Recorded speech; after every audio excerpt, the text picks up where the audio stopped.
Hello everyone and welcome.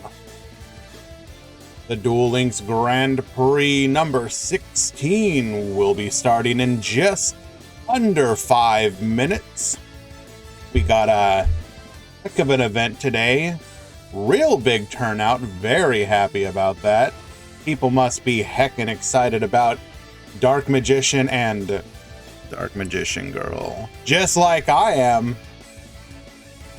Will the deck be able to sweep another tournament, or will the usual villains like Phantom Knights be here to steal away all the fun? Everybody gets excited about Dark Magician. Oof, everybody, even you, when you don't realize it. But yes, even there are some other decks that are exciting too. That is a good point. IK Fire, Metal Foes using Piercing the Darkness is pretty cool.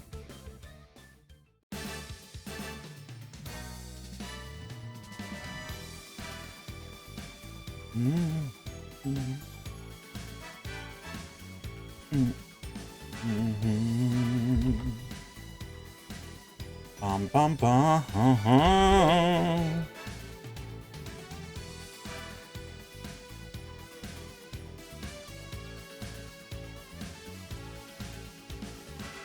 Let's see here.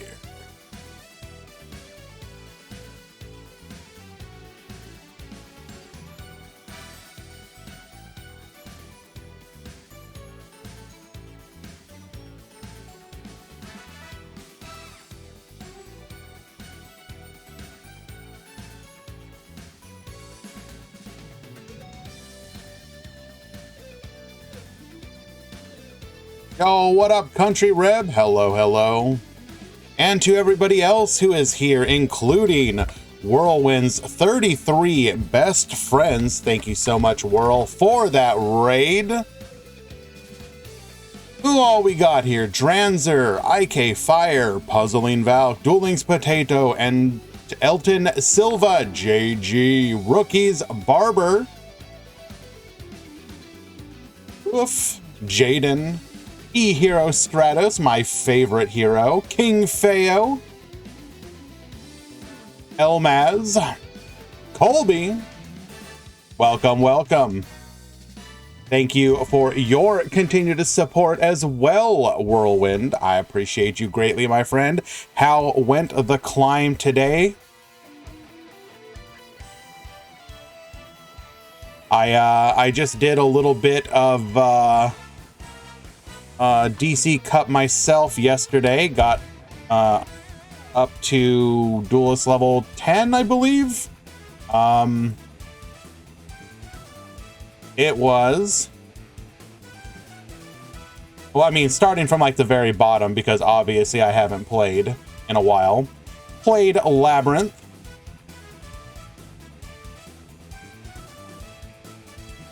Probably the most interesting game the entire run was a Dino Morbia matchup that I went into, where they went first, opened with 4 back row, including anti-spell fragrance, and I opened up 3 pot of extravagance, and yet somehow still managed to win that one. Good times.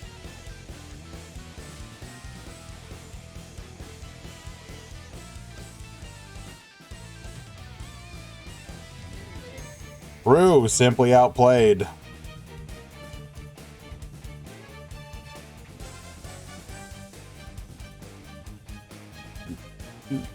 Do.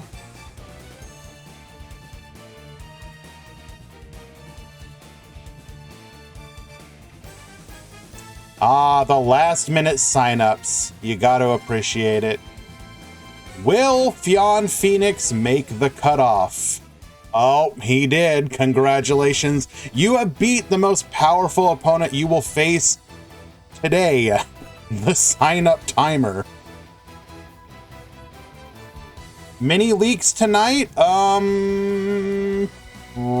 Maybe? Possibly?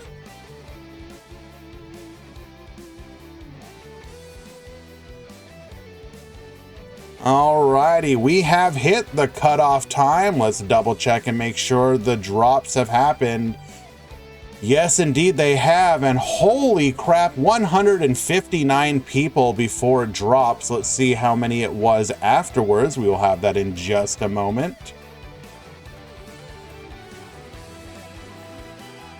I am going to proceed with clicking the button.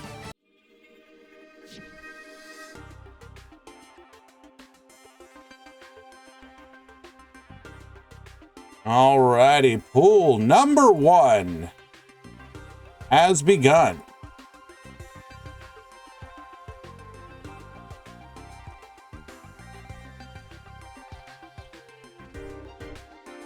Pool number 2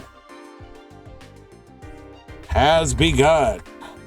The tournament has started. Good luck, duelists.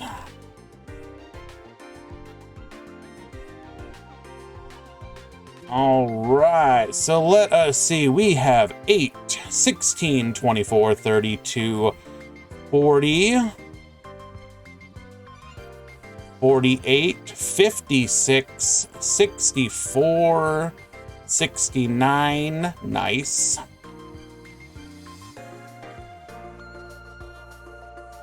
And then double that.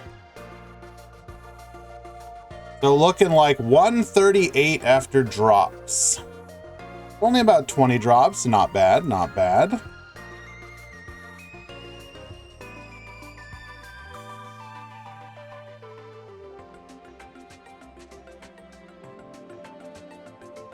Okay.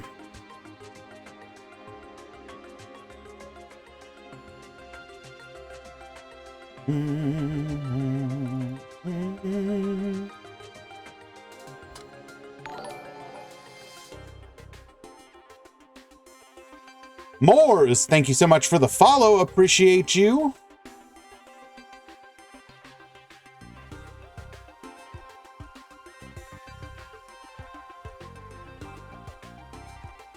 We will pick the first match that starts.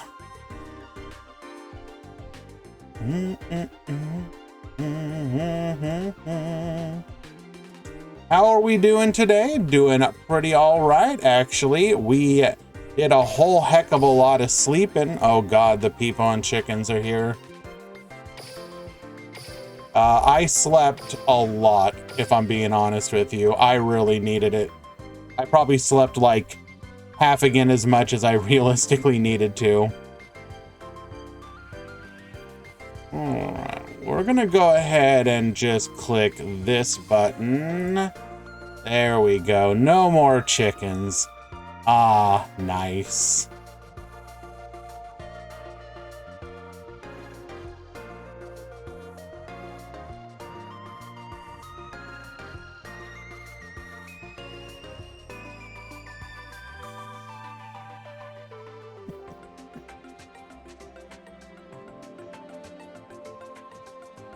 Ooh, the first matchup we picked is actually an interesting one. All right.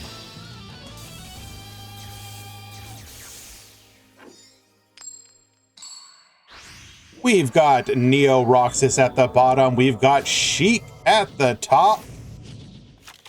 Raid Raptors versus Hero Alliance.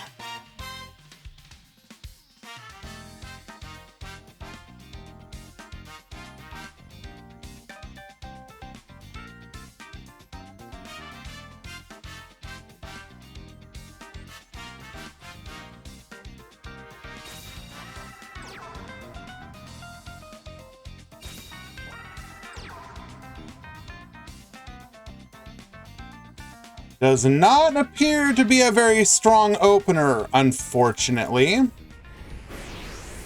We're going to pass over to Sheik, who will start off by normal summoning elemental hero Neos. Activating element or Hero Alliance, adding a copy of Super Polymerization to their hand. Getting Flame Scarab and Aqua Dolphin to the graveyard on top of that.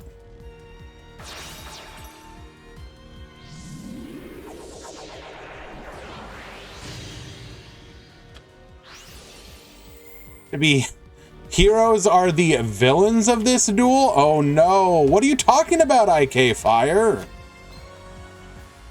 Come forth, Elemental Hero Sunrise. We're going to be able to fuse additionally using the graveyard.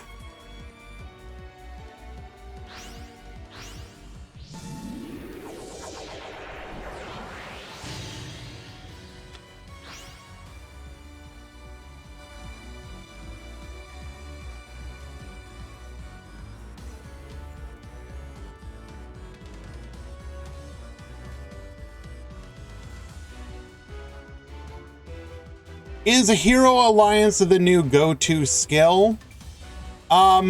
Maybe? It remains to be seen. Going to the battle phase, we're going to be able to take out 2 monsters here, but we are still facing down a lethal.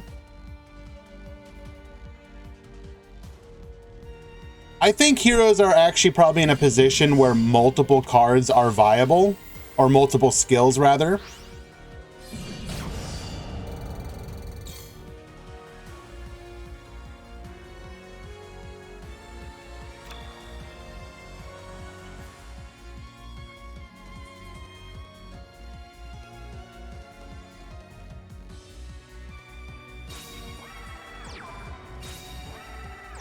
Alrighty. Forced to just set one card, one monster, one back row and pass back to our opponent. Unfortunately, not going to be able to make a push here.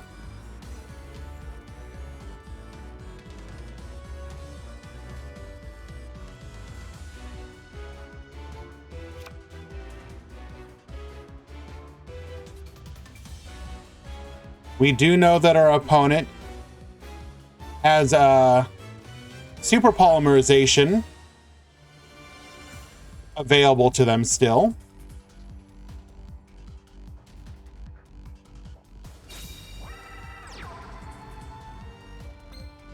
Normal summoning Elemental Hero Liquid Soldier. We will then proceed to battle. It is a Vanishing Lanius. We take that out. We need to stop the Elemental Hero Neos attack. And unfortunately, Lance will not be enough. Game number 1 will go to Sheik and their heroes.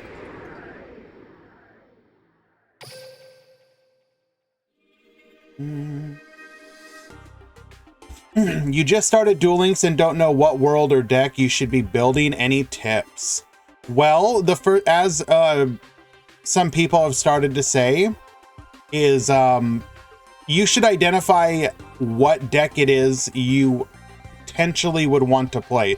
So, for example, right now, Biggie Mitchell, what kind of deck do you like to play? Do you like combo? Do you like control? Do you like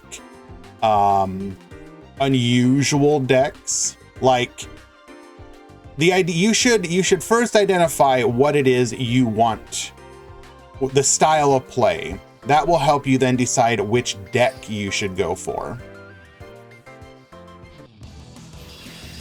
Well, the new box coming out is probably not going to be something a new player wants to go into. Unfortunately, Neo Roxas, despite playing a go second deck, will be forced to go first again. Unlucky.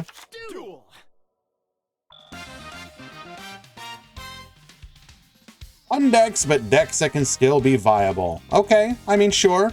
That tells me you probably want to play something that's a little more roguish, not the mainstream.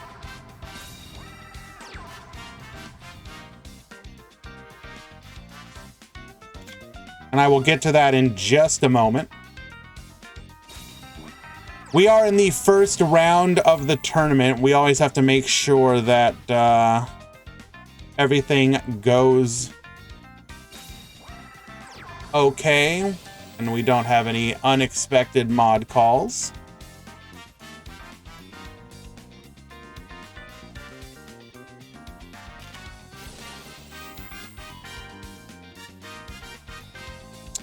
Ooh. Okay, I was about to say that was a bit of a misplay, but it looks like we're just going to remove both of these monsters. Very big expenditure of resources for basically no effect. And Neo Roxas simply cannot catch a break. Is it the Shiranui version of Raid Raptors? Unknown, but my guess is we're just getting extremely unlucky. Do I think Tyrant Red Dragon Archfiend can come? I'd have to double check which one that one is. The one I would expect is potentially Hot Red Dragon Archfiend Abyss, but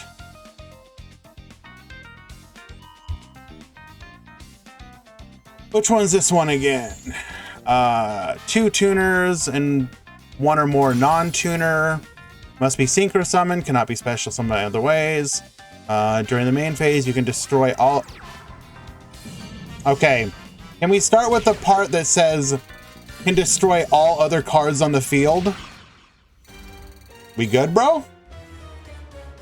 All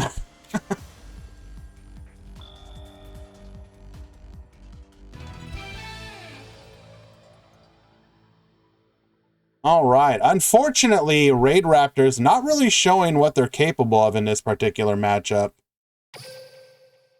And Biggie, I do apologize. I will try and assist you in just a little bit, but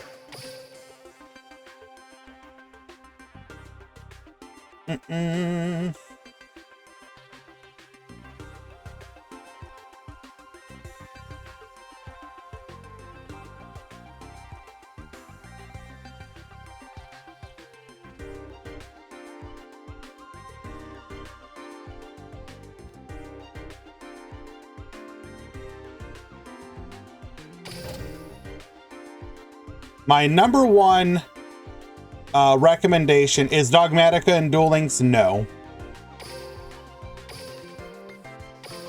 My number one recommendation would be to join Duel Links related discords, like our own, and then in theory you could potentially get assistance not just on stream. There's our Discord, there's the Duel Links Reddit Discord, which I can grab a link to as well.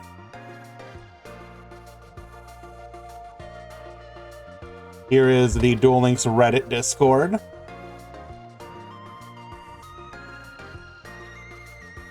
And people there can potentially assist you with some more one-on-one. I will definitely try and help you a little bit later, but it's kind of hard for me to do so right now.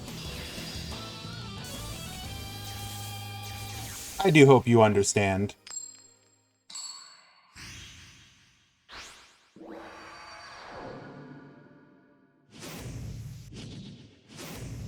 Alrighty. For example, you are about to see one of the newest decks released into the game, well, not newest decks, but the newest support to a deck, Dark Magician, which just received a structure deck and a new skill, allowing you to literally normal summon a Dark Magician. We're going to be able to activate our skill, adding a copy of Secrets of Dark Magic to hand. We're going to attack in, getting 2,500. Darkness Light will go ahead and take out one of those back row with an MST, but his monster will be stolen by Crackdown. 2 back row to keep us safe. Normal summoning Dark Magician, attacking into... Okay, well, there you go. Unfortunate brick from Darkness Light there.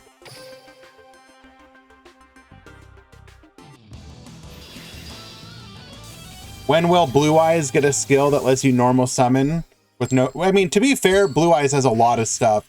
What did we just see? One side brick and another one just punch face, basically. Duel All right, we're going to go ahead and activate, showing our magical dimension, adding a copy of Dimensional Conjurer to hand, and a copy of Dark Magician Girl. We will then summon the Conjurer. Conjurer will add that magical dimension back to hand.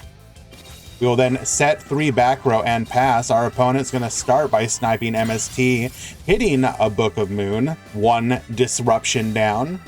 We will then activate Invocation using 2 materials from the hand. That's going to be double Kaiki, the Unity Star. Come forth, Ida-10, the Conquering Star. Ida-10 is going to be able to activate to search for a level 5 monster and add it to our hand. We will grab Hayate, the Earth Star.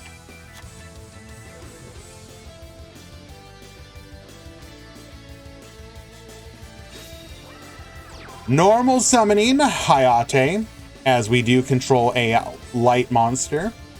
We can do so without tributing. Our opponent will proceed to crack down, stealing the Ida-10.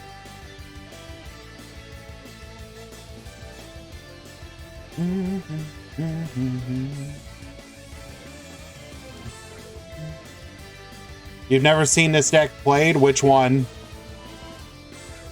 Oh, wait, hold up. Magical Hound activating. If this card is in your hand or graveyard, you can target 1 face-up spell or trap your opponent controls, return it to the hand, and if you do, special summon this card. Huh?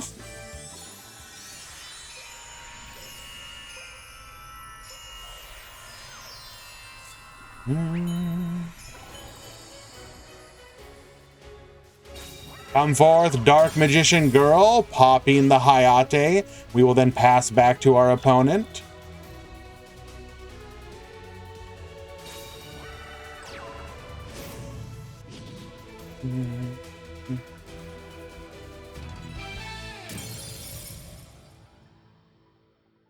Alrighty, we will get the scoop as we have lethal on field.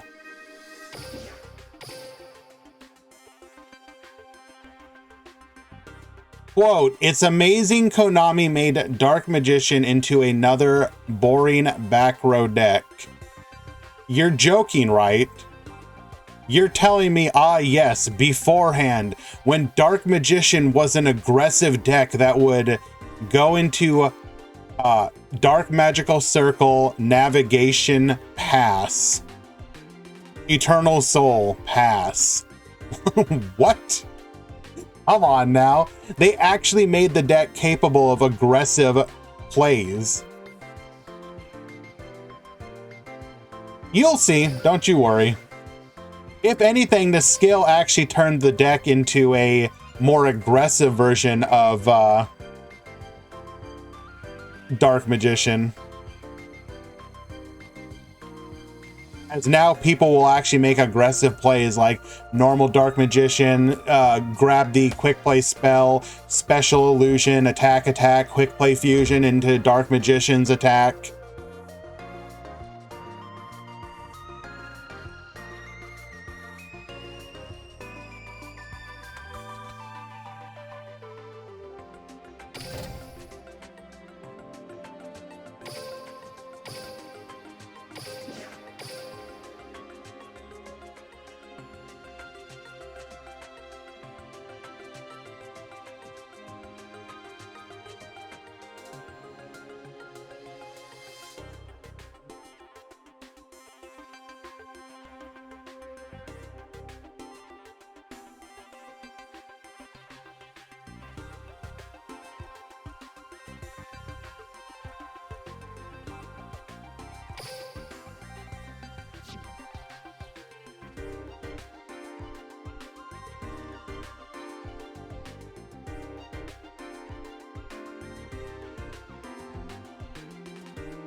Alrighty, let us go ahead and find another match.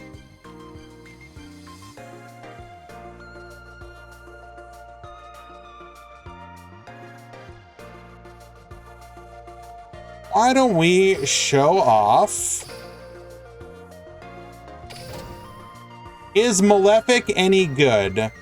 Malefic it would not be considered a meta deck, but if you're asking can you play Malefic and win, absolutely. Malefic have basically all like pretty much all their cards now.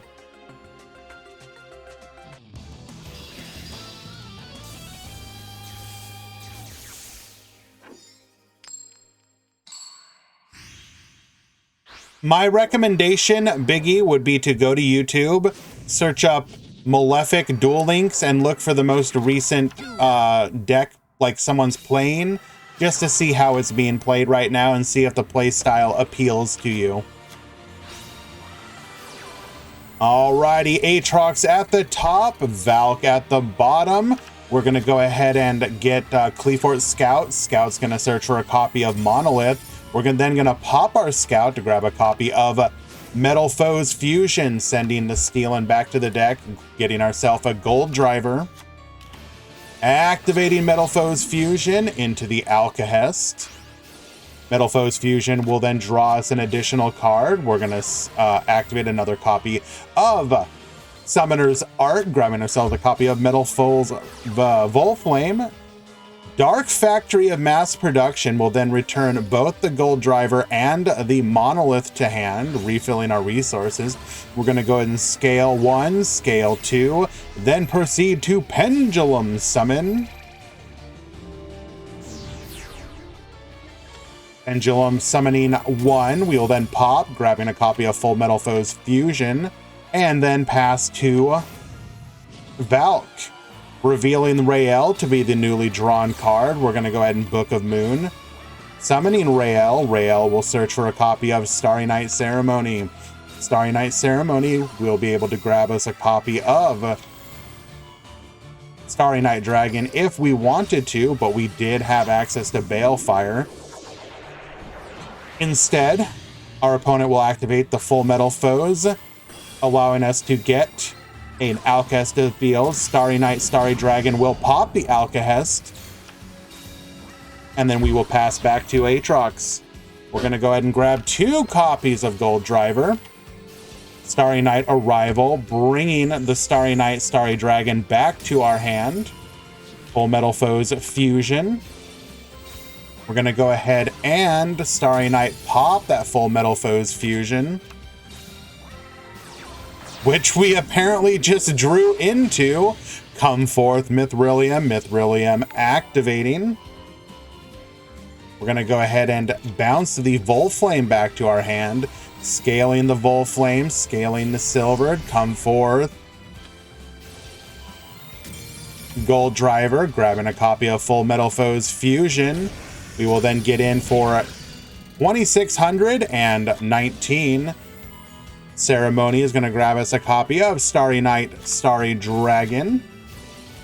Arrival to bring out the Starry Night, Starry Dragon, taking out the Scale. We will then banish the Mithrilium. Book of Moon to stop us from being able to rabbit here. Starry Night, Starry Dragon will return to our hand. Full Metal Foes Fusion going into Orichalc. But that will piss off the Starry Night, Starry Dragon, which will come to the field. I think we still have... Oh, nope, we do not. Oh, no, unfortunately, we still have lethal here. Unless... So by destroying the Volflame, we will not get popped here, meaning we survive with 100 life points.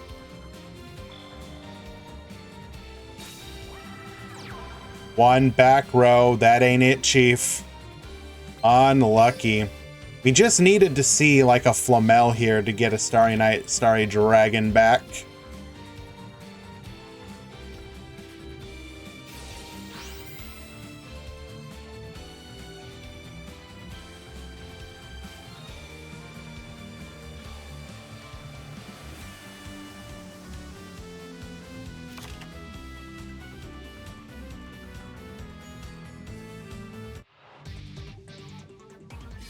Mirror Force or Drowning one time? Unfortunately, is just a Book of Moon. Either of these attacks are lethal, and game number 1 will go to Aatrox. Hell of a game, though.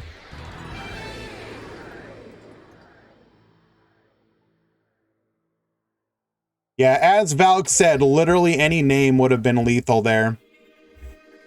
Get a name, summon it for, or exchange it for Starry Knight, Starry Dragon, bring it out with a rival, pop the face down rabbit, attack, banish the Orichalc, get in for lethal.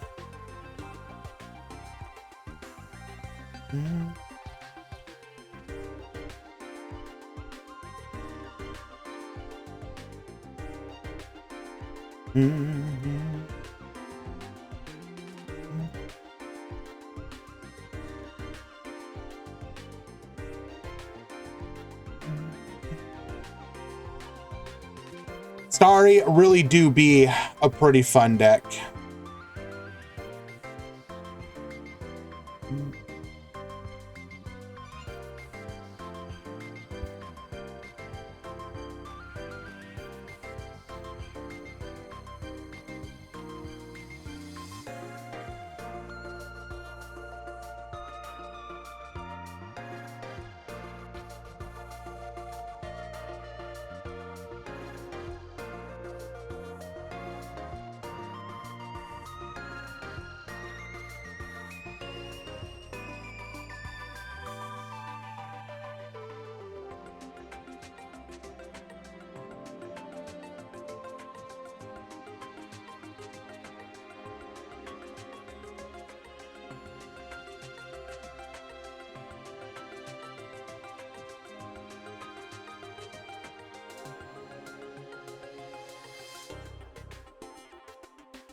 You had the worst luck in pack pull ever. What happened?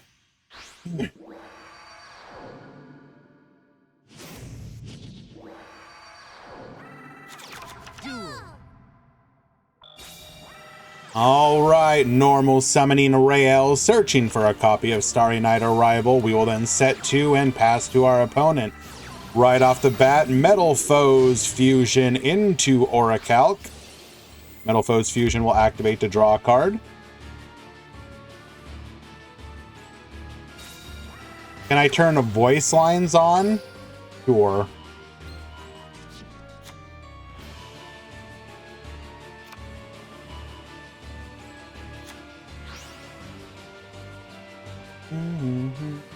I set the pendulum scale.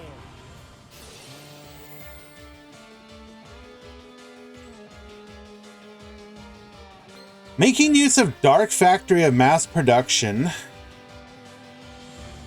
has opened it early both games in a deck of 30, which does beg the question if we're playing just 1 or 3 and lucking into it.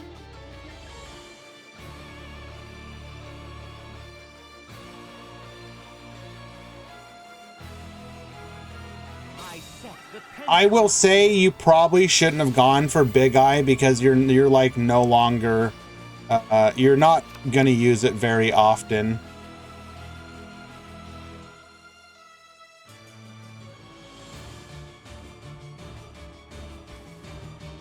Quintet is also very rarely summoned, so if you had had some suggestions, I would have said to just like chill on going for those. Gonna go ahead and pop our scale, grabbing another copy of Metal Foes Fusion.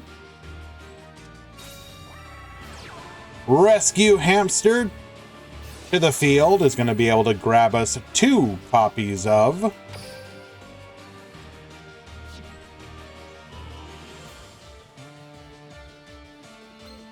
Silvered.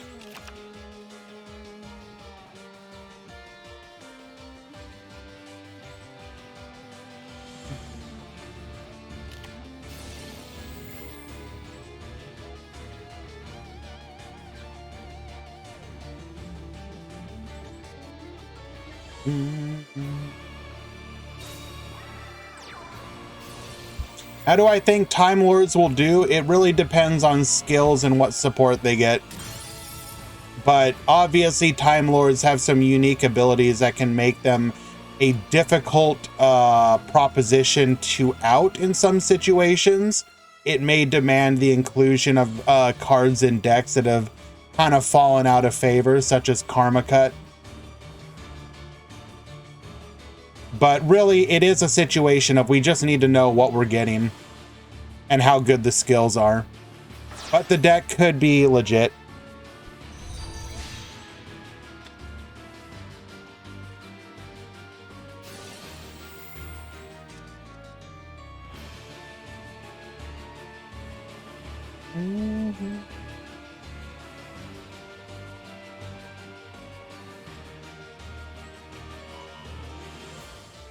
Orichalc will pop the Starry Night Arrival.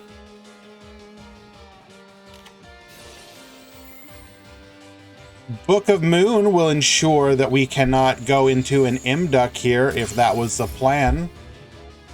May have very well been planning Imduck into Security Dragon, Imduck, bounce a card, then go into Ningirsu if we happened to play it.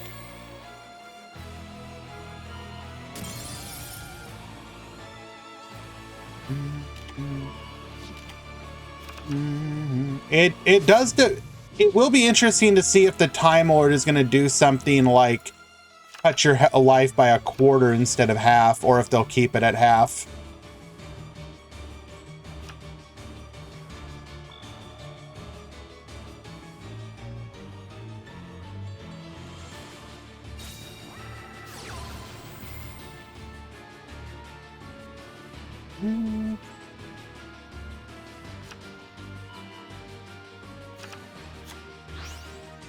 We don't know. We don't know what their plan is. Normal summoning a Rael. Rael's going to be able to search for another copy of Starry Night Ceremony. They don't nerf having life points. I mean, maybe. Maybe. We will see. But yeah, it just kind of comes down to the kind of support that it gets. Like, Time Lords can be difficult to out without very specific cards. Like, can't be destroyed by battle. Basically it would require the use of negates for non-activation, basically, like Chalice and the like. Because otherwise, you can't destroy it by battle, you can't destroy it by card effect. You can bounce it, so technically Compulse and IDP will obviously be good against them, so there's that.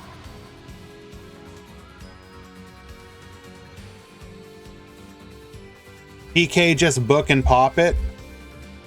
Okay, sure. That is multiple actions to out it, though, so that is something to consider.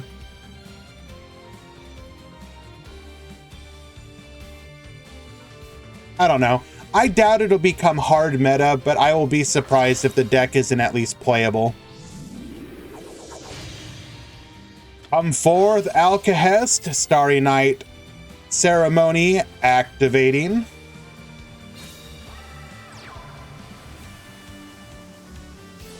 When is round 2? When round 1 ends.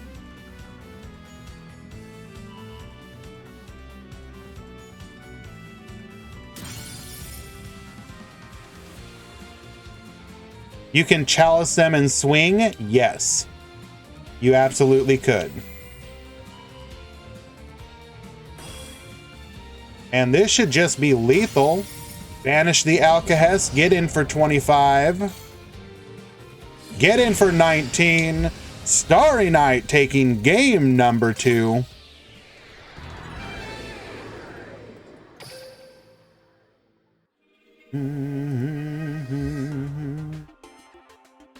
Dumb question, have I ever done a GOAT tournament? I've done a Legacy Duel tournament, which is the closest Duel Links has to GOAT.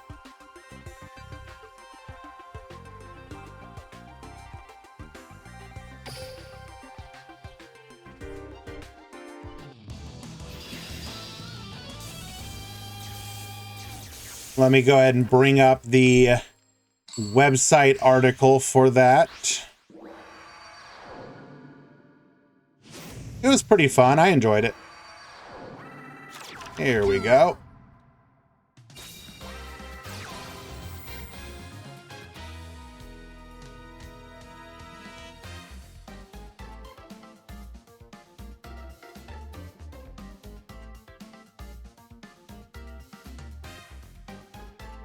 eHero Stratos, that's actually pretty simple.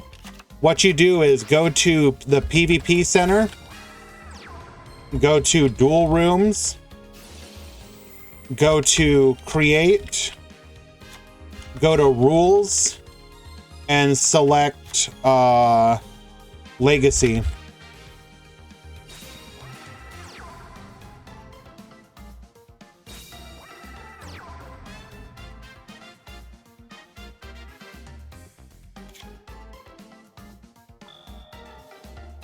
If you do that, eHero Stratos, you can find the loaner decks for Legacy Duels. I believe one of the Legacy Duel decks actually got top 4 in our event. It was the Bandit Keith one. Pretty cool. So even if you don't own the cards to make it, you can play in the format, and there are viable decks. The loaners are perfectly serviceable.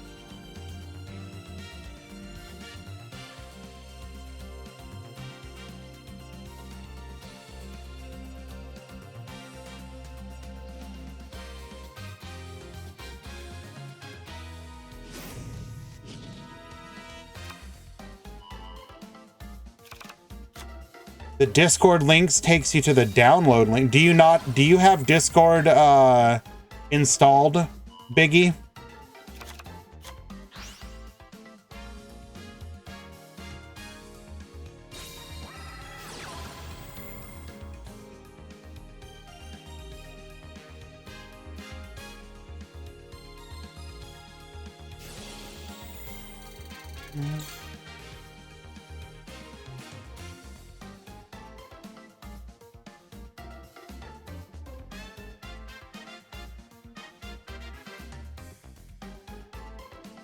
Yeah, I'm not sure what to say in this situation. That is our Discord link. You should be able to join the Discord by clicking on it.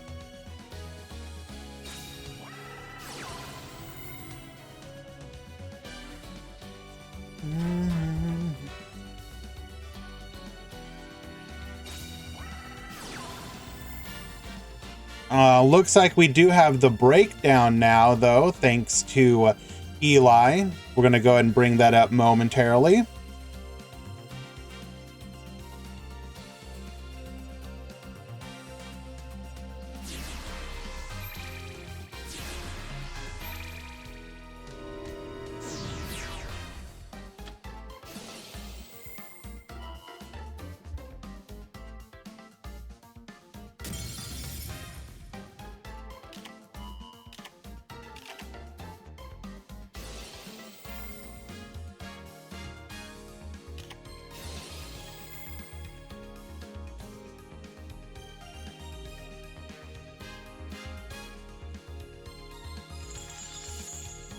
Eli, that Dark Magician Thunder Dragon, can you tag that one for me? Or put it in the watch queue or something next time you see it.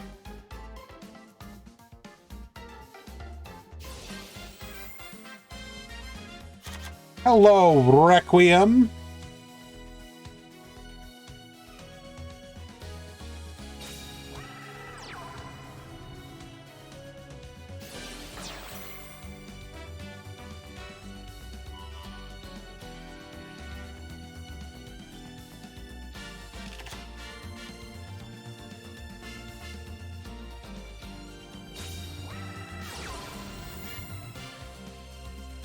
The breakdown for today: Phantom Knights at 39, Dark Magician at 9, Hero at 9, Burning Abyss at 6, DDD at 6, Madolche at 5.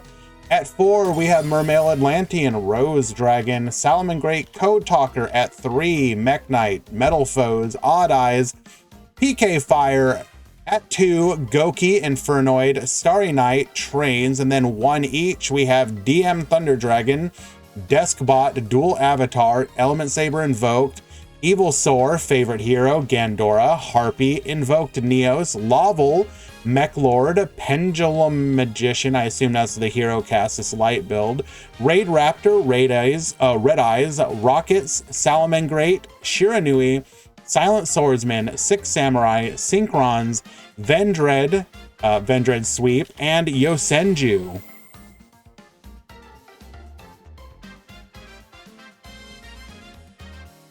I thought you said PKs were fair tier 1. They are. What's the issue? You do realize that, especially in Duel Links, representation can also be affected. Mirror Force, if you were to go to the finals, probably like 6.5 hours.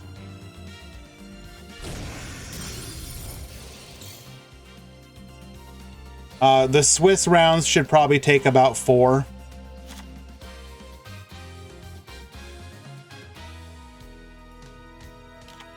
But Phantom Knights, number one,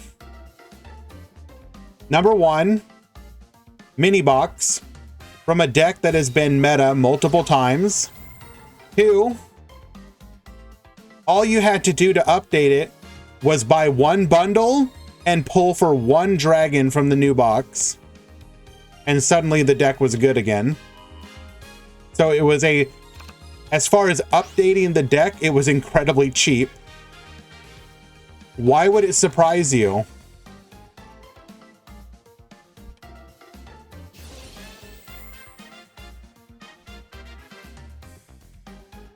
Now, don't get me wrong.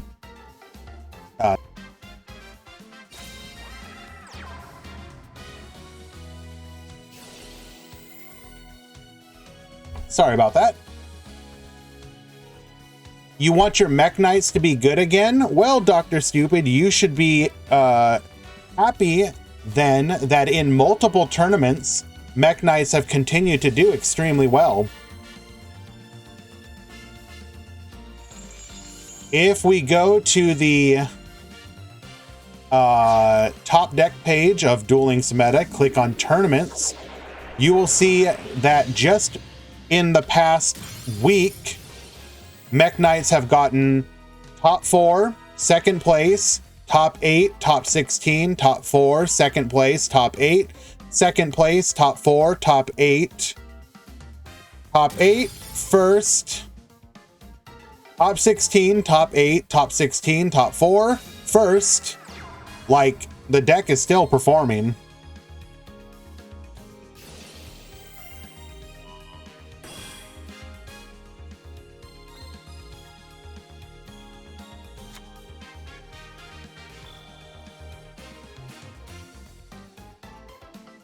So, yeah.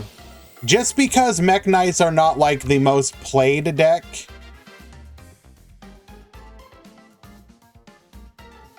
Alright, Eli, I'm suddenly a lot less interested.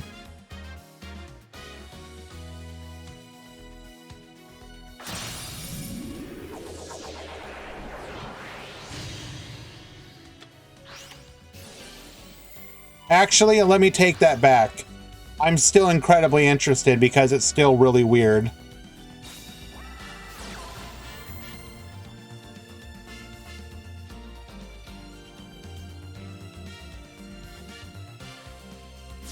We are coming up on the end of round number 1, however. We should be moving on to round number 2 shortly.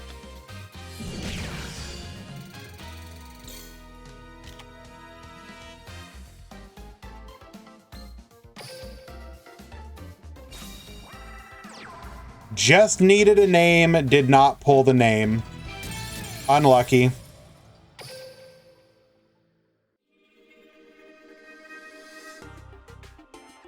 Congratulations to both. It was a very good match nonetheless.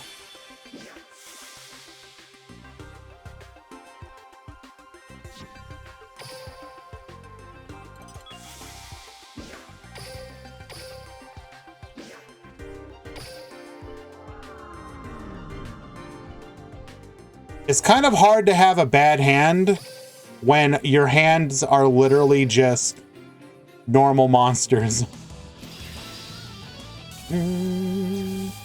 Alrighty, looks like we have one match left for Pool 1, but Pool 2 will be moving on to the next round.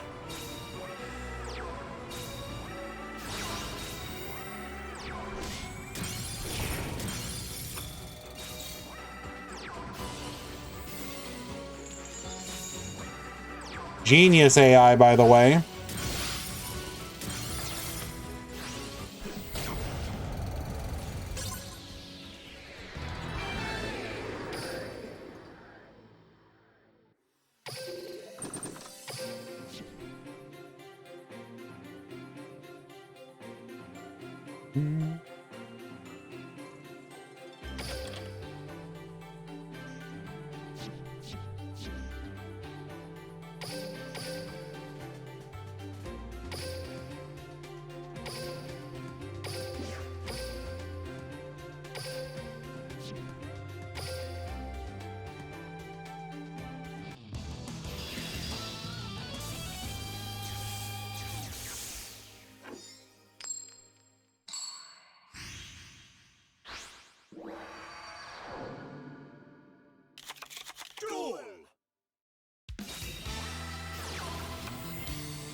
Pool 2, round 2 has begun.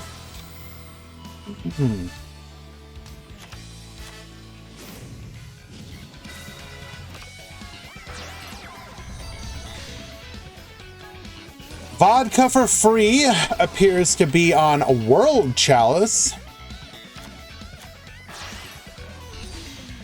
We're gonna go Security Dragon, Duck, bringing out the World Chalice Guard Dragon. Come forth Lib. Guard Dragon, bringing back the Labyrinth Builder. We will then go into Ningirsu effect. Duck effect. Firewall Dragon, Ningirsu, bringing out the World Legacy Chalice. At the bottom, Matthew appears to be on Code Talker, perhaps pure. Firewall Dragon in response to the Cynet Cross wipe.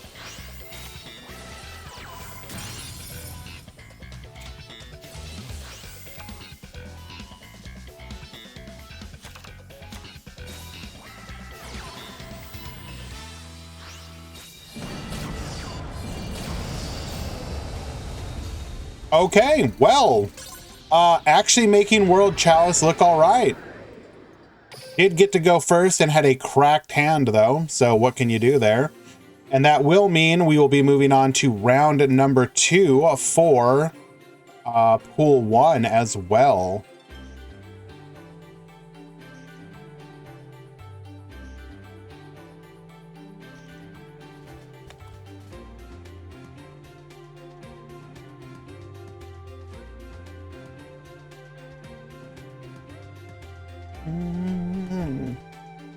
Hello, Curry. Are you promising another expose video? Little surprised we have not capitalized on our position as the reporter of Duel Links.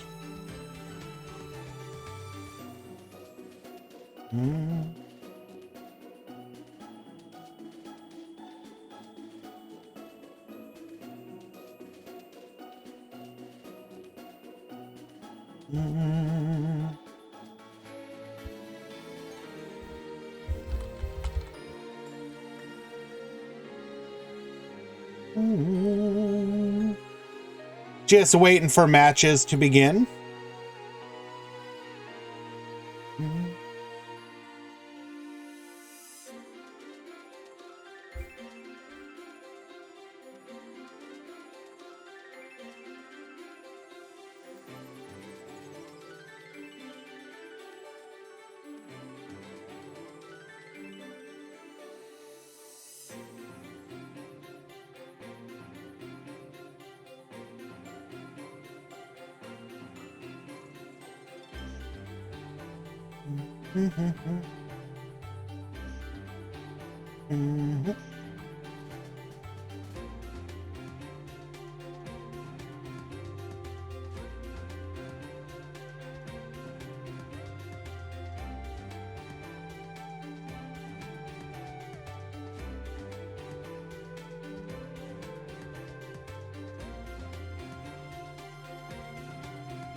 Are we having a nice day? I'd like to think so. Yeah, it's been pretty good. Thank you so much for asking. Just trying to see if we can find a little bit of spice for our first match of round number 2.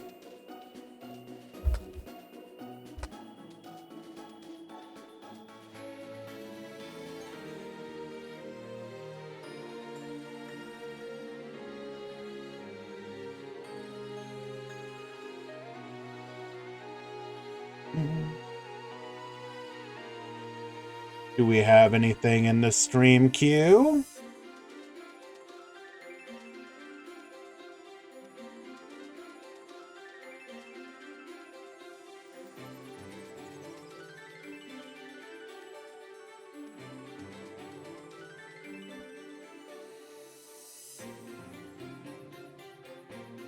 We do. Okay, let's check out what have we put here.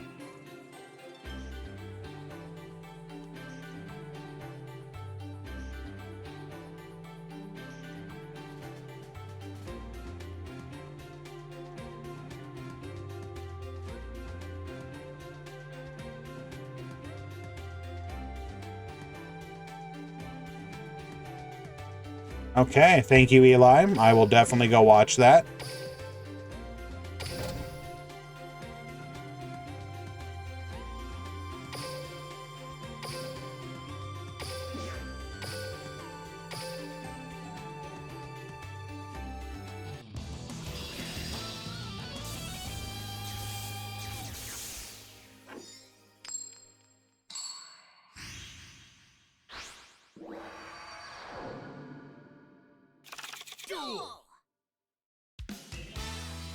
All right. Well, we're starting off great here.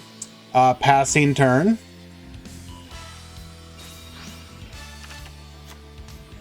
Ian at the bottom is on Phantom Knights. Looks like we're going to be going through with our basic line of Phantom Knight plays.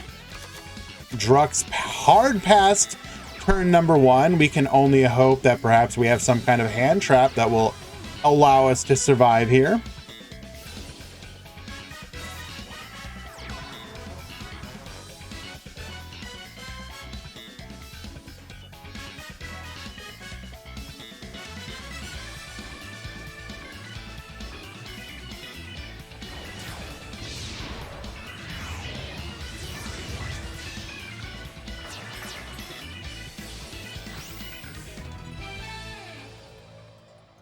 Well, okay.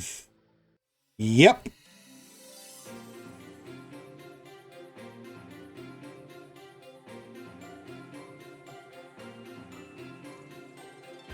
Why is pool 1 round 2 not showing for you? I don't know.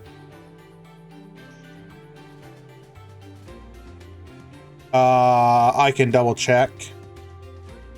Yeah, you gotta buy.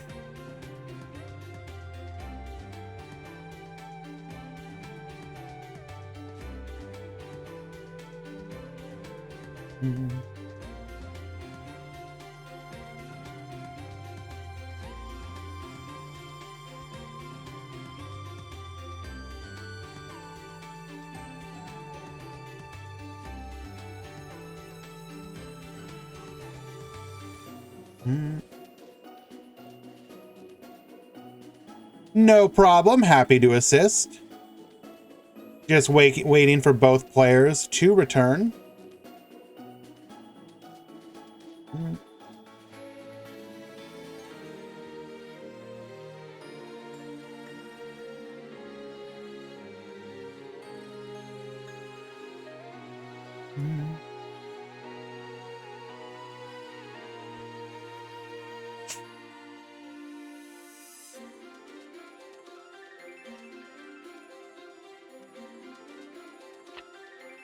in theory, Mirror Force, but they hard passed turn 1.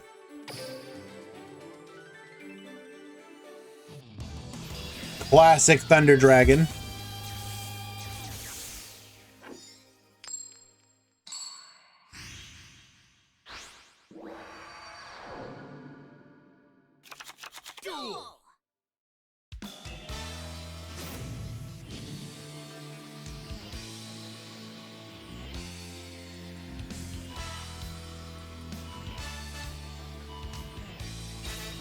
All right, Druck's going to be looking to capitalize on going second here. Now, obviously, may be a little bit difficult as our opponent will have access to a negate.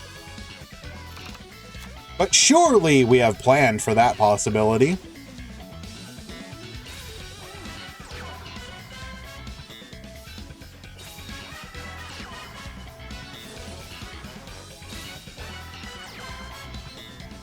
We do have 3 Phantom Knights, which means we will be facing only 1 back row.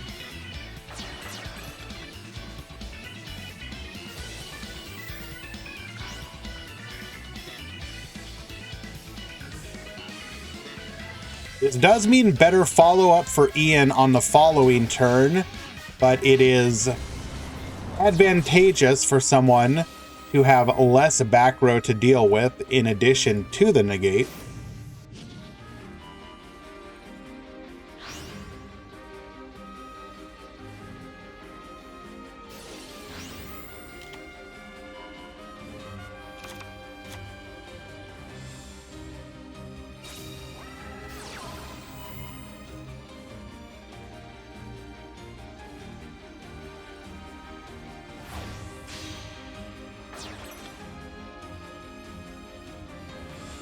Oh, okay, no back row. Simply 1 negate to worry about here. Activating Electric Virus. You can discard this card to the graveyard, then target 1 machine or dragon-type monster your opponent controls. Take control of that target until the end phase. That will force out the negate.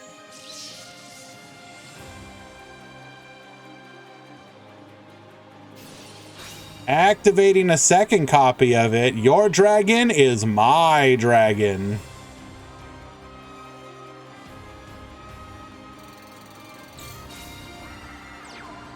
$2,000 life points to special summon Garbage Lord to the field. Monster Morph.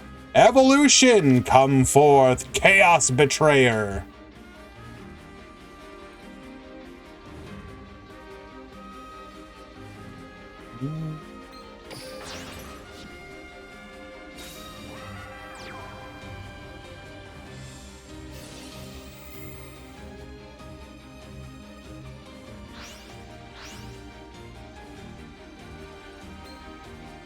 We're going to go ahead and bring back the Chaos Betrayer. Chaos Betray. Get rid of the Ancient Cloak.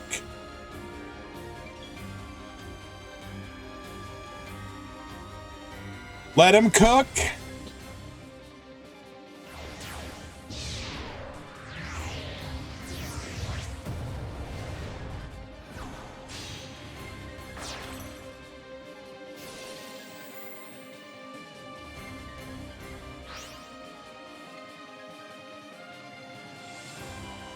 Turn 7, gonna go ahead and send Levier to the extra deck.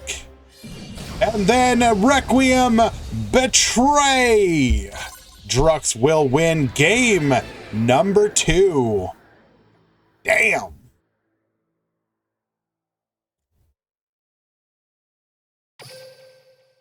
Beautiful. What a cheesy deck. I mean, yeah, but I'm here for it. Let's go.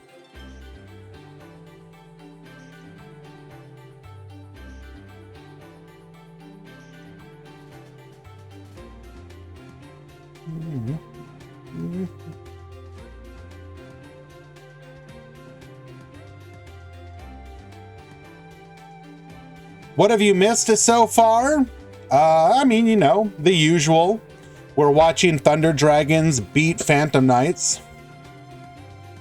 using Electric Virus to steal it.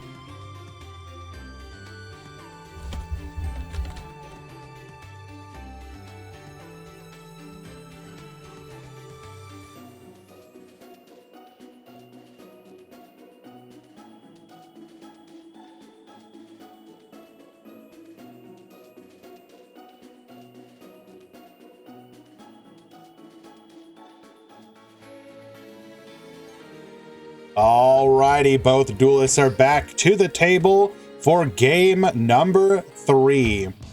Is Electric Virus a quick effect? That's a good question. I don't think so.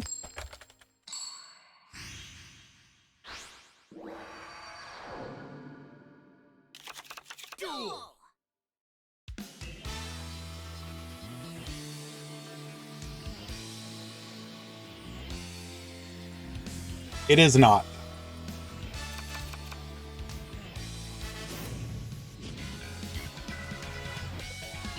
Hello, Sakadetsu, and welcome.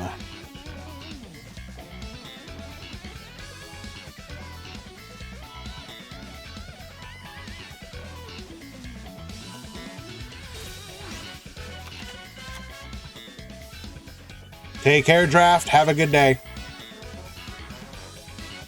Even just opening one virus does technically allow you to make plays.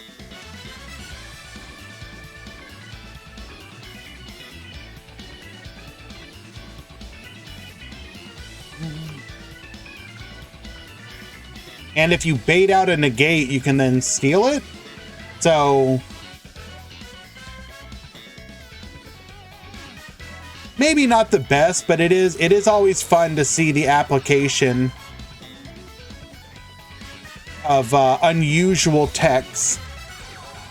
I'm always down for that. Once again, we have the Stained Greaves line, which means, again, only one back row potentially here.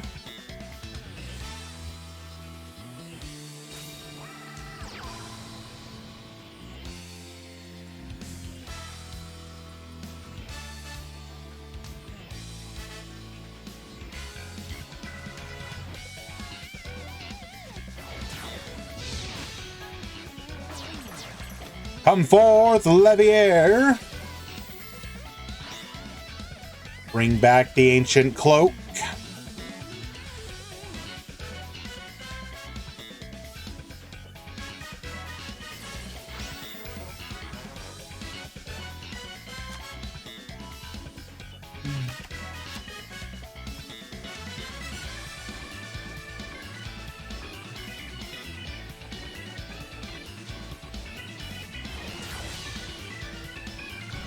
Rebellion to the field. Activating.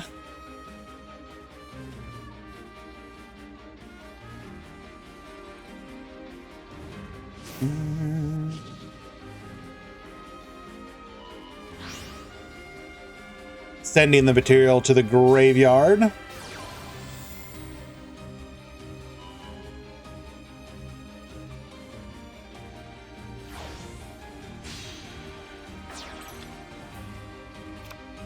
Do we have a back row this time?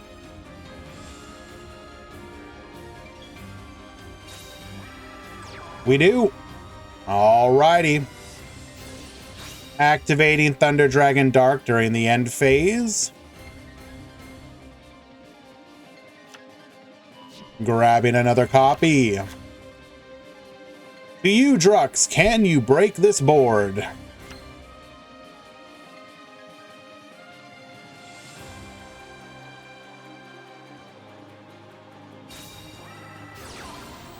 We have the MST for the back row.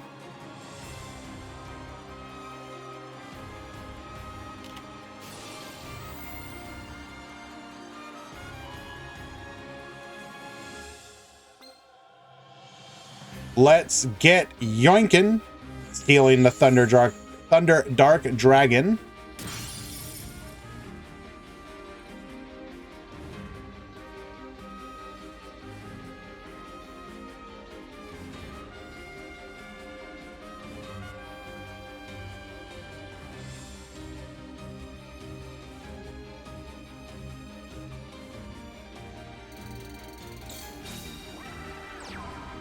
Garbage Lord to the field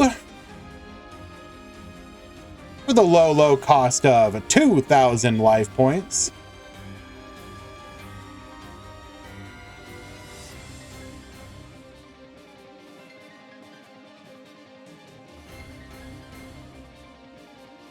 Is this a Thunder Dragon?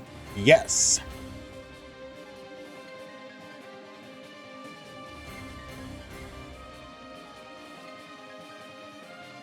What skill? Monster Morph Evolution.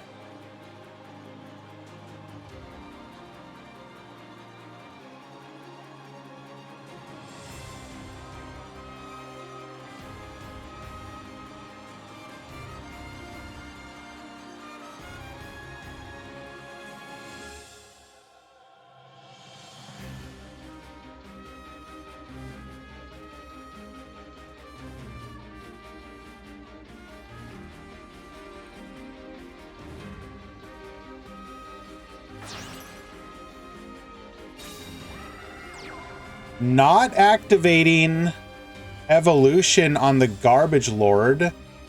Oh no.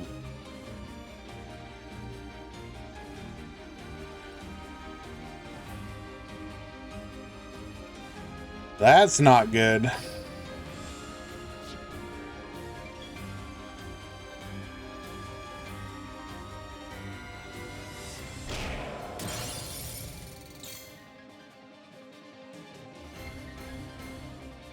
And now we just get OTK'd. Unlucky. Well, Drux, you tried.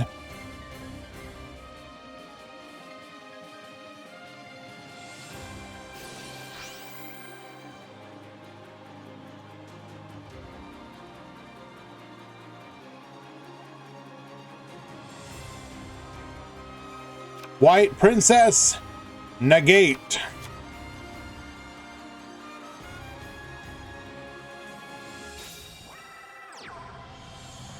Would it have worked to set it? You just get negated. It doesn't matter.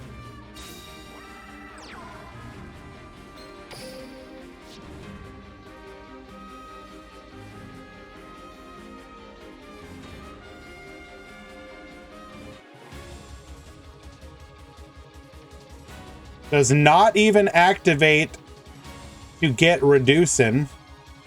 Interesting. I guess that's fine.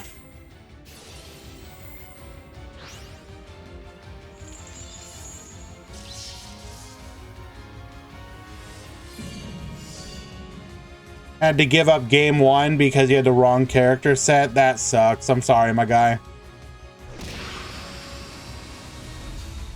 Alrighty. Ian will win in a 2-1 victory. Well done. Let us find another match.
My idea is invalid. Unlucky.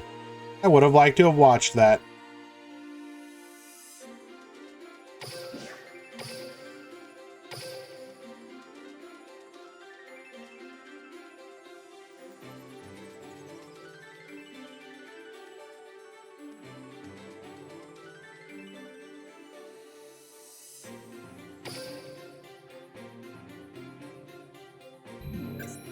Any advice on side deck cards versus Mech Knight? It depends on what your deck is, to be honest.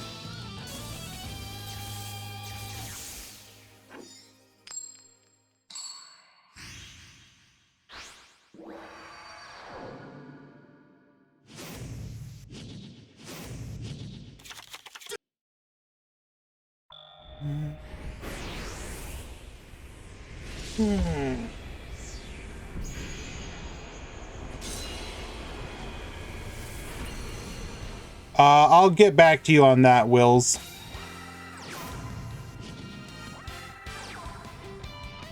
Alrighty, normal summoning elemental hero Neos going into the sunrise using Liquid Soldier as part of the fusion. We're going to activate Miracle Fusion, banishing 2, come forth elemental hero The Shining, draw 2, discard 1. Setting 3 back row, back to you, Che. Dark Magical Circle, we're going to go ahead and activate to banish the elemental hero Sunrise. Setting 2 and passing, Book of Moon will be activated, stopping that attack. We're going to reveal Dark Magician Girl, adding a copy of Dimension Conjurer and Dark Magician Girl back to our hand. Come forth, Dimension Conjurer, searching for a copy of Magical Dimension. We will activate said Magical Dimension. In response, we're going to Compulse, returning, meaning we do not have the ability to pop or summon. Come forth, the Dark Magicians. We will activate Super Polymerization, fusing with the Dark Magicians and Elemental Hero The Shining for Escridon. Stratos get poppin', taking out 1, getting in for 18 and 200. We will pass with 2 back row. Crack down, get yoinkin'. That will allow us to stall here.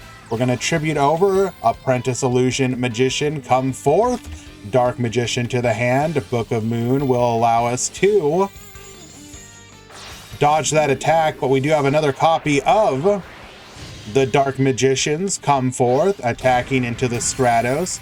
We will pass back to Mikey.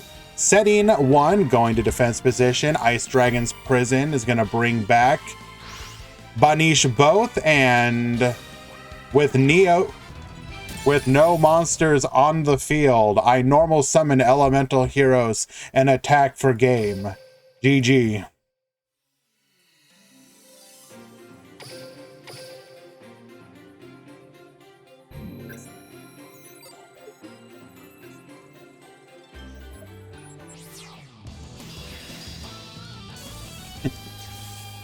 Told you I was the master.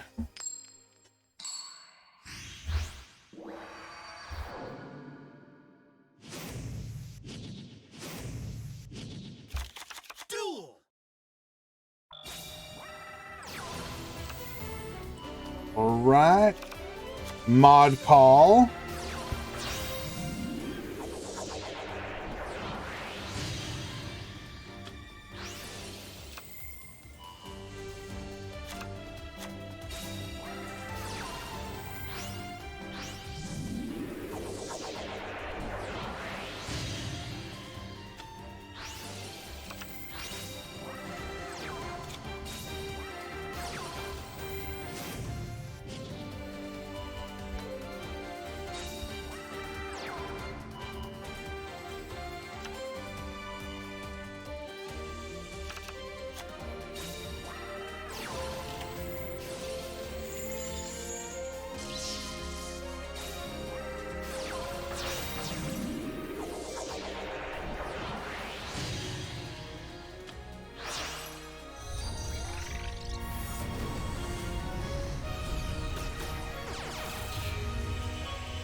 I will try and watch it.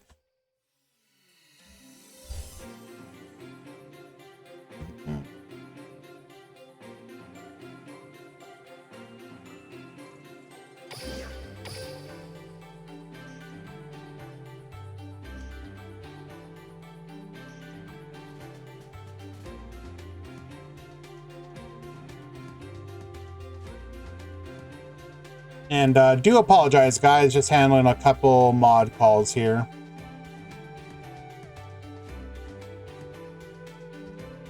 You want me to watch Kid?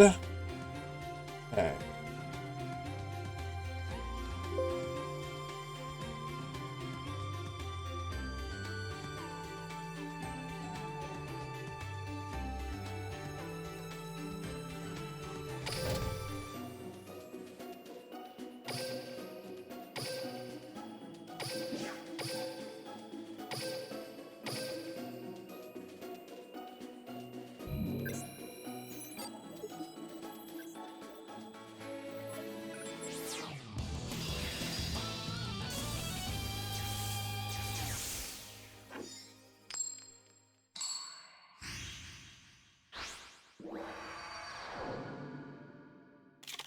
Duel!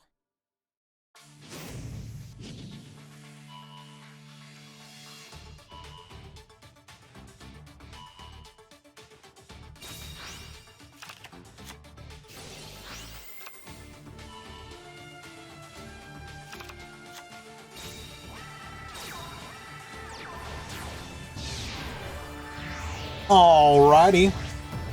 Thank you, Lightness, Darkness, for continuing your gifted sub. That is very kind of you, my friend. Appreciate it.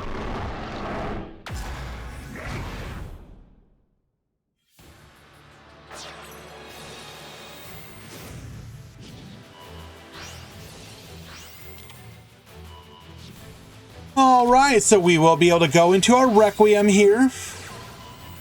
Rank up.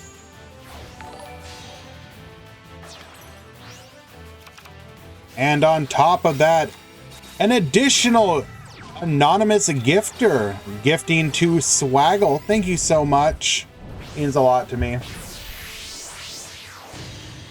We're going to start things off by evolution into Revendread Slayer. We will then activate Origin for another Revendread Slayer and just pass the turn here. We are going to attack in Slayer effect. Going to eat up and negate. Hello, Molcom. Welcome. Revendread Origin, bringing back the Revendread Slayer and passing the turn again. Phantom Knight Wings to get Babusin. We're just passing. Evolution into the Battle Lord. Battle Lord to the field. Gonna activate. No monster effects. Savior. Puzzling Valk with the gifted subscription to Dishonorable. Thank you to both of you as well. Sturges adding or returning to the field. This will allow us to go into a rank 4 play, or no, sorry, rank 3. We're going for Unicorn. We will then Origin once more, bringing out the Executor. You can target nothing but me. Anima is going to activate, come back to the field. Needle Sealing, attempting to wipe the field. Origin to protect the Savior. We're able to get in for 24, and we apparently have no play, so we will pass. Thank you, Valk. I do appreciate that, though, my friend. Very kind of you. Your guys' support is what allows us to make these events happen.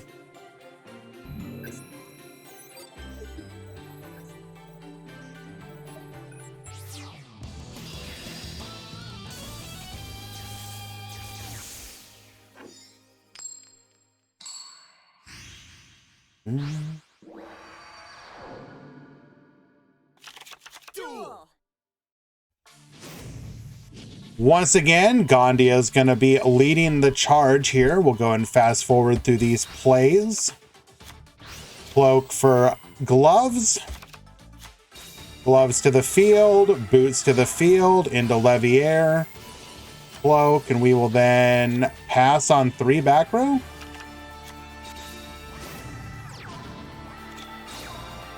Starting things off with the Manju, searching for a copy of Battle Lord. Evolution into the Battle Lord. Battle Lord will declare traps, activating wings, activating wings. We will then come forth into the Nightmare Phoenix, get discarded. It's probably going to be a Book of Moon, if we had to guess. Yes, indeedy. Sturges, back to the field. We will then Origin into a Slayer. Slayer plus Phoenix into Unicorn. Unicorn, get discarded. Slayer effect activating, getting us a copy of Origin. Dumping the Anima. Get back into the deck. We will then go into a Savior. Savior is going to be able to grab us another copy of Origin. Back to the field, Battle Lord. Origin once again. God damn, dude. To the field, Slayer. Protect once. Take it out. Attack. Attack. Lethal.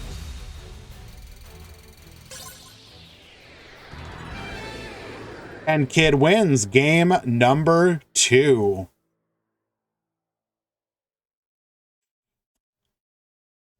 Vendread looking pretty good, huh? Y'all sleeping. Y'all sleeping. Alrighty. Let us find another match. Although we are just about to hit the 2-minute ad break. So I'm going to go ahead and push it through now. Then we will watch the next match. Just stick around. We'll be right back.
Alrighty. We are coming into game number 3 between F8 is Cool and Tempest. Setting up 2 forms of disruption here, it looks like. And to you, F8, we're going to start off with a Xian's Dojo.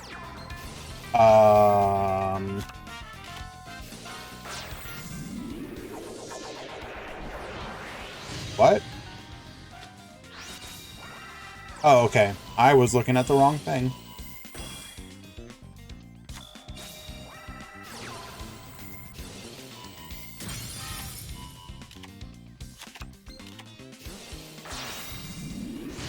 Fusion into Mithrilium.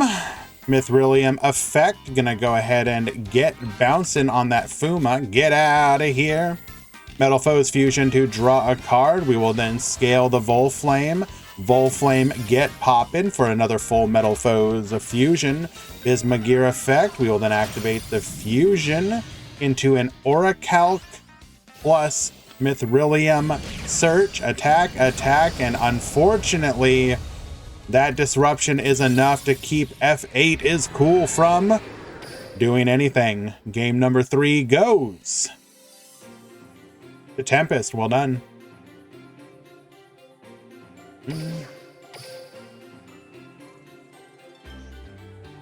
You can never get Metal Foes. Do you mean you don't understand what they're doing, or you just...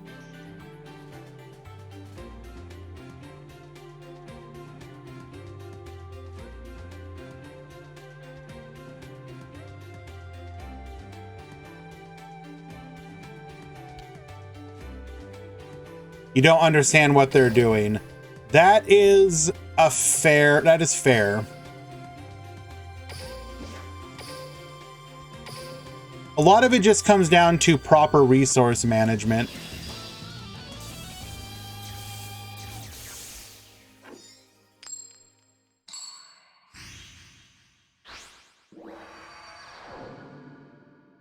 But you are right. If you're like approaching it for the first time, it can be extremely confusing what's happening.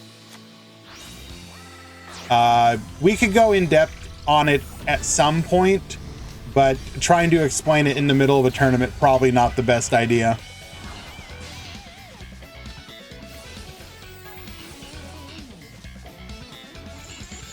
Vodka for free is on a World Chalice, yes.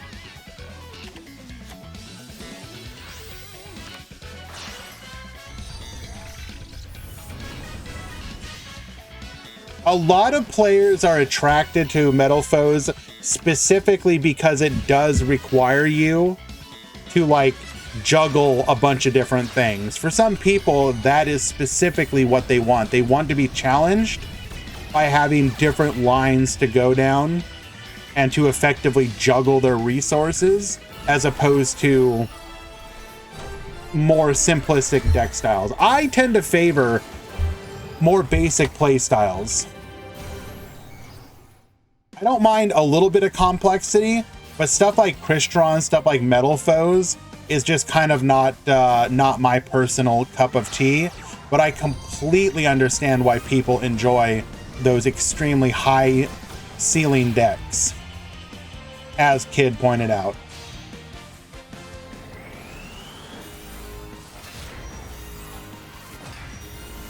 The downside to a deck like that is, if you don't know what you're doing, you can just waste all your resources. Alrighty. Can Vodka break this board? We have a bounce. Potentially, did we search for... So we added backdoor, so we'll be able to have a bounce on the next turn as well. We probably have 1 to 2 disruptions here. Come forth, Imduck. Attempting to activate here. Or we did, rather. Gazelle. So, World Chalice should be protecting us, if I'm not mistaken. At least from the bounce. Come forth, Security Dragon. World Chalice bringing out 2 monsters. Signet Backdoor. Get out of here.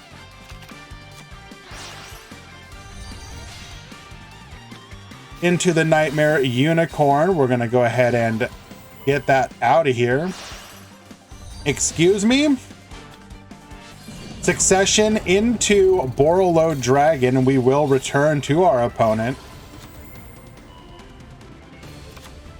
Okay, that was actually kind of spicy. Come forth. Code Talker. Attacking directly, get reducing. Firewall Dragon. Attempting to... What will we even do here?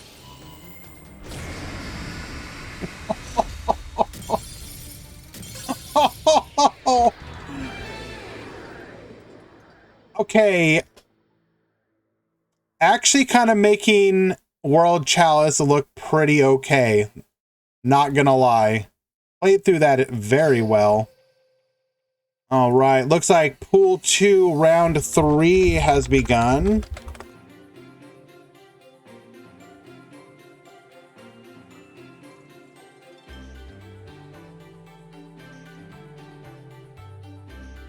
And looks like Pool 1, Round 3 should be up in just a moment. He used cross wipe early. What do you mean? On the previous turn?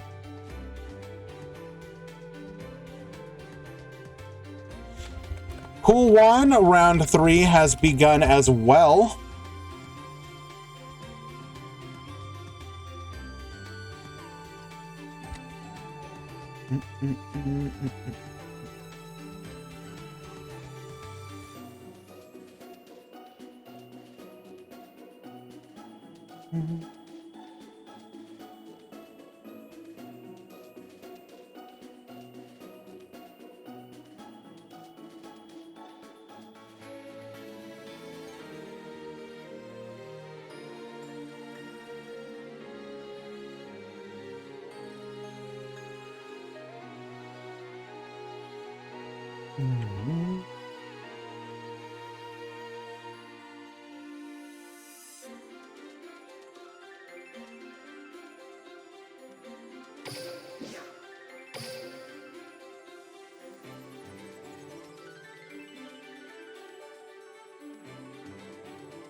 What we got going on here?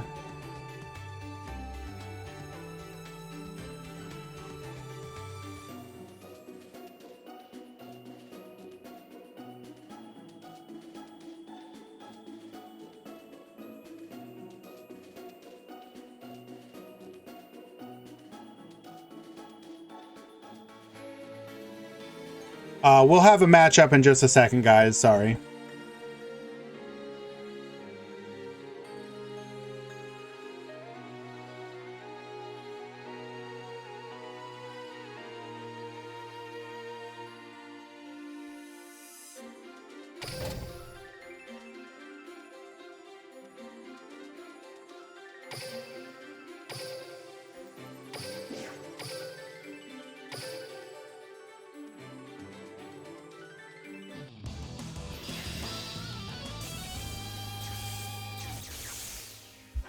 All right, game number 1 between a Nova and Never Lucky in round number 3. Duel.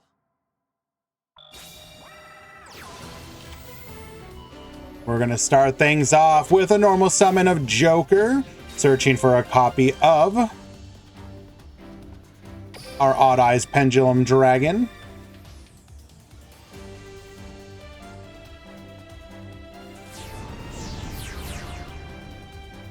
And append 1, append 2, come forth Dumpy Dragon. Hello, Jamer J. Hello, Stephen Freshy. Thank you so much for joining us today, my friends.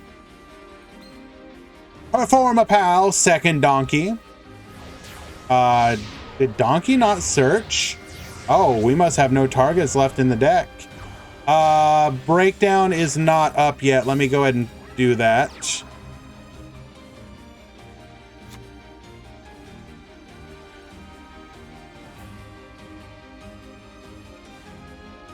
Dweller to the field with 1 back row. We're going to start off by revealing Magical Dimension, sending it back to the deck. Dimension Conjurer and Dark Magician Girl to our hand.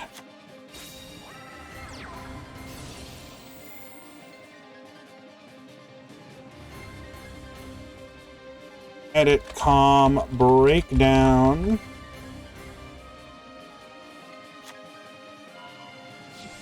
Conjurer is going to search for a copy of Magical Dimension. How are things going? Going well. We had pretty good turnout in today's tournament. It was like 159 before drops, 139 after. So good turnout. Very happy.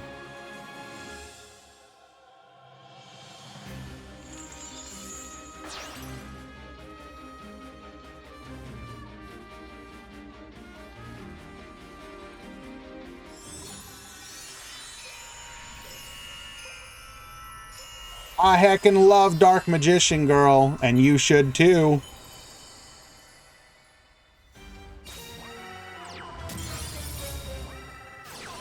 Secrets of Dark Magic.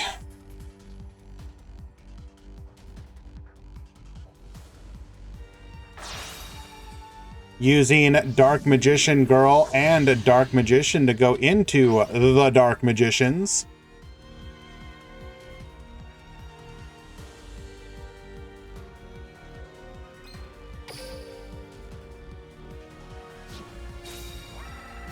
We will then activate Magicalized Fusion. This will allow us to go into a Spellcaster type fusion monster using our graveyard. Come forth the Dark Magicians number 2. The first Dark Magician seeing this will be able to draw a card if it is a spell or trap.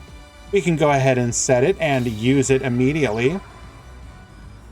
Going to the battle phase, we are representing just shy of lethal.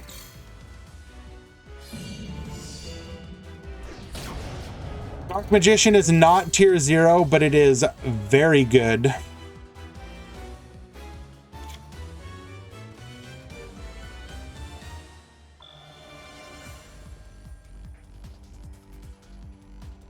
Is it a hard once per turn or soft?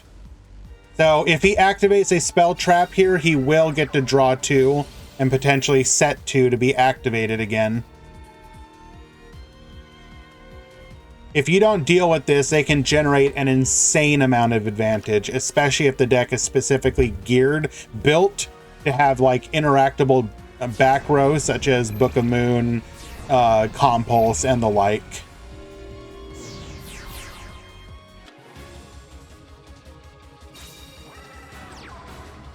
Come forth, Odd Eyes Dragon and Odd Eyes Arc Pendulum Dragon.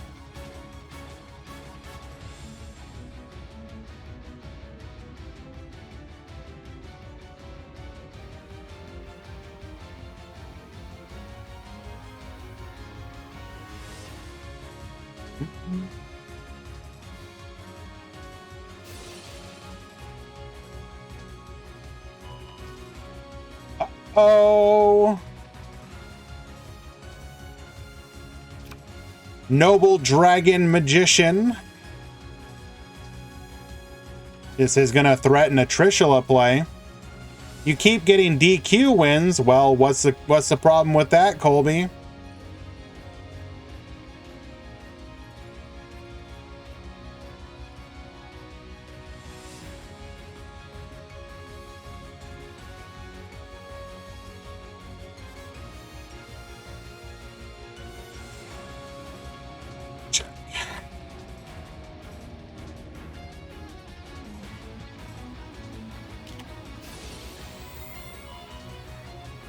Book of Moon on the Odd Eyes Pendulum Dragon.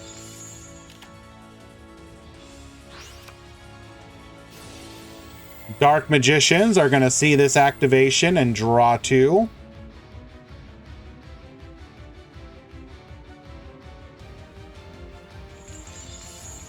One 38, 5 rounds, top 2.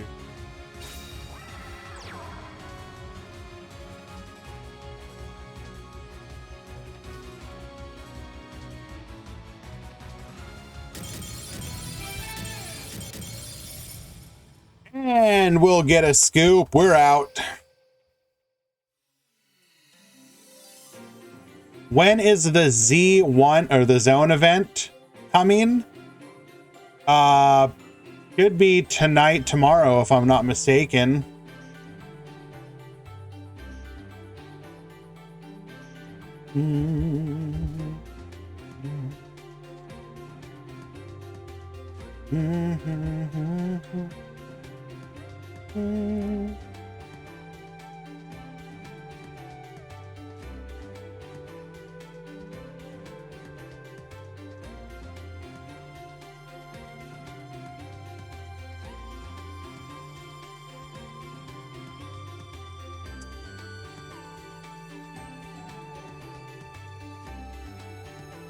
Monka W, the Time Lords are coming.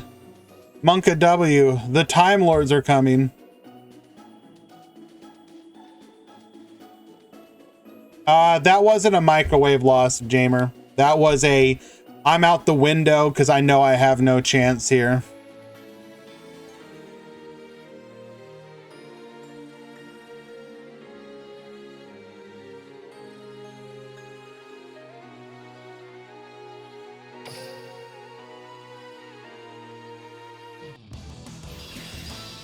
Imagine playing Time Lords and losing to time.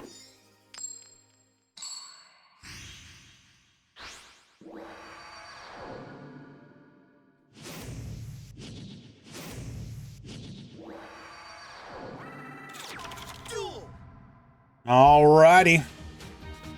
Never Lucky will be setting things up once again.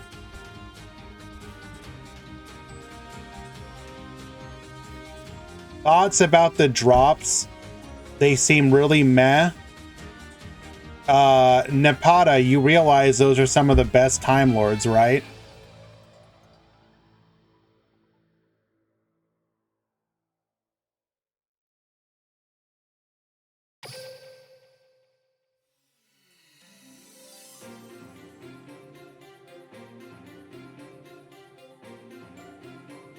We're getting like some of the best Time Lords as drops, and you're worried about that? Double checking if that was a real DQ or a real quote bricked GG. Okay, well, unfortunately, it looks like Odd Eyes did brick there.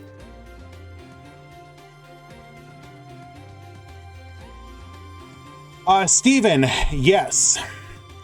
Time Lords, the zone unlock event should begin tomorrow.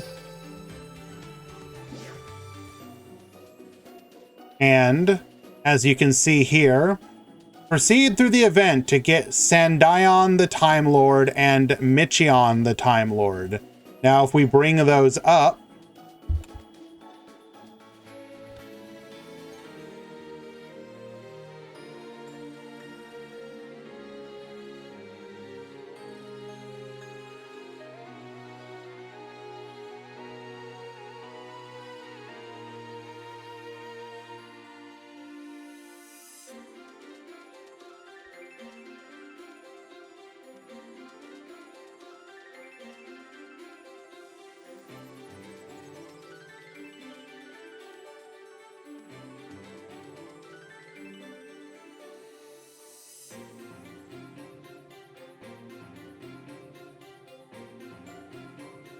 so this one Cannot be special summoned from the deck. If you control no monsters, you can normal summon it without tributing. This card cannot be destroyed by battle or card effects. You take no battle damage from battles involving it. At the end of the battle phase, if this card attacked or was attacked, inflict 2,000 damage to your opponent, which will be halved to 1,000. I don't know. I just grabbed one from like the first one. I don't know. This is probably fake. So that one deals burn damage. Oh, no, I guess that is real. And this one, same effects, except if it attacks or was attacked, halve your opponent's life points. So you're getting the halve the life point one and the burn one as the drop rewards. That's really good.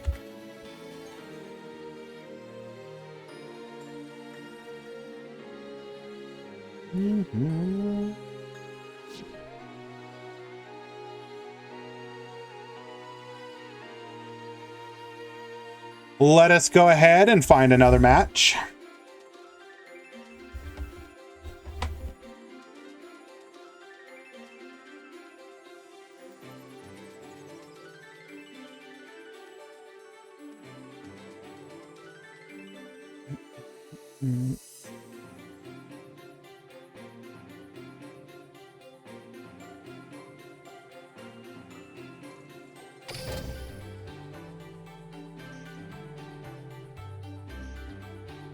And you mix Time Lords with Dark Lords? I guess technically. I don't know why you would.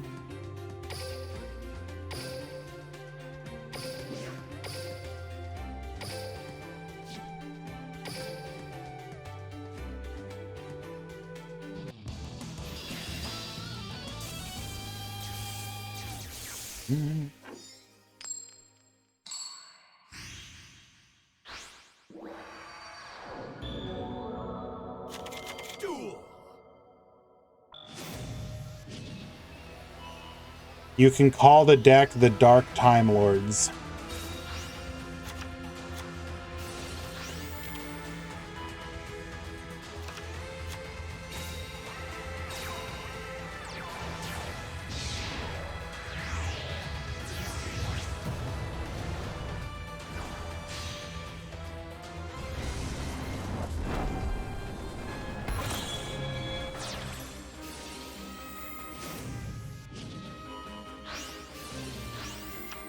Alrighty, at the bottom we got Bash Jackson. At the top we have Mako Tsunami. Both of these duelists are undefeated. We're going to start off with Mech Lord Assembly, Mech Lord Infinity Core. We will summon the Infinity Core, activating.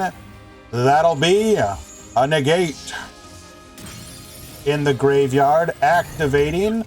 Come forth, Mech Lord Emperor Weisel.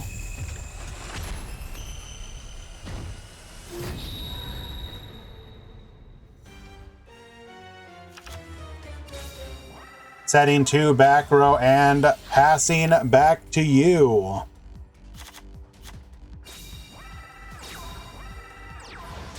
Cloak plus gloves. Or boots plus gloves, rather. We're going to go ahead and crack down. Attempt to lance. We're going to Mech Lord to negate. We're going to negate once again. Book of Moon. What is even going on here? Oh no. Break Sword activating. Both monsters to the field. Not quite lethal though. Mech Lord Assembly number 2. Our field is well, oh my god, it's happening. It's happening. Watch it, boys.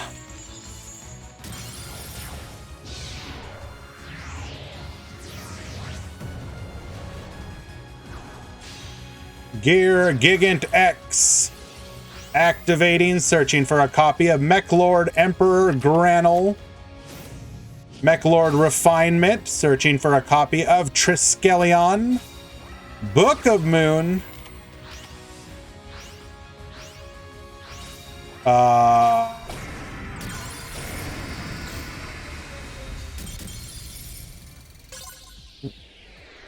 Wait, did we booked ourselves? We booked ourselves so that it was no longer under the effect of Crackdown and could attack?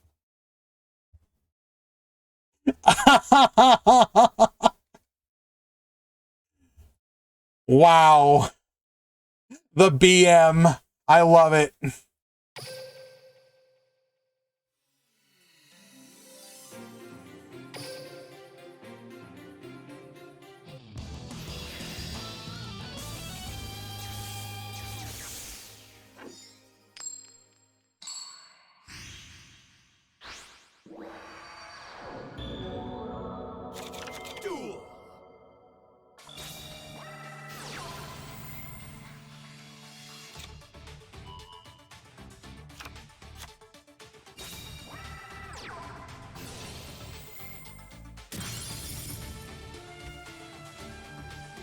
Obligado is going to grab us 2 copies of the Army of Weisel.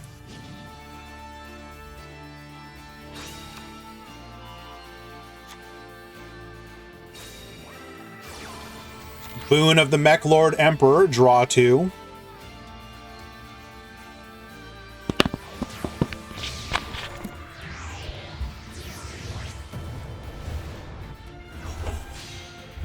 Hello, Zero.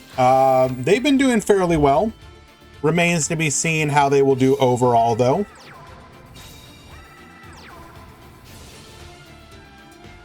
Leaving the Gear Gigan X in attack position for the BM.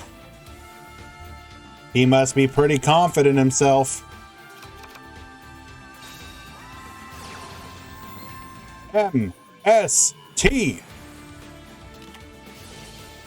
Book of Moon to put the Gear Gigan X face down.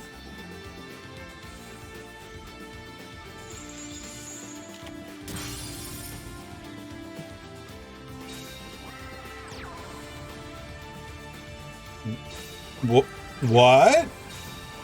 So we have triple back row? Oh wow, not able to make a play here.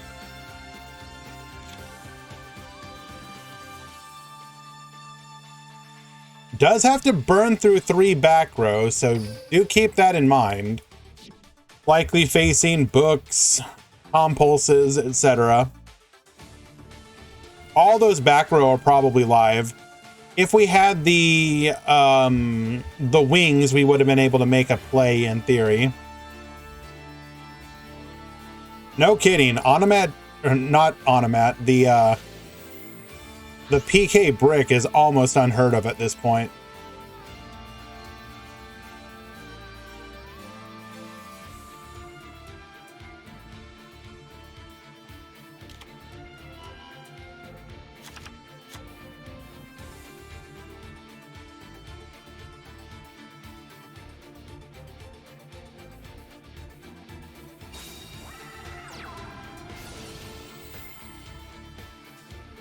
Activating the Nucleus Infinity Core. Going to be able to search for a Mechlord's Spell Trap.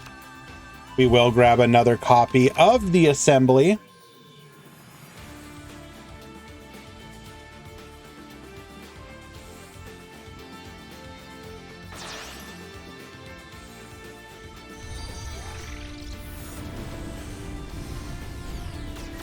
Oh. Just feed him to you, Giran.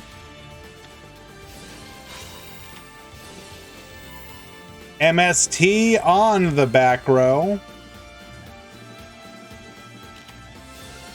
It is a TPH. We're going to go ahead and take out both our opponent's monster and our Phoenix. What's your record, Giran? Are you 3-0?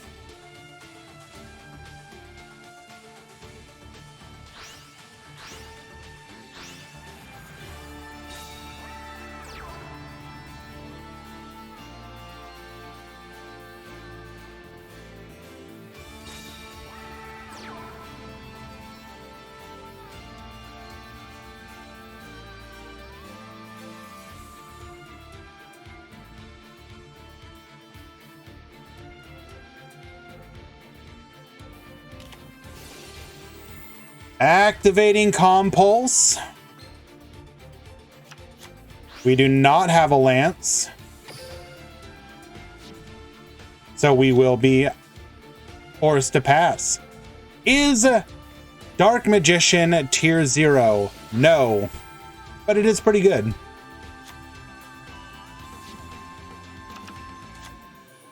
And they've actually done a really good job of crafting a skill that encourages you to play a more aggressive version of Dark Magician. While the deck will definitely run back row cards still, it is not the passive play style of the old Dark Magician. It is a much more proactive deck that actually is a lot of fun to both play and play against, at least in my opinion.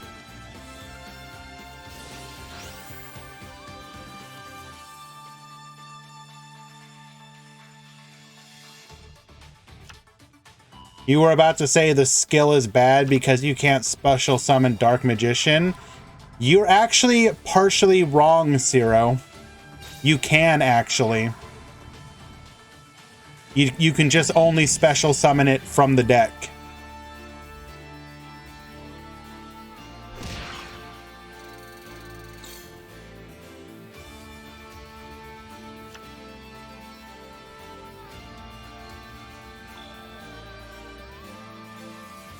If Dark Magician has a million number of haters, I am one of them. If Dark Magician has 10 haters, I am one of them. If Dark Magician has only one hater, that is me. If Dark Magician has no haters, that means I am no more on the earth. If world against Dark Magician, I am the world. I hate Dark Magician till my last breath. Die-hard hater of Dark Magician. Hit like if you think Dark Magician cringes glue eater deck.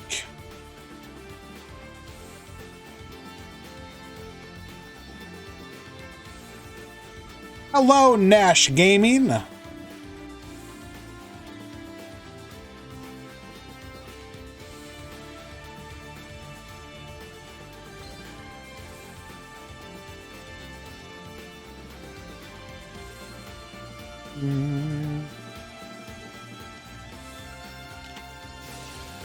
Wings, this is still lethal. Even double wings is still lethal.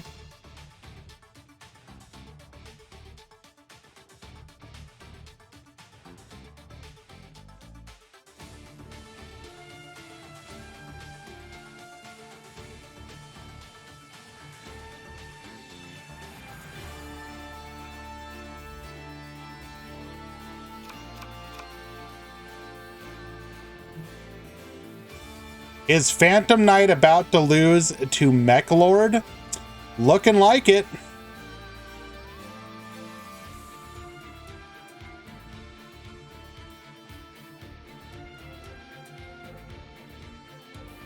What are we waiting on?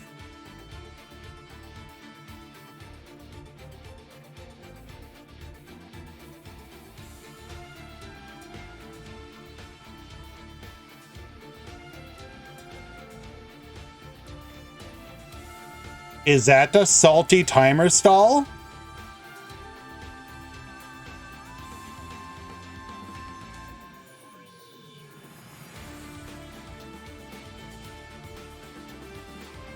This is one time where I would really like for them to add the prompt to let you know whose turn it is.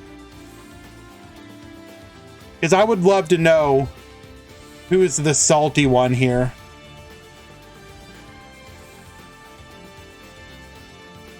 Did I hear the summoning lines? Well, we knew Quasar was coming, so that was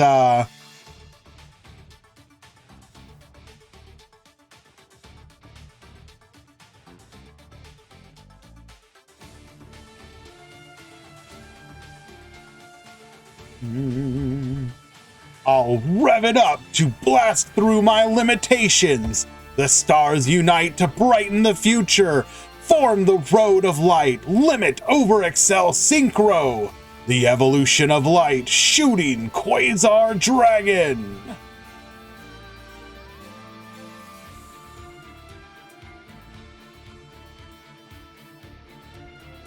That is a hell of a, like, normally the lines aren't so. Who wins, a quasar dragon versus one 4K Time Lord? How do I feel about the elemental hero skill that adds 15 cards to the extra deck? It's beautiful.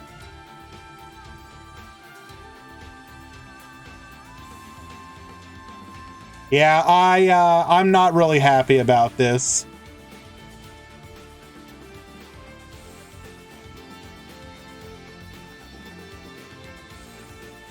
Actually, I think it might be on my end. As I'm looking at the chat, and there's no mention of this.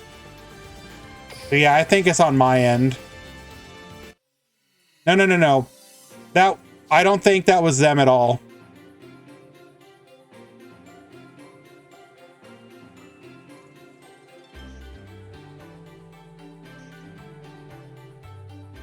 But yes, Mako did win.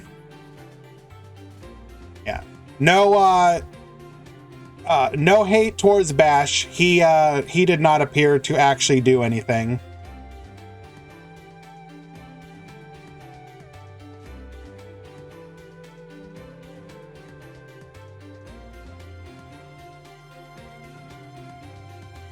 Uh-oh, kid lost in round 3. What happened to the sweep? I was promised Vendread sweep. What deck am I using on Gierig? Oh, it's just a farming deck. It's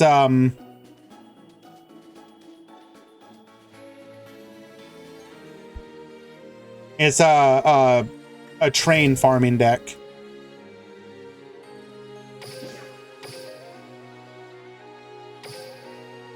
When I'm farming roaming duelists, I just use the train deck because it works and will get like over 5k consistently.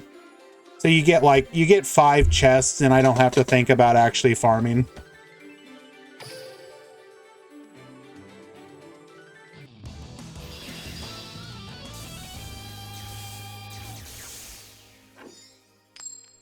Libe is the win con? Yeah. Get Baboostin. Duel. What was the first archetype in Duel Links to have an Omni Negate in the first turn? That'd be 3-star Demotion Dark Magician, I believe.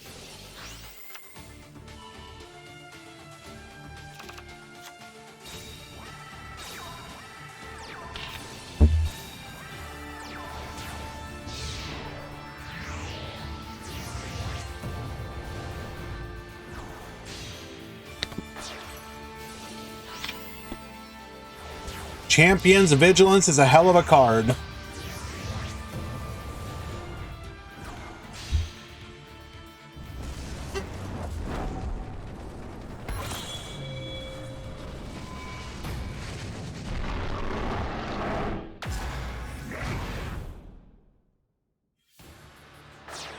And that was pretty early on in the game's lifespan, too. It got hit pretty... Will Champion's Vigilance ever get freed? Probably not. Can you... Okay, real talk. Think about the Dark Magician deck that exists in game right now. Now give them a freed Champion's Vigilance. You would throw 3 copies of that in your deck so damn fast, my guy.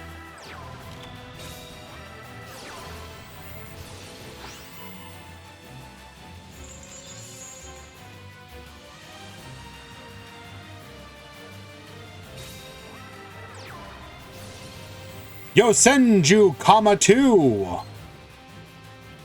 Surely we just get negated here, right?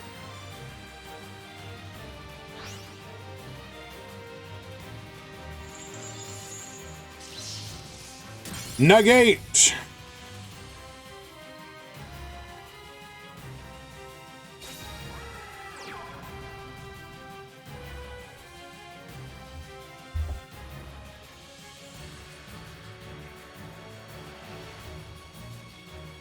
Yeah, no.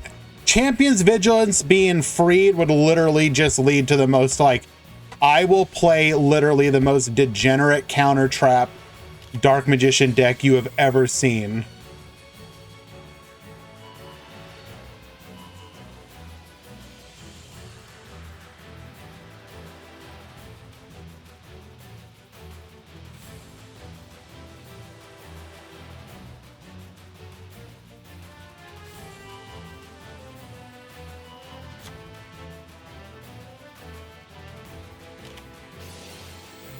Forbidden Lance.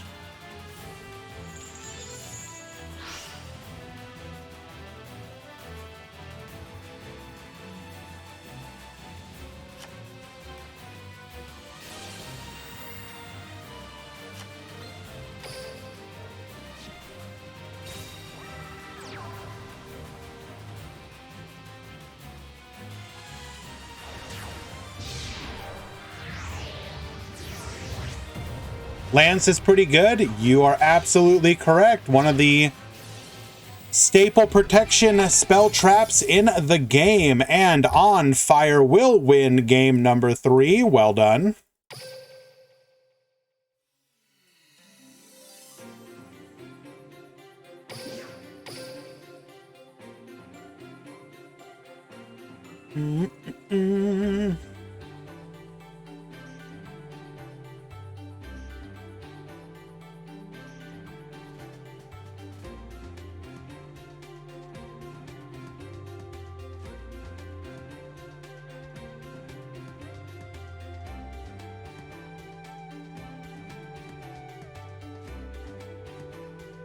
Let us find another match.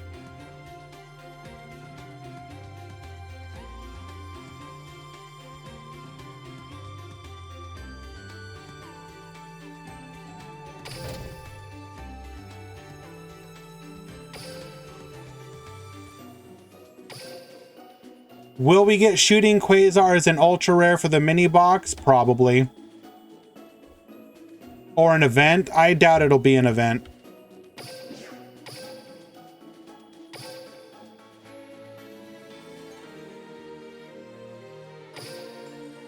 Is Kid still in? Yeah, Kid's 2-1.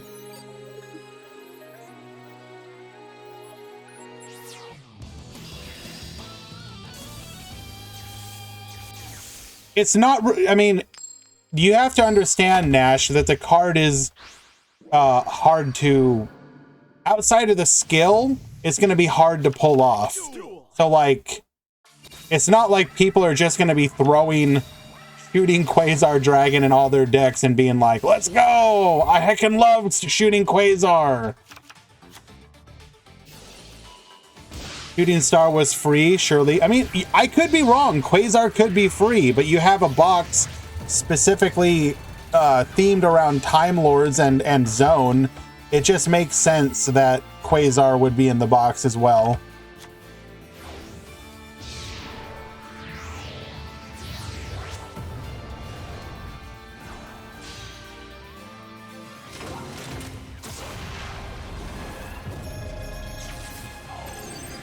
So it's a Synchro box. It's 5Ds themed. Based on the leaked skills, we can expect support for Time Lords, for Shooting Quasar, for Resonators, and potentially OG heroes.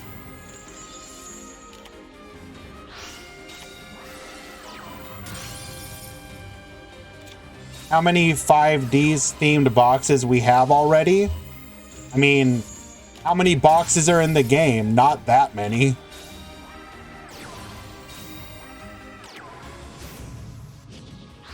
Like, you act like we get a 5Ds themed box like every single day.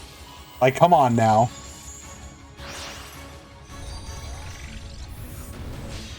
Come forth, Pentastag.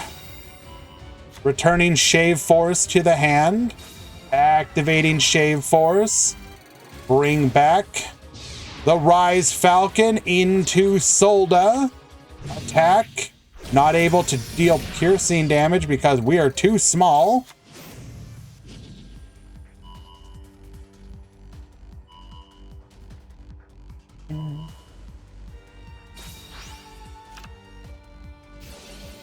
Oh, you're asking how many we have? We could go double check after this match.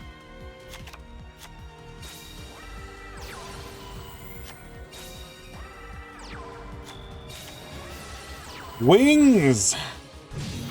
And we are forced to pass. Into a break sword. Break sword, get poppin'.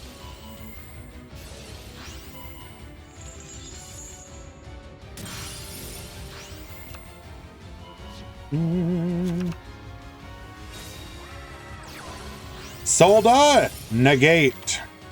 Searching for a rank up, and that won't do us any good here. We will get the scoop, and Neoroxus wins game number 1.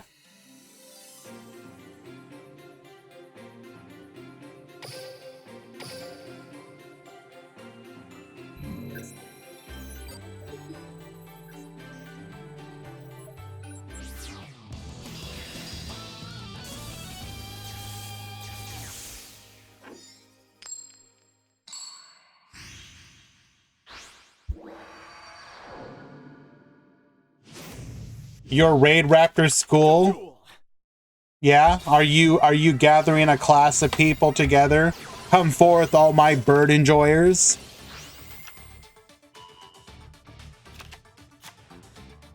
Well, keep in mind, there's also the leaked skill, which I think the skill by itself, even if you ignored everything else, obviously getting access to new Resonator support, the skill is like really good. Discard 1 Fiend-type monster from your hand, send 1 Fiend-type monster from your deck to the graveyard, and add 1 red monster from your deck to your hand.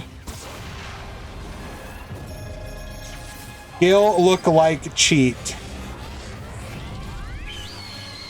I love cheat skills.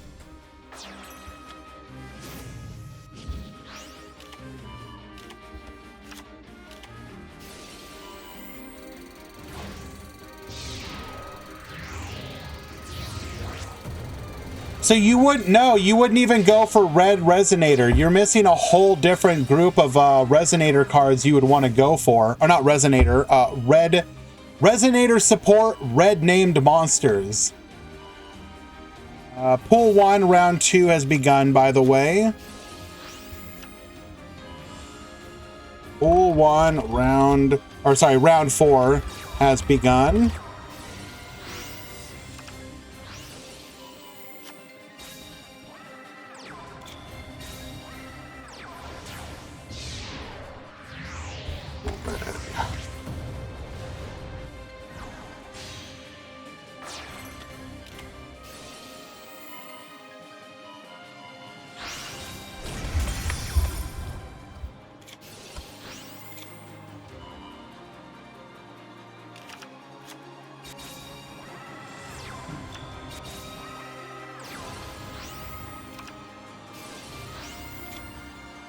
Sorry guys, just handling a couple issues here on the back end.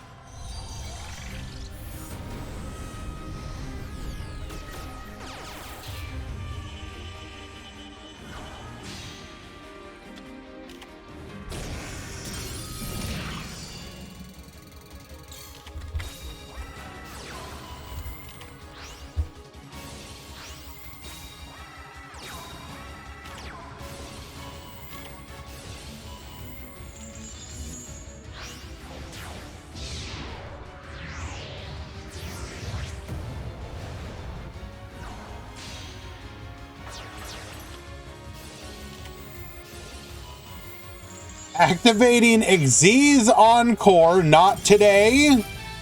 And Neoroxus wins. Let's go! Game number 2.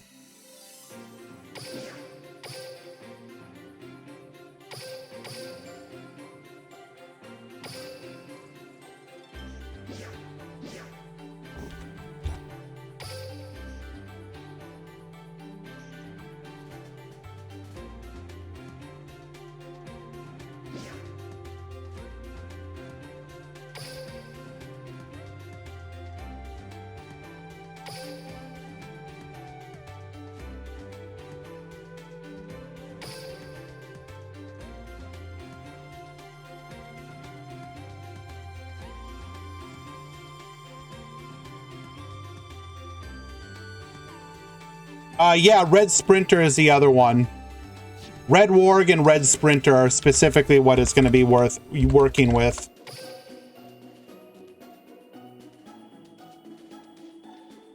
So, Red Sprinter, when this card is normal or special summoned, while you control no other monsters, you can special summon one level 3 or lower Fiend type monster tuner from your hand or graveyard. Since you will have dumped a tuner to the graveyard most likely, this becomes a 1-card Resonator starter. In addition, you also have the access to Red Warg, which can also function in a very similar way. When you normal summon a Resonator monster, you can special summon this card from your hand.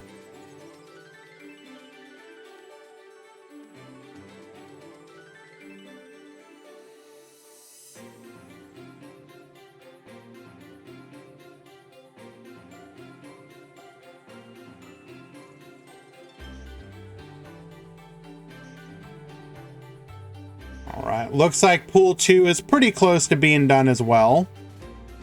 One match left, it looks like.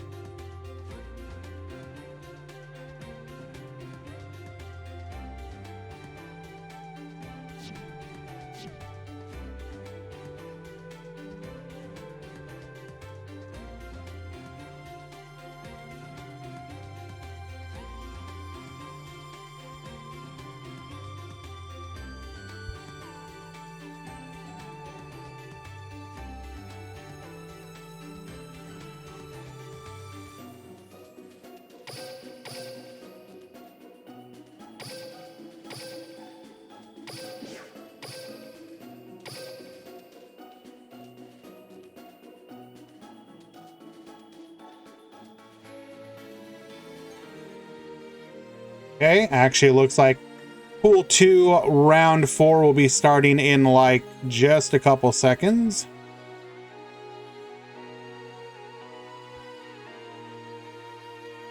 Pool 2 round 4 has begun.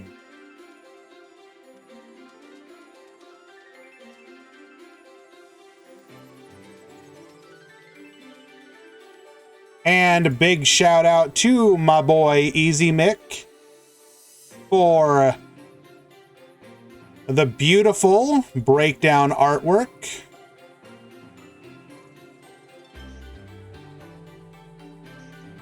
Always appreciate how professional you make this look, my friend.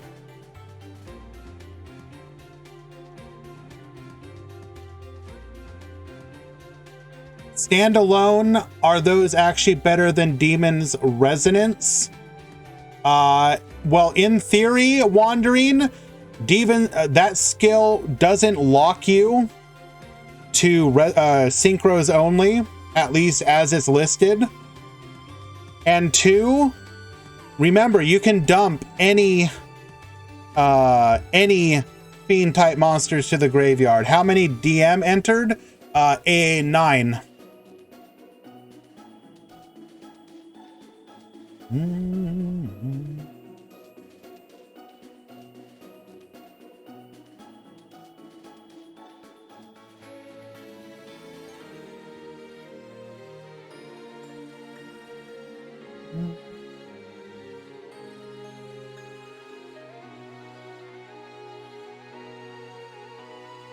We are going to take a quick break.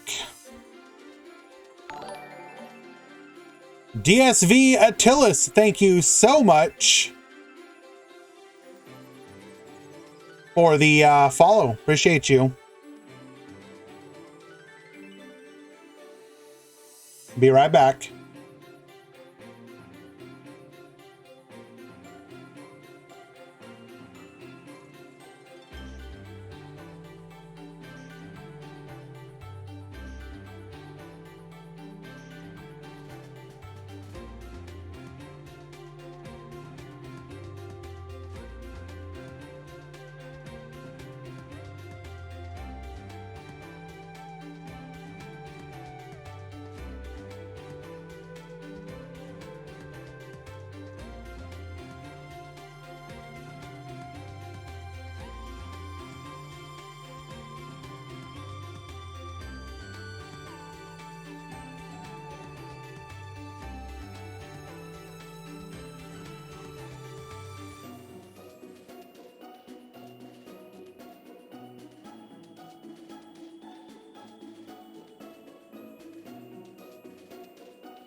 Oh, this is a funny this is a funny match.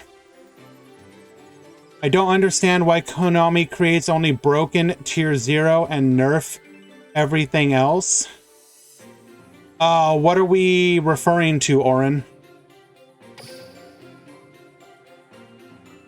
Are you calling Phantom Knights tier 0? Because I very much disagree.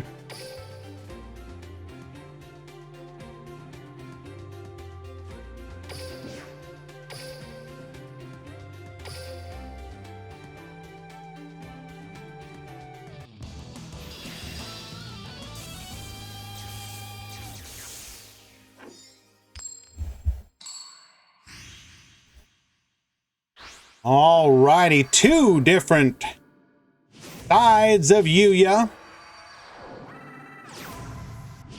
Zhang Ke and Zhang Shen versus Hero Shall Cast Its Light. Pendulum Call, we're going to discard a copy of Odd Eyes Arc Pendulum Dragon, going for Dragon Pulse and Time Breaker Magician. We're going to go ahead and scale our magicians, come forth. Pendulum Summoning Time Breaker, activating the skill to grab a copy of Tuning Magician.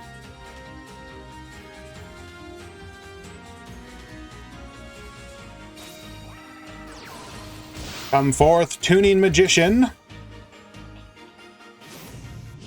We're going to go ahead and modulate our level here.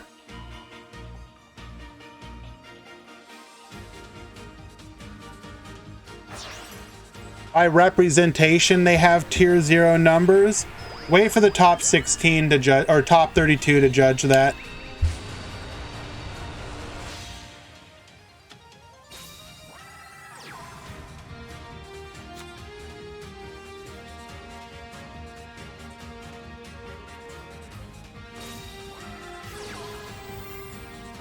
Book of Moon. Zeta going face down. Spiral Flame Strike activating to add a copy of Odd Eyes Pendulum Dragon from the deck to our hand.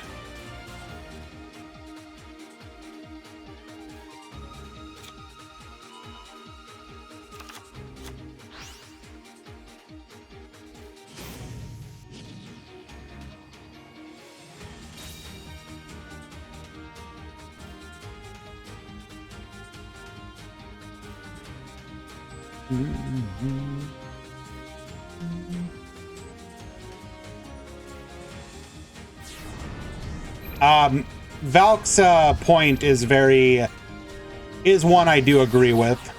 Representation is often inflated with cheap decks, especially when most of the current list has been meta before, so people have the cards. Agreed.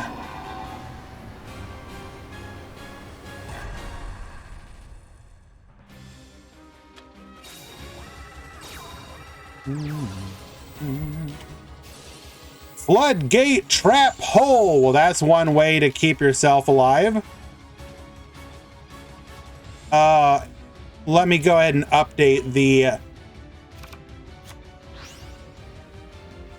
breakdown with the shiny new graphic. Edit com bracket.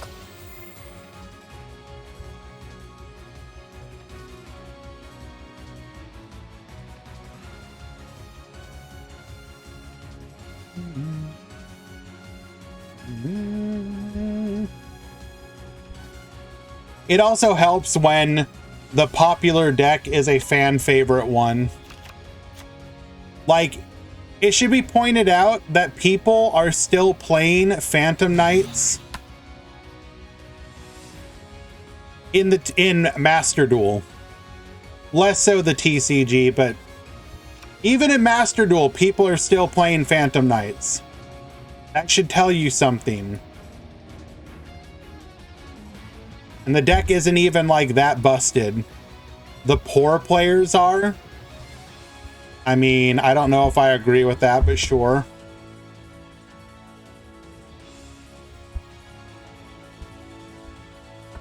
Do not discount the power and allure of I heckin' love Yuto. Like, you know, I think it should also be pointed out, if you ever go look at like tier list videos for characters, like ranking, you know, the top characters from each series, etc., like Yuto almost always does exceptionally well for a character that like dueled what, 4 or 5 times and was in only, and you know, was out of the show by like episode 30 something.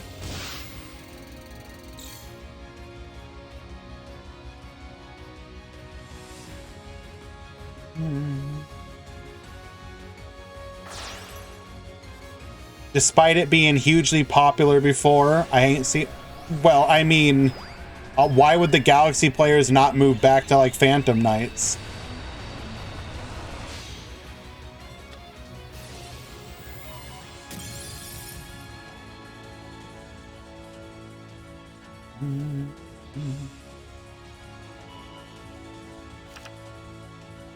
Like, let's be honest, the Galaxy Eyes Skilled got absolutely destroyed.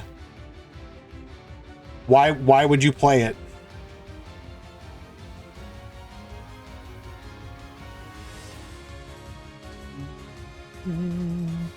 You gotta love. So now that we have the Ignister Prominence out, we can take advantage of our opponent's Pendulum monsters to start sending cards away. 2-for-1 trade, anyone?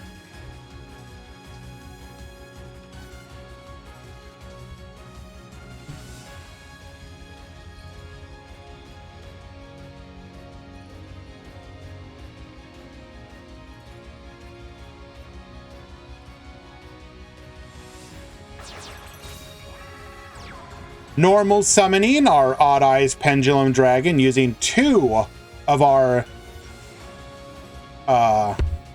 floodgated monsters. Spiral Flame Strike. We're going to go ahead and add another copy of Odd Eyes to our hand.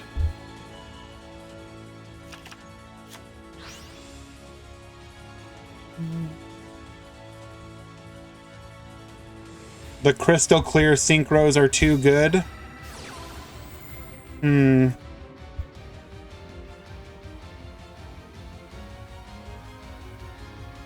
It will be interesting to see how they implement them, if at all.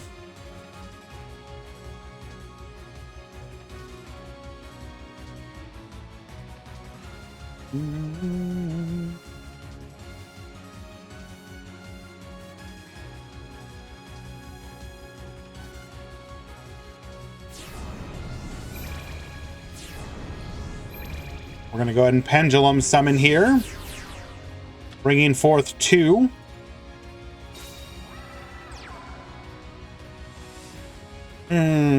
I forget. It was... Which one was the Wind Witch girl?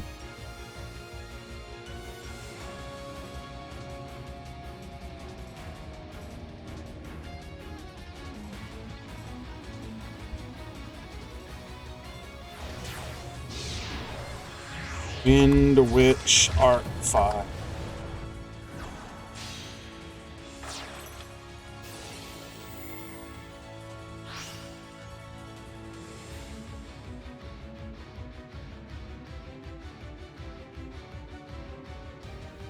Rin. Okay, right, Rin. Yeah.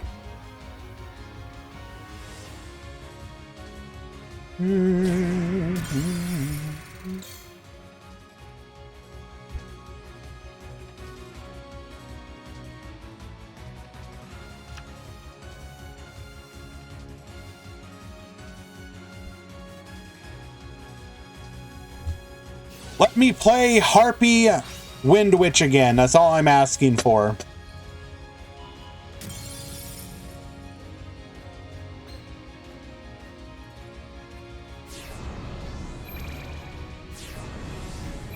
Pendulum Summoning 1. Come forth, Time Breaker Magician.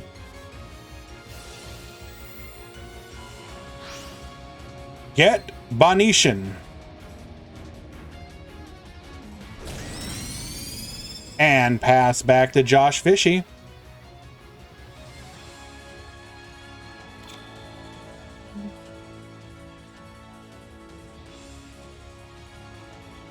We are forced to pass here.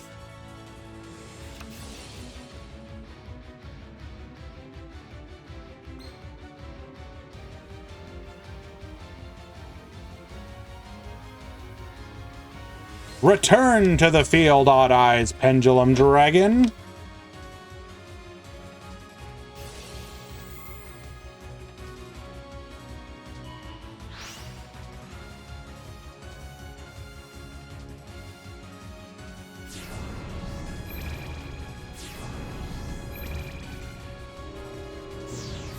Can you explain the Time Breaker skill main gimmick that isn't Zeta Pass?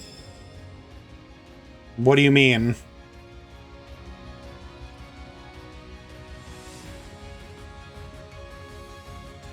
In theory, the idea behind this skill is, do you want to take advantage of the fact that if you do synchro summons, you typically get to bring your synchro material back?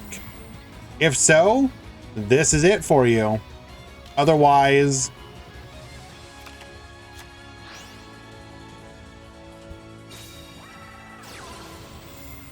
I don't know what to tell you.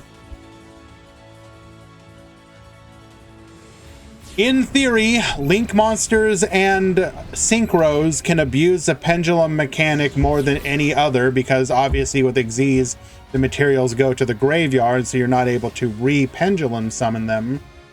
But in this situation, in theory, you are able to.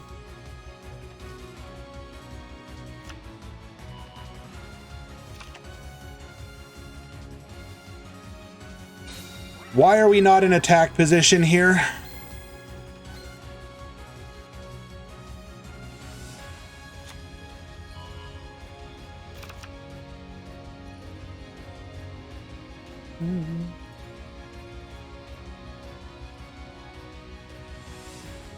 Because Zeta.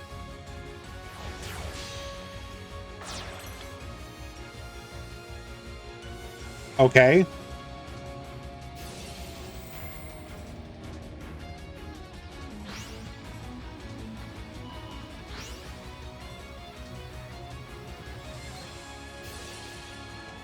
Ah! Now we know why. The true reason. Come forth, Trishula Zero.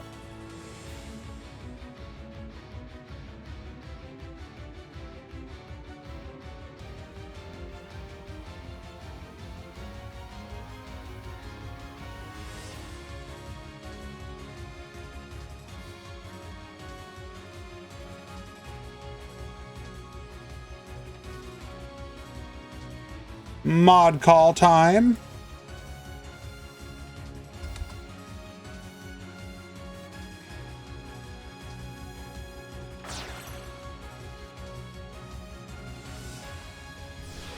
So shall not 1-0. Got it.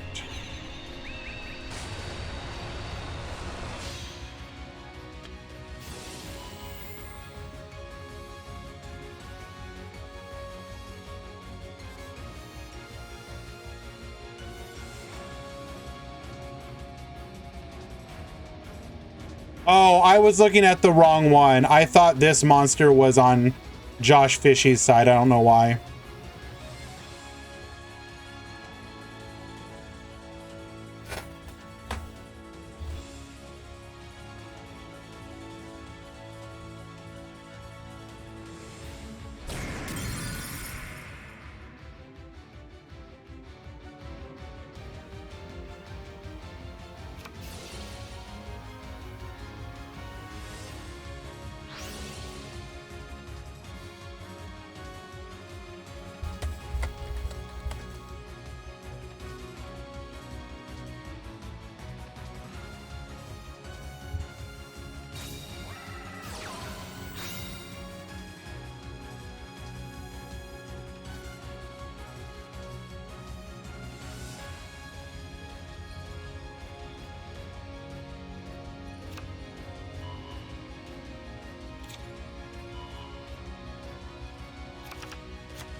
Alrighty. And lo, we return.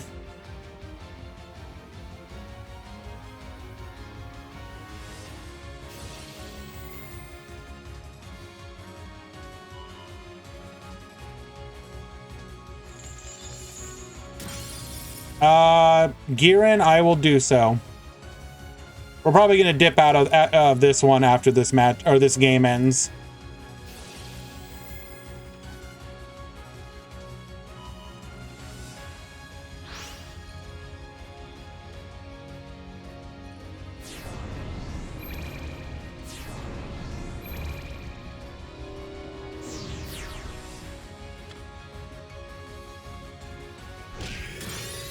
Taking out Sin, Zeta, getting in for 25, and back to Josh Fishy. I will say this for this match, it's actually kind of gone back and forth way more than I was expecting.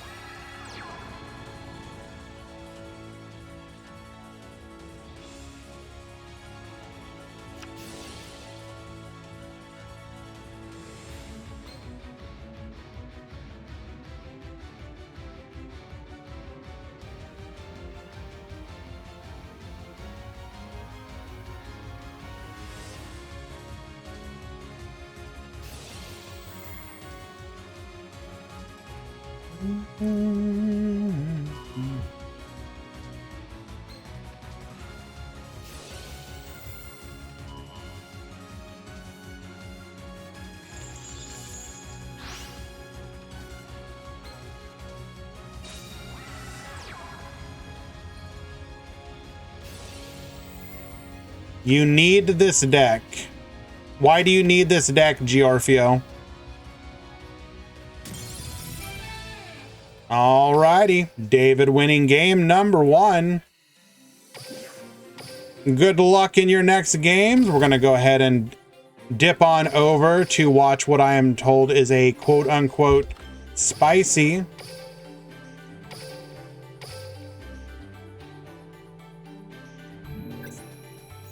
matchup,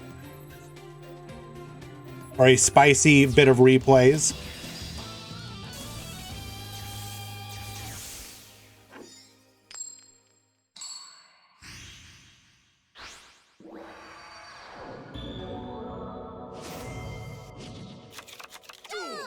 All right, Giran at the bottom, Twitch Pro Fear at the top.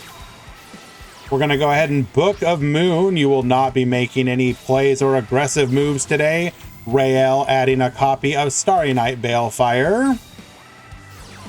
Balefire adding Starry Night Starry Dragon. Come forth into Abyss Dweller. Starry Night Arrival. We're going to go ahead and get Pumping. It is expendable die. We're going to activate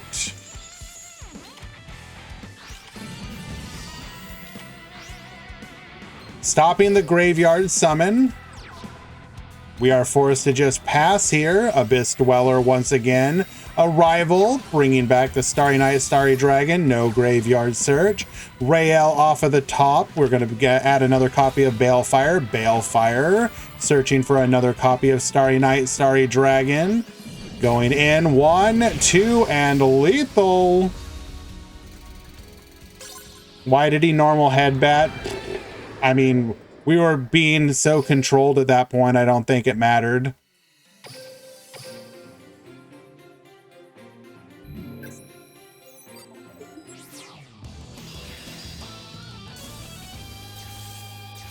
Did not get to activate skill, by the way. Maybe should be using Fairy's Smile.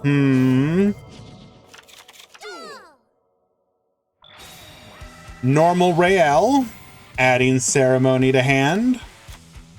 Set 1 and active. Do we not have another? Okay, we have 2 more, so we do get our plus 2,000. MST taking out a Chalice. Suprex into Headbat. We will crash for a Okay. Rael off of the top, adding a copy of Balefire. Activating Balefire, we're going to get a copy of Starry Night, Starry Dragon. Arrival, expendable die on the arrival, but that will trigger Ceremony, Headbat effect. We're going to get Octo Stretch, going in for 18. And 1250, back to Twitch Pro Fewer. Goki rematch activating, bringing back the Octo Stretch and Suprex. We will go into Jet Ogre activate, along with Octo Stretch and Headbat activating, giving us 2 copies of our monsters. It'll be another Suprex and a Riscorpio. Suprex to the field, come Riscorpio, Starry Night Ceremony. We're gonna pop, taking out the Jet Ogre, come both Jet Ogre number 2. Suprex effect activate, Riscorpio effect activate. Searching for finishing move and Headbat. Going into Goki the Great Ogre. Activating finishing move. The main event. 5,900. 100 life points and a dream.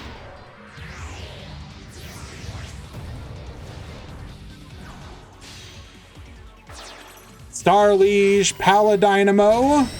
And attacking in for lethal.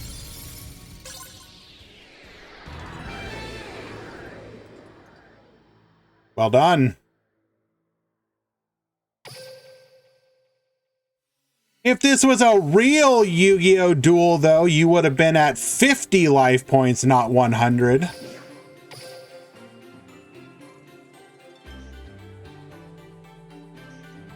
Oh, whoops. Mod call that I totally missed. I apologize. Okay, we are asking deck check game 1. Okay. So we are checking Mako Tsunami. Boom, boom, boom, boom. That is legal.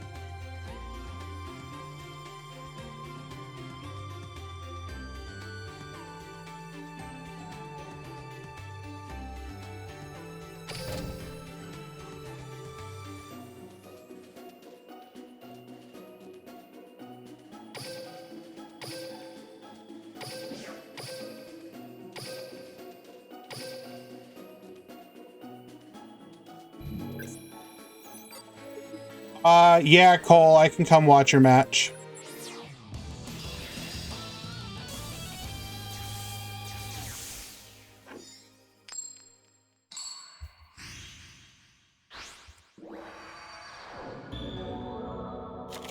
Duel.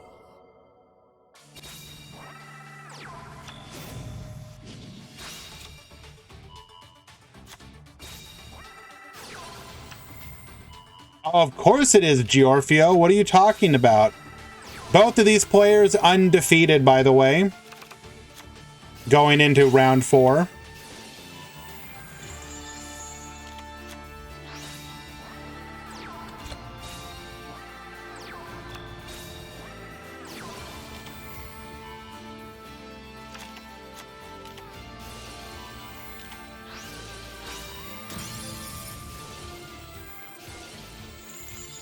Booking the nucleus, that's always a pro gamer move.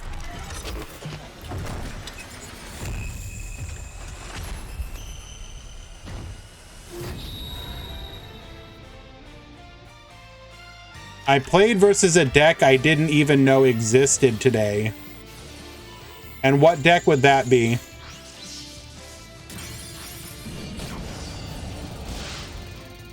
Alrighty. Draw sense low level, come forth Mageline. Mageline searching for petting Cessor. Hero shall cast its light. Alright. Come forth, Glass Souffle. There's the TTH. Get wiping, game number 1 going to Mech Lords.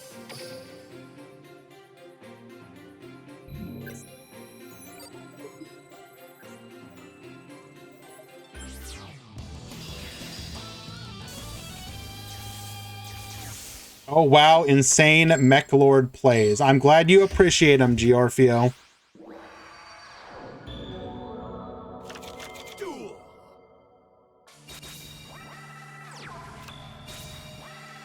All right. Assembly. Gonna get hit by the Typhoon. I loved when the Mech Lord engine won this duel. I mean, we had Mech Lord Emperor Weisel on the field. What do you want? Nucleus. Uh-oh. Uh-oh. Okay. Crackdown, get yoinkin'. Crackdown, get yoinkin'. Compulse returning to our hand. We're going to go into a Nightmare Phoenix. Mech Lord Assembly going for Obligato. Giorfio, please explain to me how you're feeling right now. Come forth, Gear Gigan X.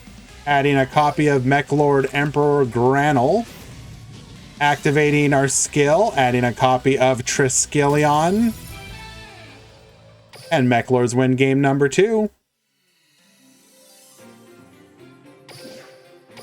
I'm told that I have a bit of spice to go watch.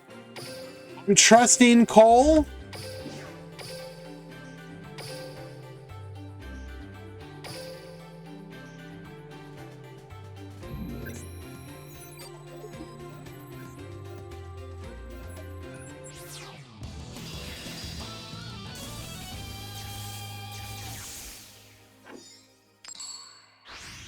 All right, Cole at the bottom, Bonkers at the top. Duel.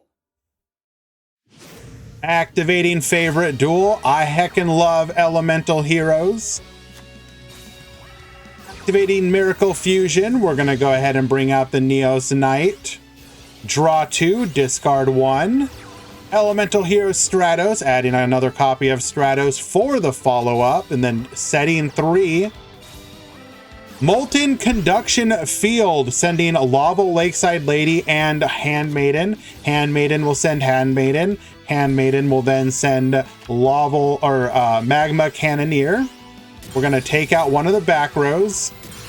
MST taking out the Dust Flame Blast. Stratos is going to go ahead and attempt to pop. We're going to pop 3 in return, including 2 of those monsters. Getting in for 1,800. Lava Cannon to the field. Bring back the lady. Activating the True King. Get Bonetian. Handmaiden sending Lakeside Lady to the graveyard. We're going to go ahead and pop that back row. It is a Compulse, sending the True King back to our hand. We do draw into an elemental hero, allowing us to go into Miracle Fusion. Once again, come forth, elemental hero Brave Neos. But you compulse me, I compulse you. Only a back row to set here. Our opponent does the same. Dust Flame Blast, taking out that back row. Lava Cannoneer, come forth. Lakeside Lady to go into the Zeta. Attack in for 2,500. Back to Bonkers. Top decking a reinforcement of the army. That's about the best you could hope for here. Stratos effect, adding a copy of Elemental Hero Sparkman. The third and final activation of Favorite Duel, Miracle Fusion to the hand. Get Bonetian, come forth, Elemental Hero Neos Knight. Could we have not done... I think this might have been a misplay. We probably should have gone for Flame Wingman here.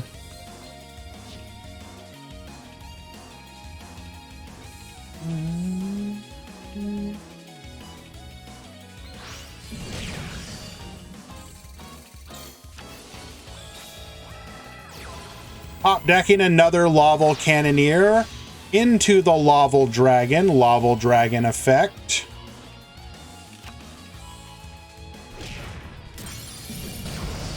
And game number 1. The idea for going for Flame Wingman is that no matter what happened, which one he banishes, you would be able to deal damage. Well, I mean, it kind of didn't matter, I guess, technically. But in that situation, it was probably the better choice, because if it gets banished and comes back, it's still going to be a threat. But ignore me, that's just my instant gut check reaction.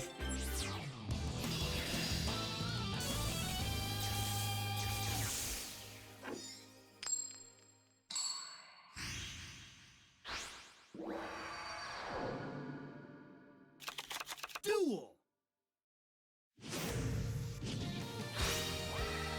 Alrighty. Sending Neos, sending Grand Mole, probably going for a Brave Neos here. Setting 3. Molten Conduction, sending Lady and Handmaiden. Handmaiden sending Handmaiden. Handmaiden sending Handmaiden. Handmaiden sending a Laval Cannon. We're going to force out a back row, then reinforcements of the army for another Laval Cannon. Brew King will get Banishing, Laval Cannon, bring back Lakeside Lady into the Yazi. Forcing out another back row. We have the Forbidden Lance, but that's going to be a quick 2-0 lethal. Well done.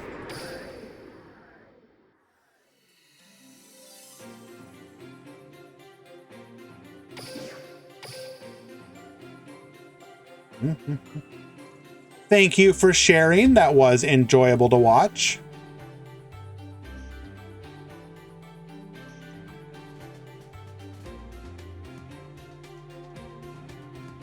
Now, how can I say no to my boy Giorfio, who wants to see the Synchro deck once again? What won? Lavels beat favorite dual hero 2-0. And good lord, they're still in game number 2.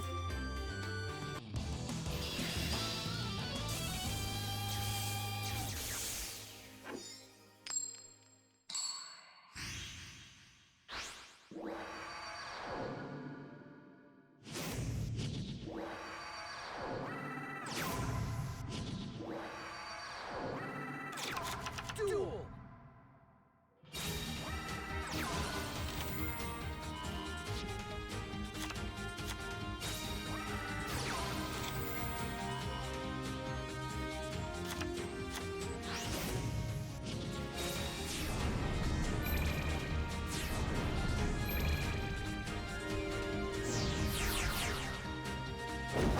And summon 1, 2, and 3, including the Performa Pal's second Donkey, searching for another Joker for the follow-up.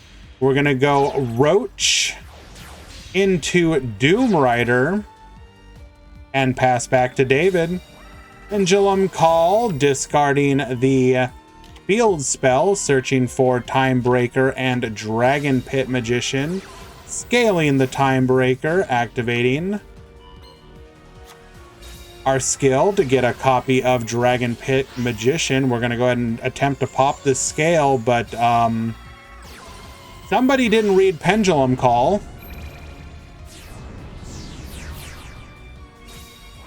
Pen 1, Pen 2. I'm tuning Magician to the field. We will go into the Ignister Prominence, popping the scale to send the scale, and then getting in 2 attacks. Performa Pal Joker, searching for a copy of Arc Pendulum Scale, Dragon Pulse Scale, pending for 1 and 2. into the Rebellion Xyz Dragon, get reducing. Able to wipe the board here. Back to David.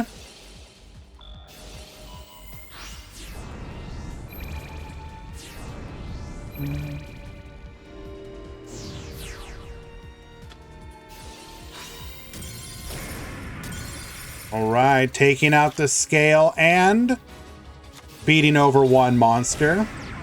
We're going to be able to wipe the board here. Flame Strike, searching for a copy of Odd Eye's Pendulum Dragon, which is going to allow us to scale. Or rather, it looks like we scaled the Jean K Magician. Warning Point will meet both of those summons. Timebreaker, get Benishan, taking out the monster in the monster zone. We shall now pend for 2, going defensive. Malevolent Sin is going to attempt to go for lethal here, but we got the IDP to wall it off. All right. Game number 2. And actually, is that a 2-0?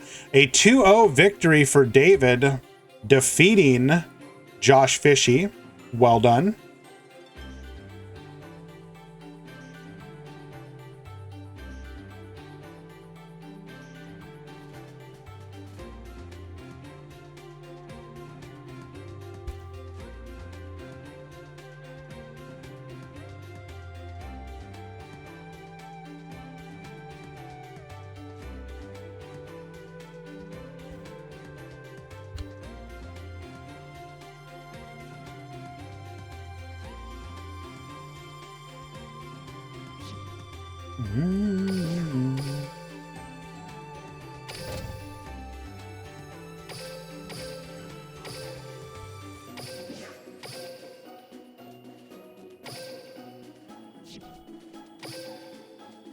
The last game in pool number 2.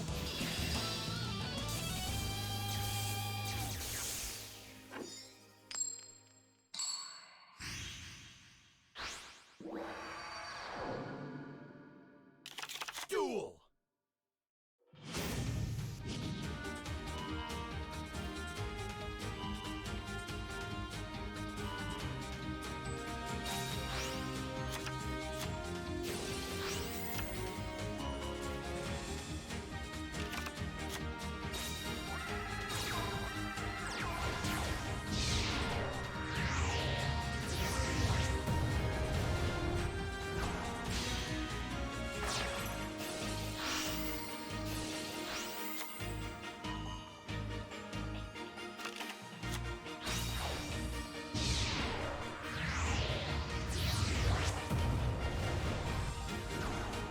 All right, we're just pushing through some of these matches.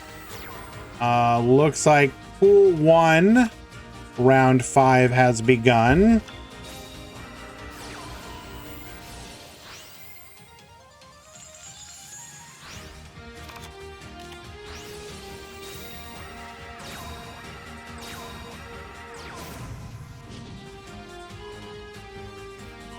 We appear to have a PK Fire versus regular Phantom Knight matchup as the one game left in the round for pool number 2.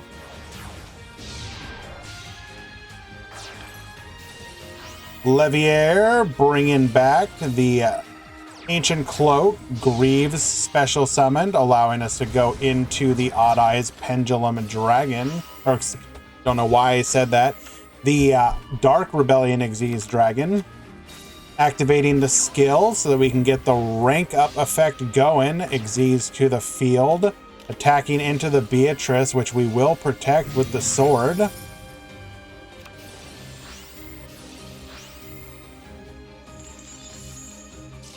We will negate the activation. Dante effect will trigger. Beatrice effect will trigger. Come forth Virgil. Virgil will be able to spin here. But we did activate... Oh, we didn't even need... Wait. Didn't we use a skill?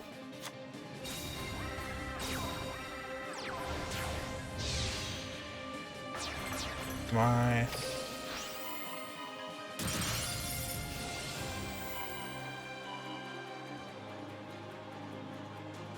How good is Mermail Atlanteans in this meta? It's a strong rogue deck. You can absolutely win games with it.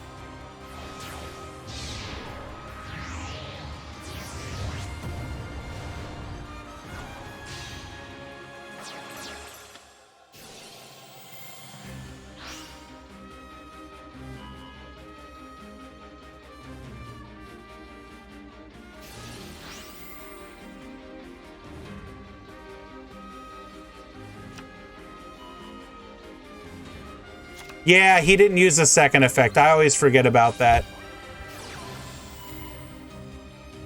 Mermaid. So, like, if you already have Mermail Atlantean, you can absolutely play the deck and have fun.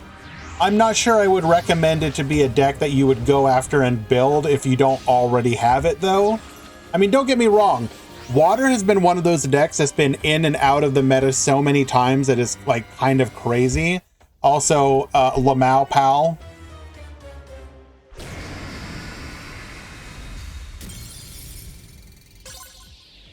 Stajoker, if you check the issues tab in game, that is listed as something that is broken right now, and they are working on fixing it.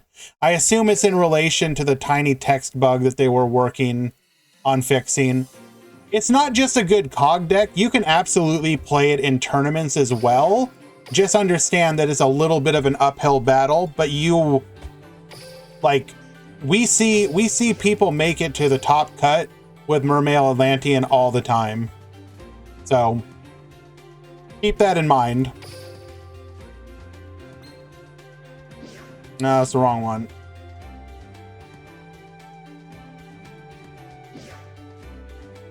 Nope, that's not it. Where is it at?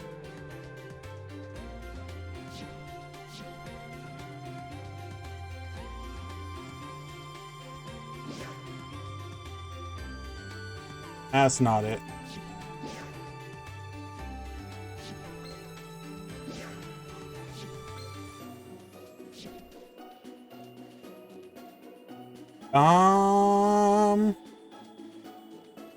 Okay. Pool 2 will be going to round 5 in just a moment. Yes, looks like it just flipped over. Round 2, Pool 2. Round 5 has begun. This is the final round before the top cut.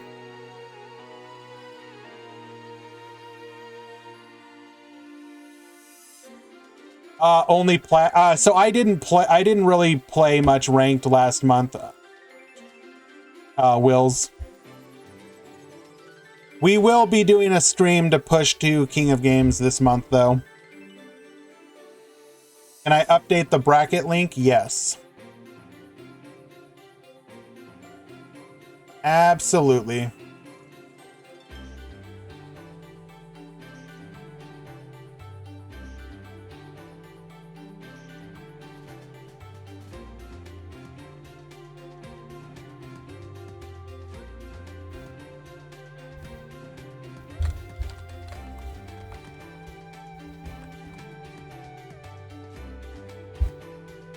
Just you wait, Deathroy. We're gonna do it with Malefic one of these days.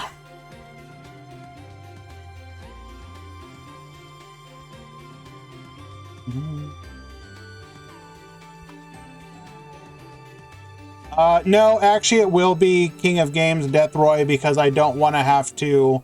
I want to have the option to skip the... I want to automatically qualify for the next KC Cup and not have to worry about doing it again.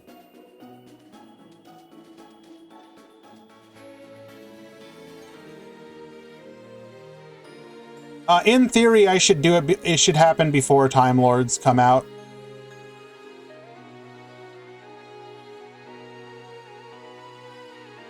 Like, we'll probably do it either...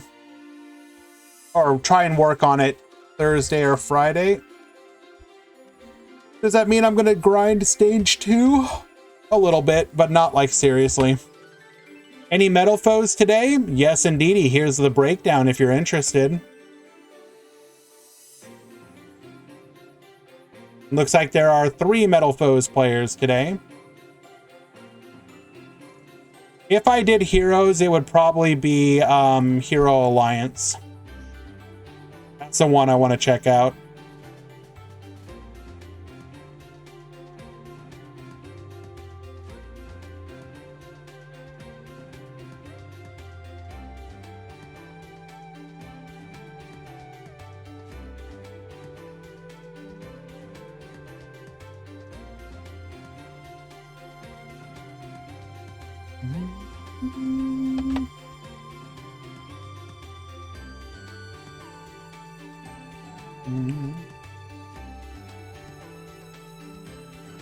Alrighty. We'll have a matchup in just a moment, guys. I am seeing what sort of spice we got to work with here.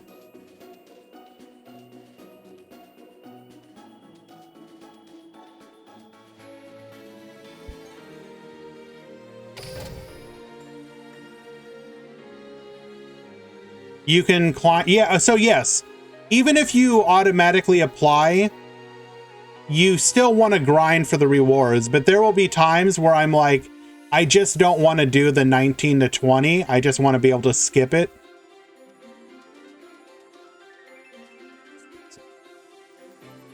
So I like securing that and making sure that I can do that.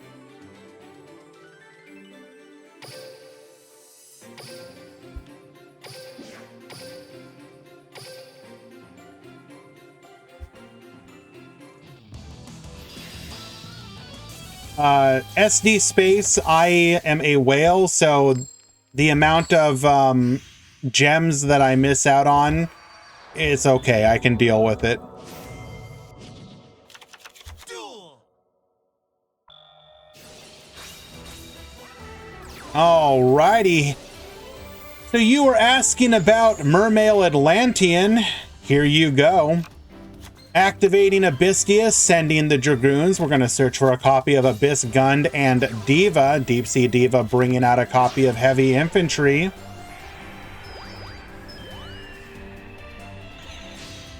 Into the Ravenous Caraco Dragon. We will then activate our skill, going into a copy of Dweller. Excuse me? Gizmek Okami. This is a little unusual.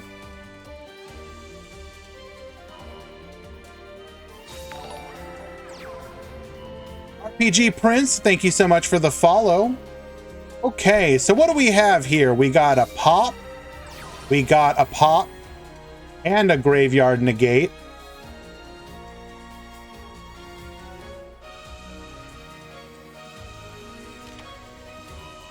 Searching for a copy of Magical Dimension here.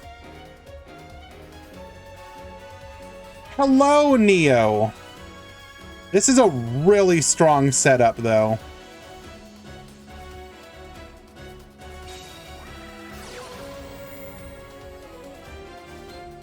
Dark Magical Circle activating. Back from 12 hours of work. My goodness, my friend, you must be extremely tired. What are you seeing? We have Mermail Atlantean versus Dark Magician.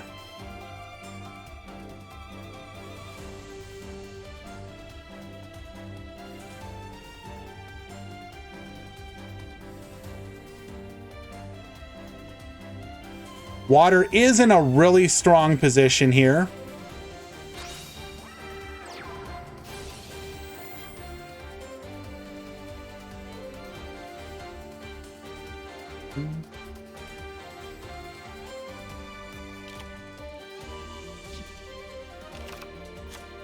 Apprentice to the field.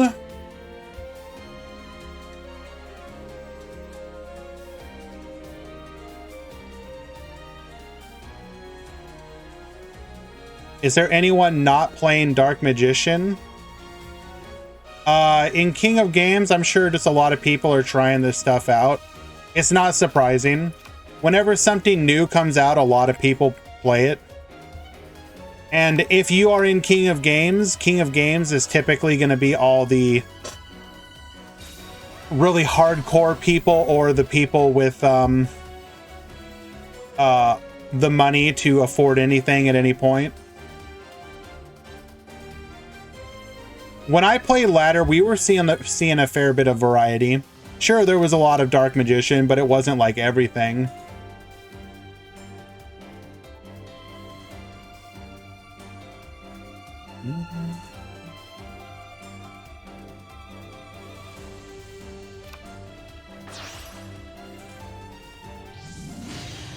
Come forth, the Dark Magicians.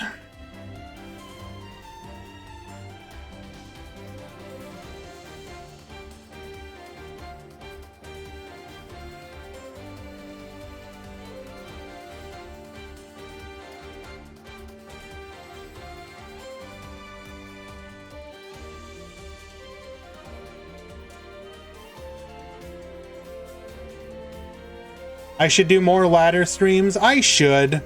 Honestly speaking, the only thing that really keeps me from doing it is just the fact that working full time on top of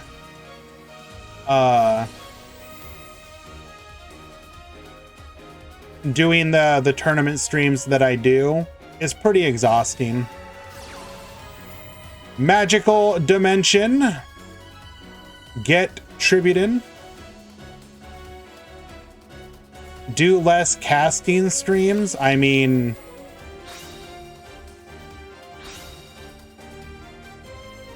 I don't know if I agree with that, Deathroy.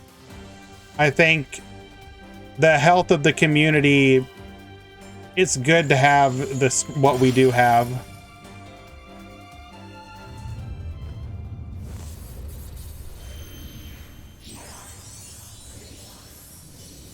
Swap Monday Meta Weekly with Ladder Day. The issue is I don't want to stop the Meta Weekly because I'm fairly convinced that if I was not to do the Meta Weekly anymore, it might stop, and I would rather make sure that it exists for people.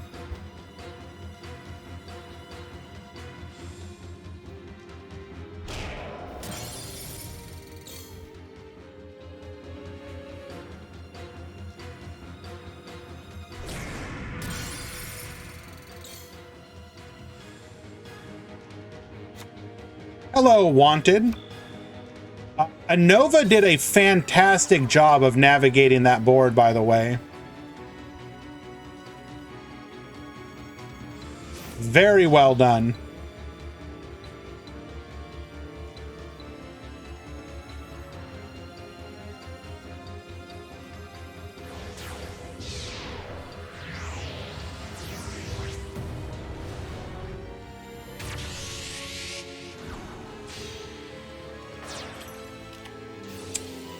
Pulse, and any monster draw will be lethal. Well, not any. Let me take that back. Now we have lethal. How does he have 6k life points?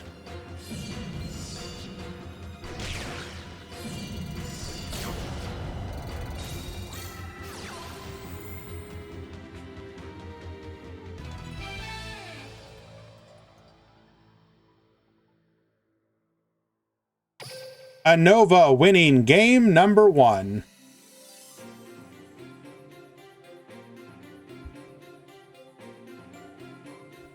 But, so yeah, like, I really want the Meta Weekly to continue as long as possible.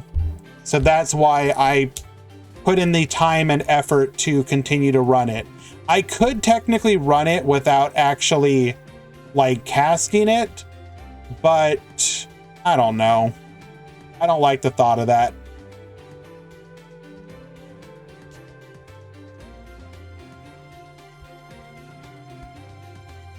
We still have lots of really cool people who enter the Meta Weekly, and they are almost always fun to watch.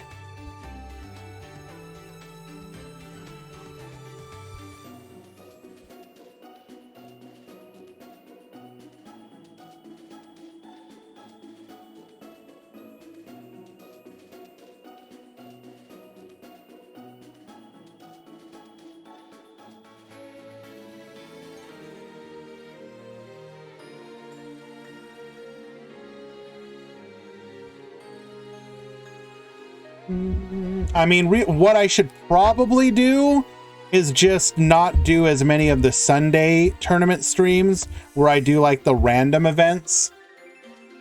So, and just save a day for climbing instead.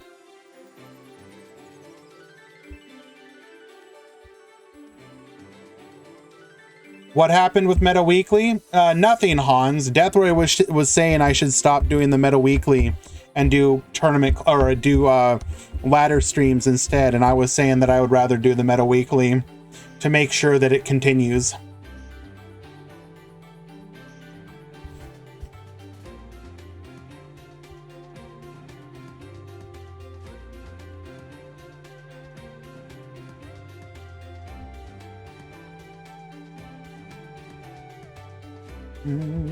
No, I get it. It's all good, Deathroy.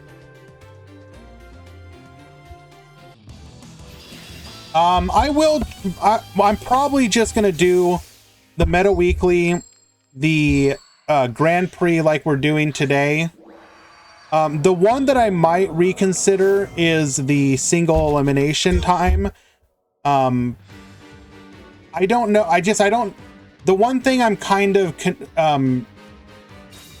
I don't know if we get enough people in Asian regions to justify the single elimination at the time that we do it. Like, I might change the day and time for that one. But I don't know. If we pop Magical Dimensions target... Hans, what are you talking about? Don't spread disinformation. If we pop Magical Dimensions target, does it fizzle or keep summoning? It fizzles. You need to tribute the monster.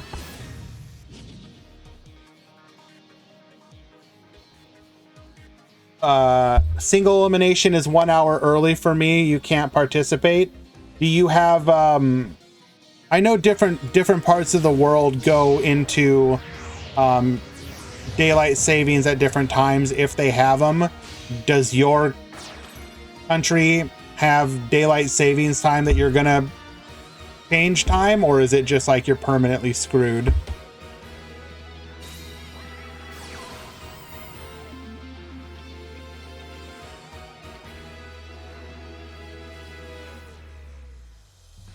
All right, this is looking a lot less scary. Abyss Dweller with a pop.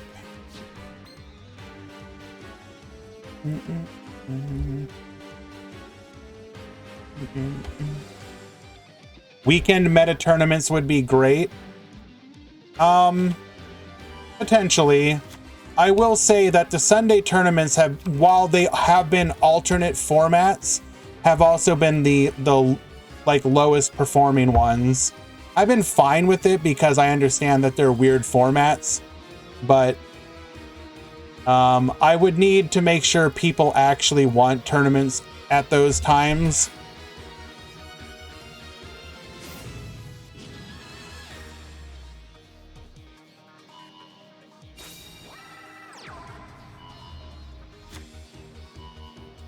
Like, I've been very happy with how the Grand Prix Swiss has been doing. I understand your feelings, but honestly, it's not your responsibility. I mean, I know it's not. It's obviously me choosing to do it. I am aware. But there's a couple things that I have to say about that. Number one, it is another $50 prize pool tournament, which is nice.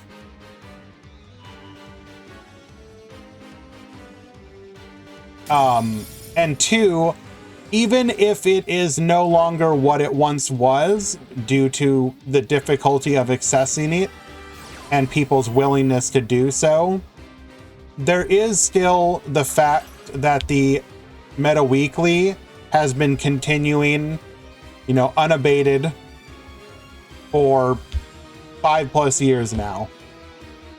And I really do like the heritage of it, I guess, is the best way I could put it.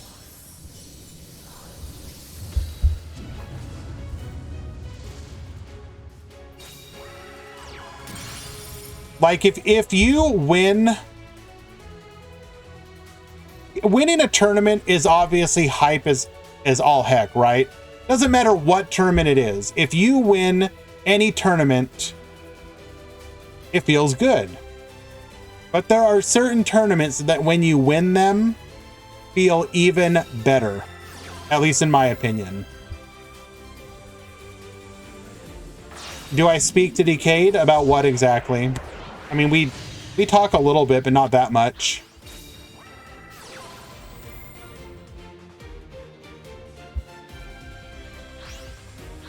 Activating Magicalized Fusion for a second copy of the Dark Magicians. We will get a draw here.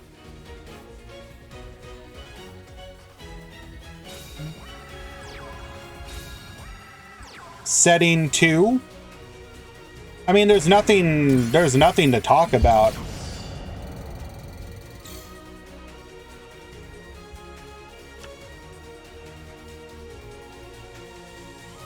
Oh, what the? Hello.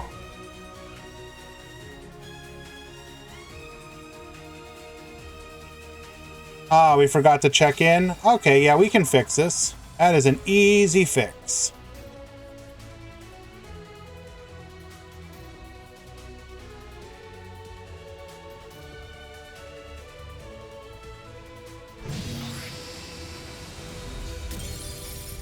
And Anova wins game number 2, ensuring their spot in the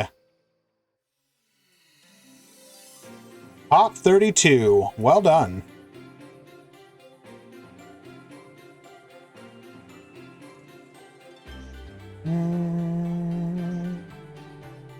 Alrighty.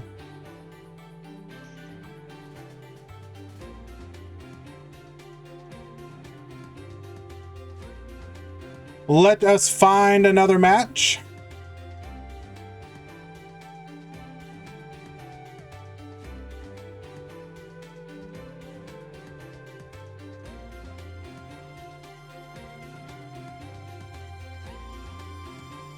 The way I approach it, CM Schofield, is I'm fully cognizant of the fact that, like, we are obviously in a world where the more successful, more popular game is Master Duel.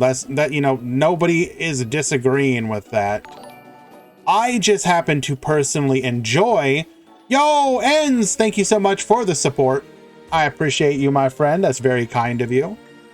I happen to personally enjoy this game more, but I have gone out of my way to support all players of both games. So for example, I help run the Duel Links, not Duel Links, the Master Duel Meta Discord, along with the other moderators there. I will say I have been kind of easing back a little bit, but I've put in a lot of work to make that Discord as good as possible. So I guess what I'm saying there is, like, this isn't like a matter of like disliking any one particular game, I guess is the best way to put it. That said, one does have to be aware of the hierarchy of, like, interest, I guess, is the best way to put it. Like, how to put this? Let's watch this one.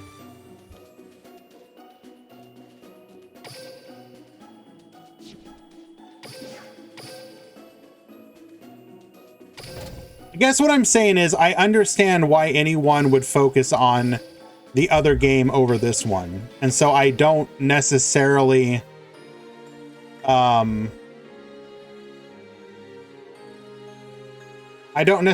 blame anyone who does that. Like, if you are specifically interested in catering to what your audience wants, then it makes perfect sense.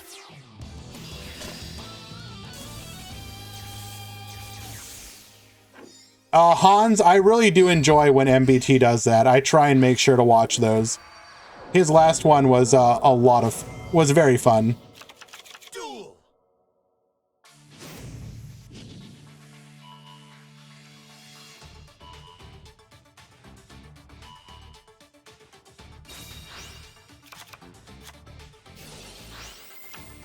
Alrighty.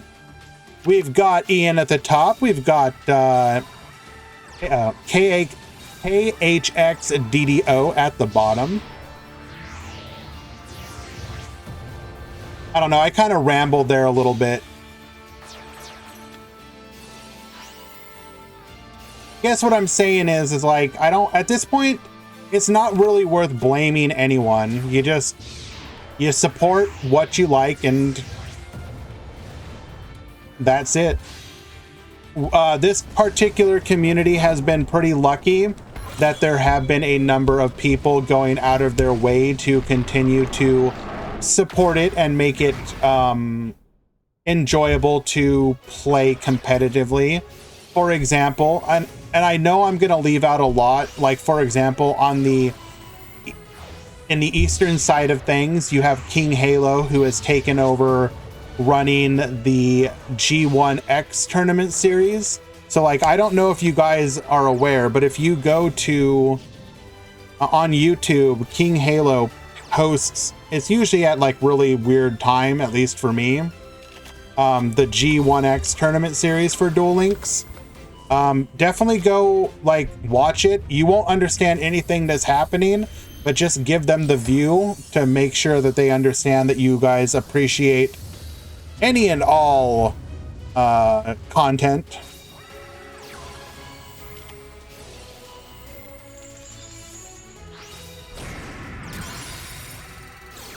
How much of the interest difference is in the games? I'll get to that in a second, Wandering.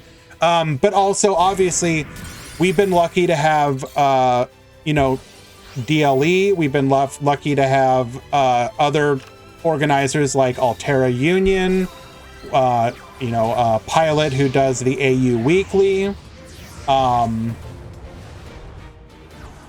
You have Quantum, obviously, just all these other organizers that have continued to host events like week in and week out. Does a lot to, like, not only does it do a lot for the competitive players, but even the players who aren't competitive and are just interested in playing the game casually, those tournaments are how you get those tournaments are how you get specifically all the deck lists that people then look at, right? You know what I'm saying? Like, if you didn't have so many tournaments, the top decks page would be significantly smaller, for example.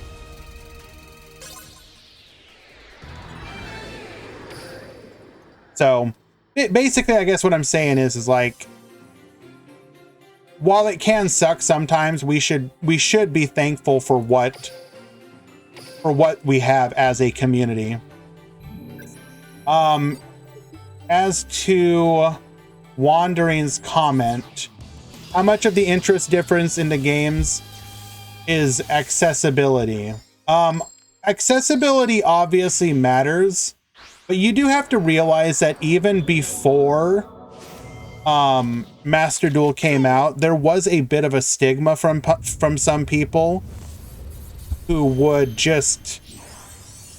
basically had no interest in Duel Links at all to begin with. Like that sort of like, that stigma just existed, right? And so those were your people that would be playing stuff like your dueling books and the like. Oh wow, so we're going for double Dark Magician here. Do we have a back row? We do have one. As long as it doesn't get sniped, you would theoretically be in a good position by being able to draw two and potentially get more disruptive back row here. I'm guessing, though, that's not what happened.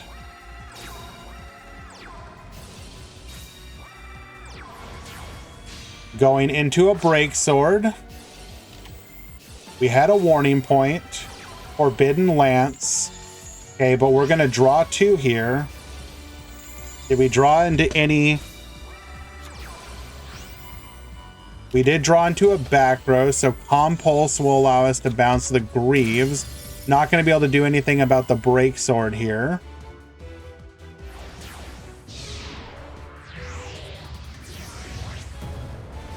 Anyone who plays both?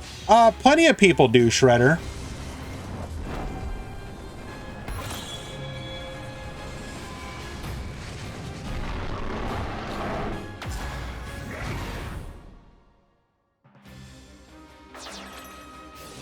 And I think it's perfectly fine too.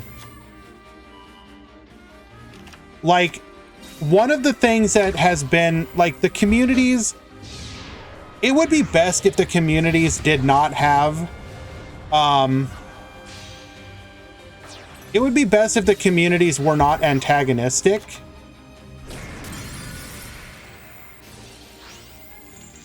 But unfortunately, that's just not the case.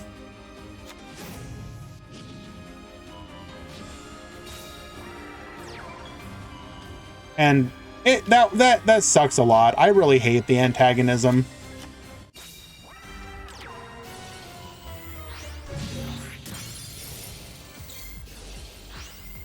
Wait.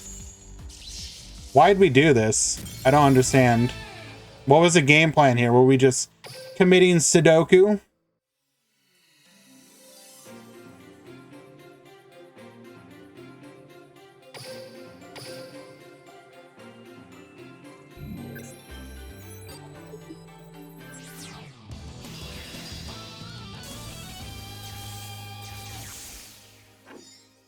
I hate the words DLI can't. It does suck. Because, like, in a perfect world, like, you know, on the topic of Decade earlier, in a perfect world, you would have had, like, you know, just, you would, like, imagine if there could have been support and love for both communities, right? Like when he was doing 3 days a week. Imagine if 2 days had been Master Duel and 1 day had been Duel Links, and then everyone just enjoyed the content that they enjoyed. But like, I never understood, like, for example, one thing you would hear often, and this blew my goddamn mind. One of the things that we were told as to why, like, the Duel Links content didn't continue was that people would unfollow during any Duel Links content. Which just made, or rather, like, the difference between follows between the 2 games was such that, and I was just, I tried to imagine, like, imagine being a big fan of somebody and following them for their content, even the content that they do the majority of. Like, say you joined because of them doing Master Duel content. Like, the idea that somebody goes, oh wow, they did one thing that I didn't like, I'm gonna stop, you know, unfollow, I don't want to see this person anymore. I'm just like, what? So what, you're never gonna watch them again? Like, I have so many variety streamers that, like, they focused on one thing in the beginning. Like, a good example of this would be like strategy streamers. So I love strategy games, right? I do a lot of strategy game playing in my free time. And these strategy game people, you know, they would become famous for, like, really famous for one game. So, like, for example, like Stellaris. And then they would play another game, and it's like, if I wasn't interested in, I might check it out and go like, this game doesn't look very fun, I don't want to watch this one. I don't go like, well, I never want to see their content again. I just go like, okay, cool, I'll just wait until they're doing something I'm interested in again. But they'll be on the back burner. Like, I don't know. I just don't get it.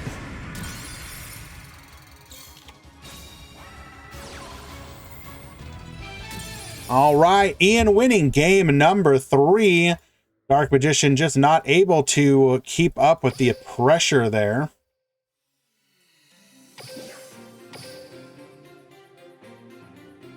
All right, mod call. 2-1 for Francesco. Yes, we can fix that.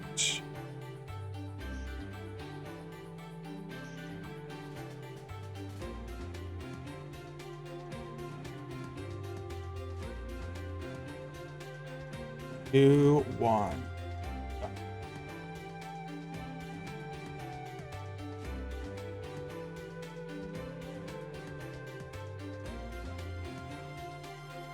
All right, let us find another match.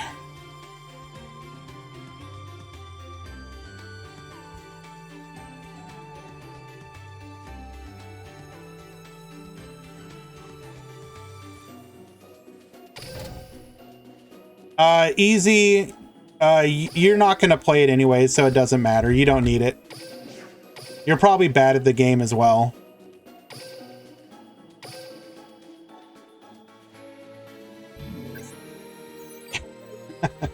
True! Toxic!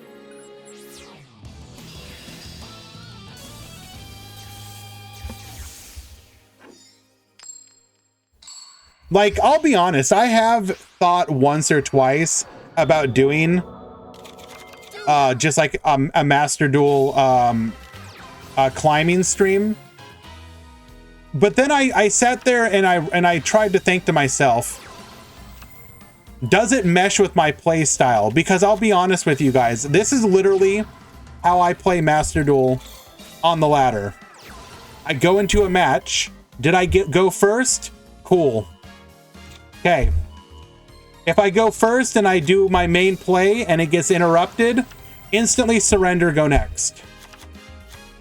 If I win, or sorry, if I go in and my opponent goes second, if I have no interruption, instantly surrender, go next. And I don't mind admitting that because literally it doesn't matter and I cannot be bothered to sit there and watch my opponent combo off.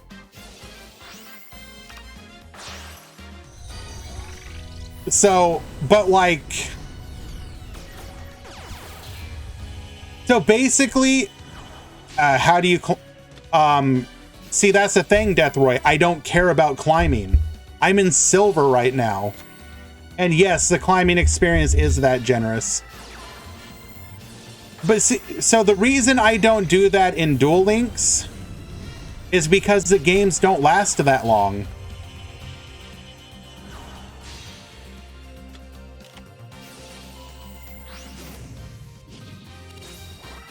So I know that's technically kind of like weird, I guess, but like,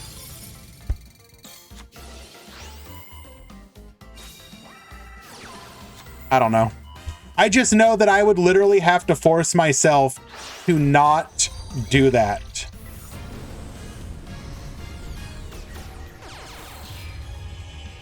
And I know, so don't get me wrong. I understand that that's like completely a me thing. And most people might look at something like that and be like, my dude, you're weird. What are you talking about? Just play out the game. But I'm just like, no, I don't want to.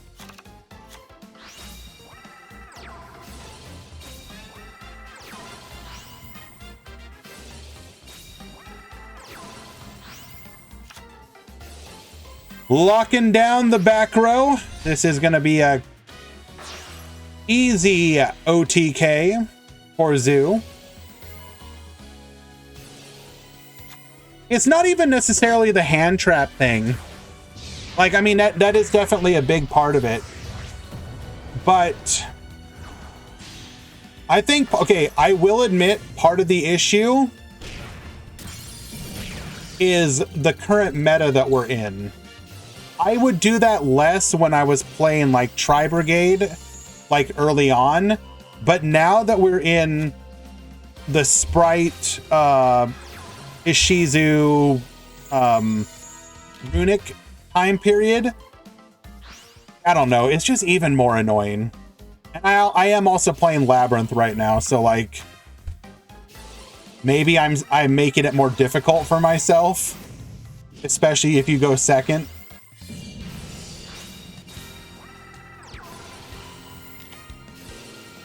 Wipe the field.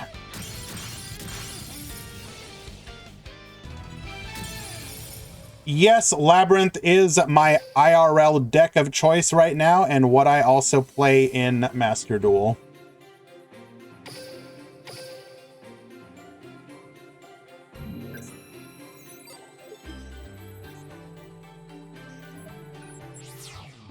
Why doesn't Salad Code Talker have his own category? I don't know, I'll be honest. I could ask.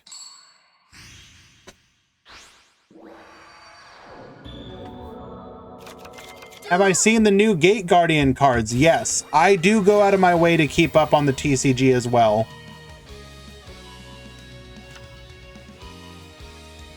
Hello, by the way, Resaline. Hope you are well.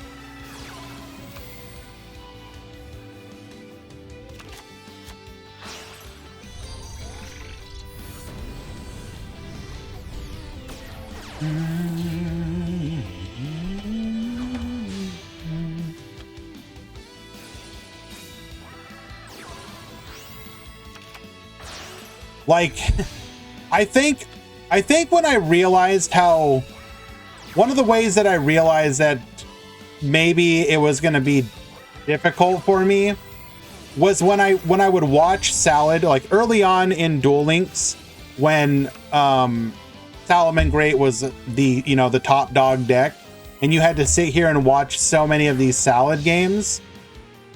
Like, even that was difficult, right?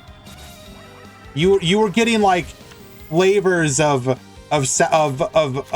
Master Duel where you were just like, oh my god, dude, just end your turn, let me play the game, please. Now obviously that's much less of an issue because one, people are better at it, and two, you see less of it in a row.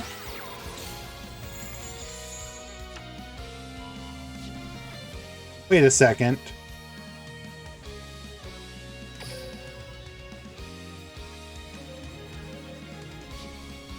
Did we set these? Okay, we did set him. Got you.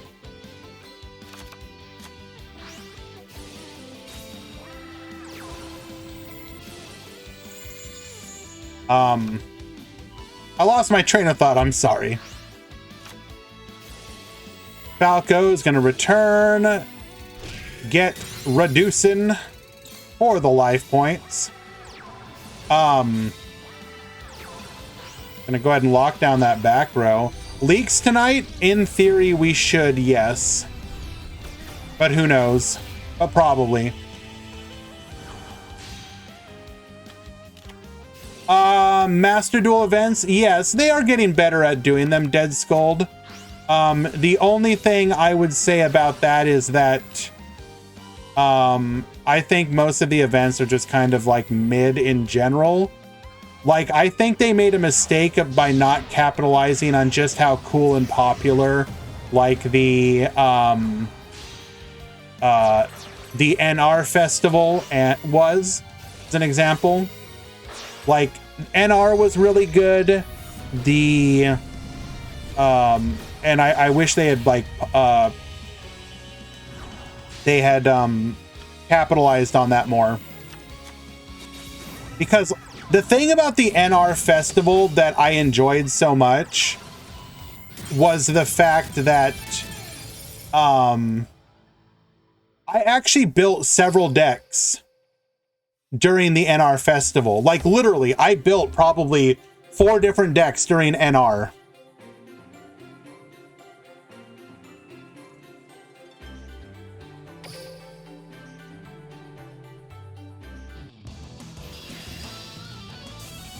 But any other festival, I never build a deck.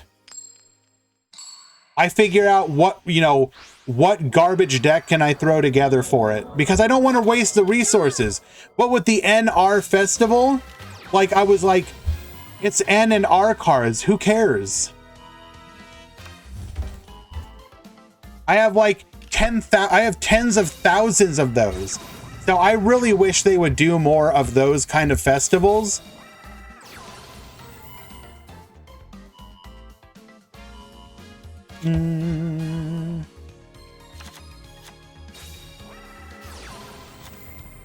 They need to do Time Wizard events. I agree.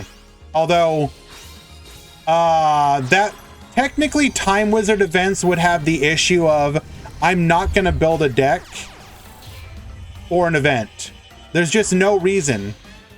Unless so for example, let's say, you know, Master Duel was to come out and have literally, like, say, 2 Time Wizard formats, right? If they had like a GOAT format and an Edison format, that would be permanent. Like, it was always a game mode that you could choose. In that situation, I would absolutely build those decks. But I'm not going to craft a deck for an event. I'm just going to be like, oh, cool, I happen to have one. If I don't, I'm going to play whatever bullshit BS, like, farm, like, Benkai OTK or something, right? Which is not fun.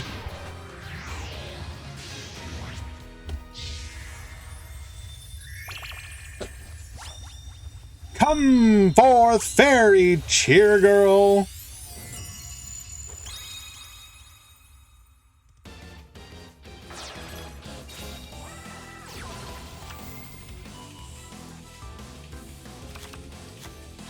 What can I do for you, e-hero?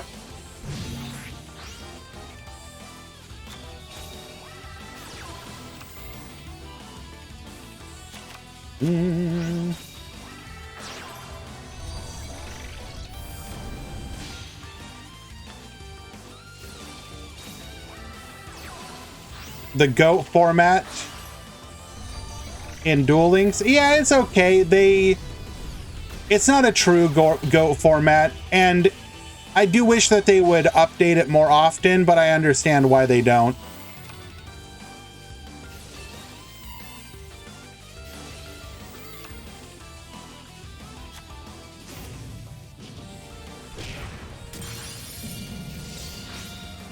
Flamel to the field, get poppin'.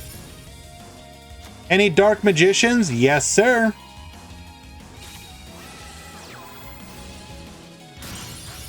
Oh no!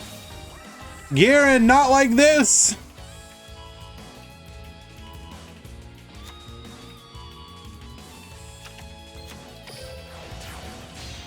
Come forth, Abyss Dweeber.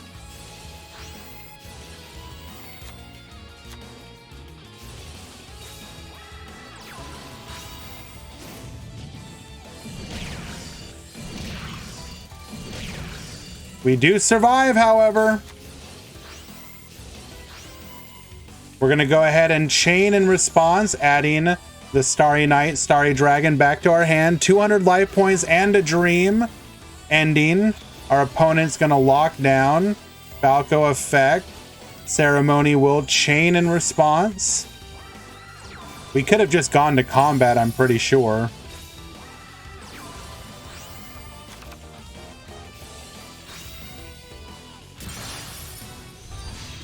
Into Sunlight Wolf.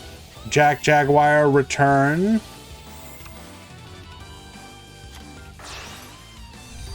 Into Security Dragon. Get returning.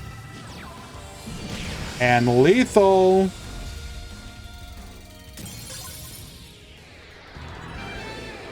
Unlucky.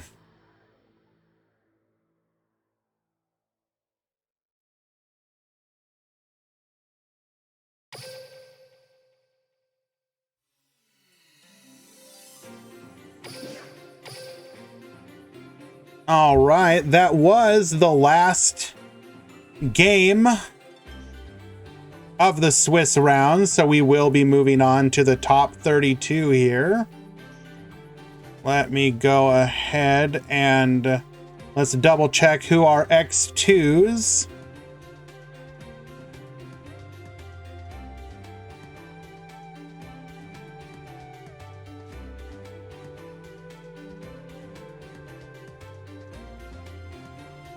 Looks like Kid and Chris 99.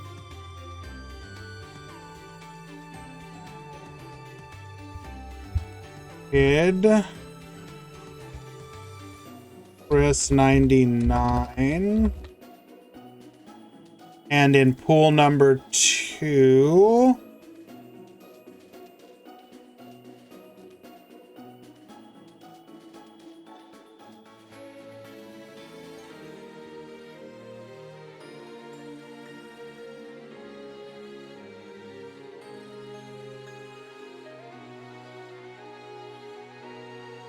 it is KHXDDO and Sage 373 who are going to top at X2. You top X2.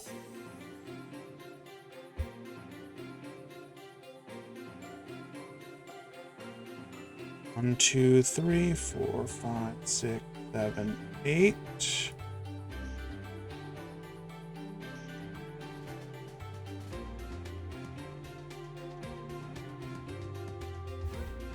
Top 32 1.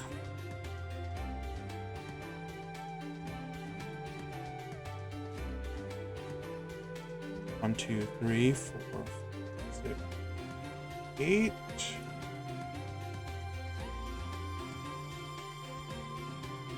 Top 32 2.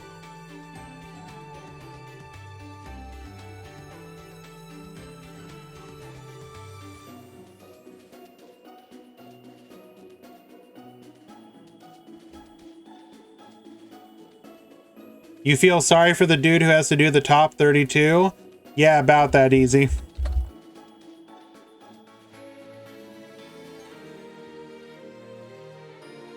What do you mean win next game, Giran? Swiss rounds are over. Unfortunately, you did not top, my friend. Top 32 has begun.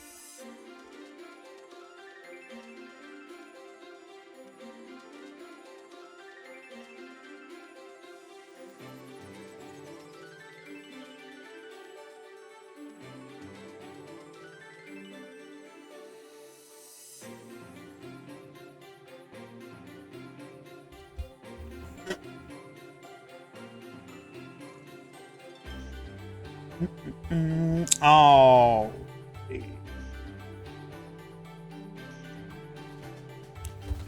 Top 32.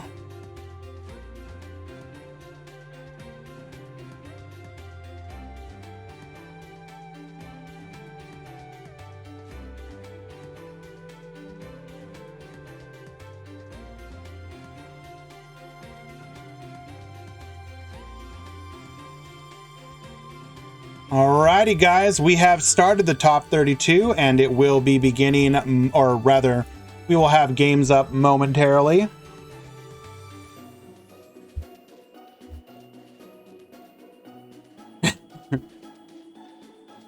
It's all good, Giran. It happens, my friend. Don't worry about it.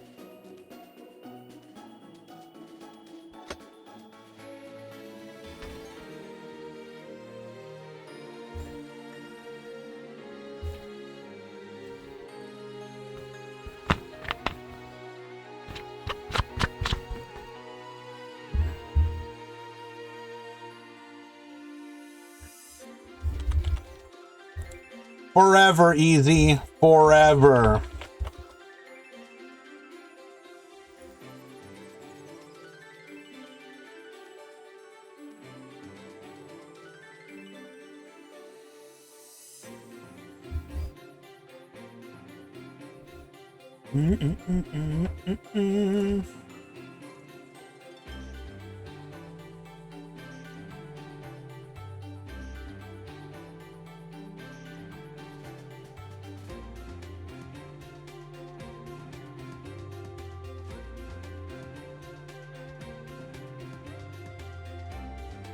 Somebody was worried about Mech Knights not being good.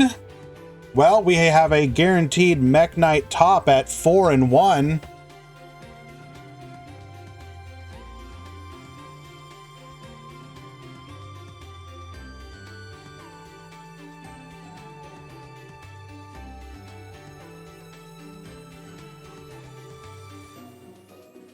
Wait, whoa! Murata, what the hell are you talking about? What do you mean, Bork Bubble Man? You take that back right now. So help me God, I will ban you from this chat.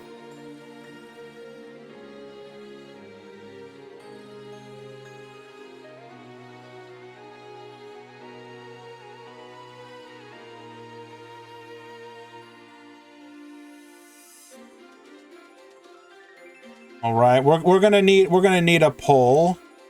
New poll.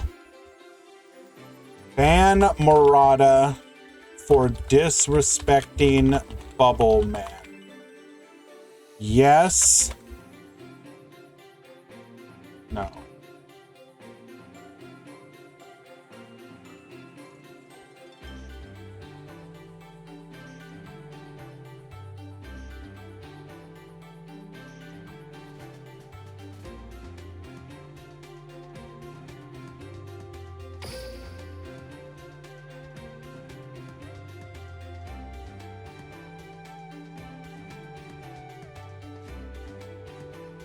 Zaga, Sage 373, check in.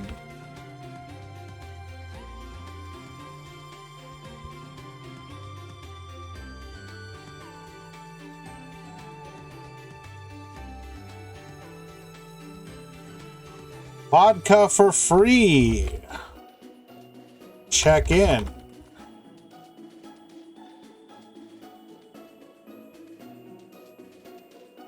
Puzzles. Check in.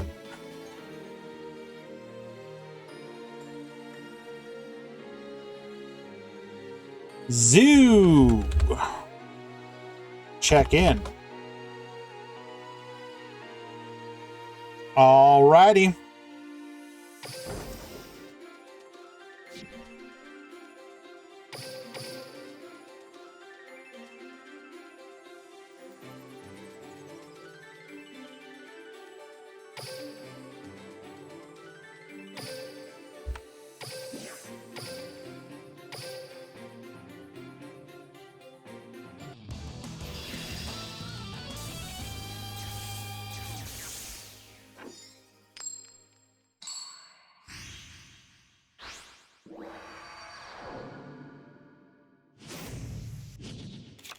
Duel.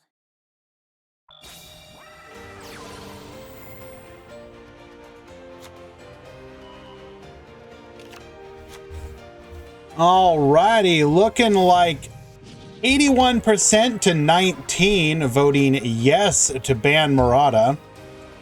However, as I was one of the nodes, that means Murata is lucky this time.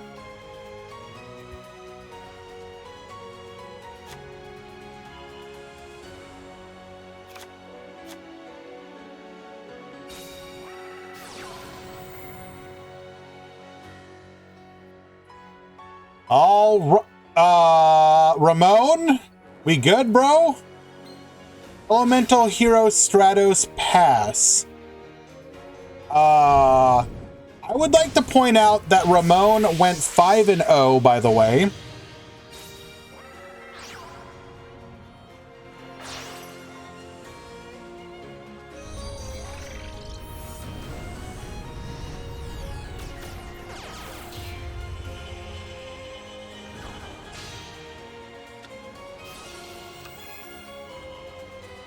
So JG, as a hero player, how do you view this end board?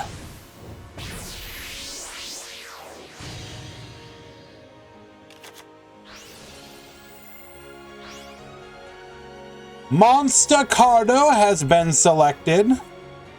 Twitch Pro Fior. The top 32 is still being calculated.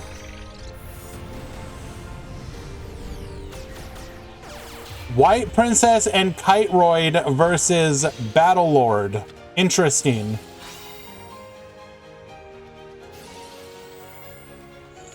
White wouldn't do anything. We activated Vendread Battlelord.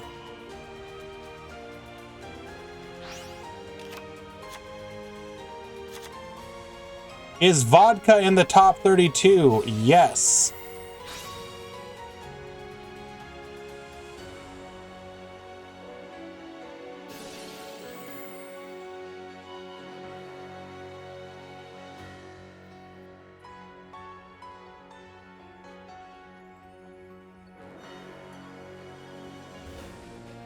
Is there any Rose Dragon today? I believe so, yes. He used the extra life dual crystal. Let's go! Is there any Dark Magician in top?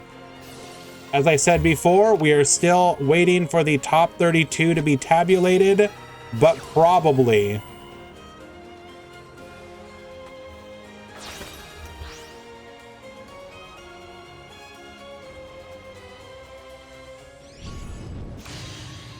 Come forth, Executor! Attack! Attack! Lethal! Yes, this is top 32, Matt. What,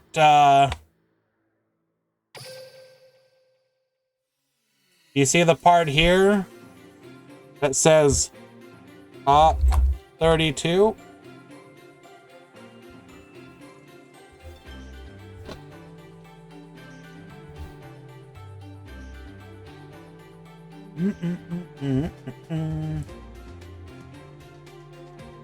Right now, my fellow moderator, Easy Mick, is doing the calculations of the top 32 breakdown.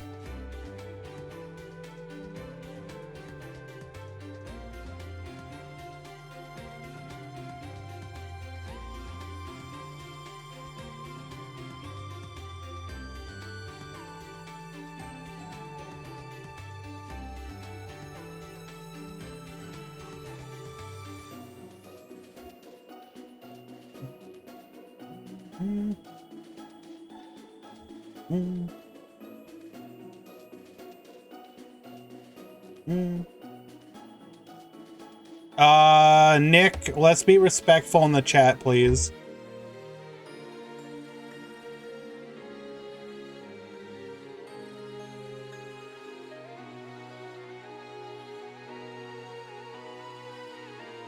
However you guys may feel about certain people, just understand that your actions here in this chat, in this community, reflect upon me, and I would want you to treat people as you would treat me.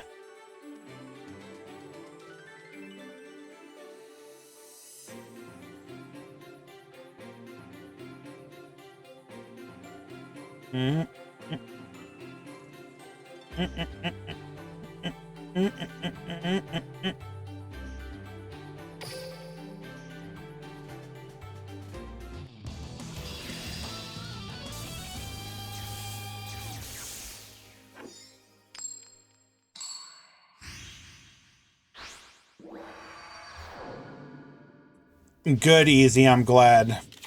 Duel.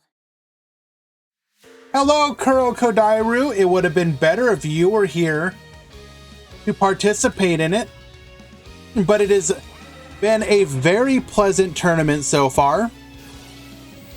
159 sign-ups, like 138 or 39 after drops for no deck. So very good turnout. I was very happy about that. And we have watched a lot of really cool games today. So, how has the tournament been? I'm extremely happy with it.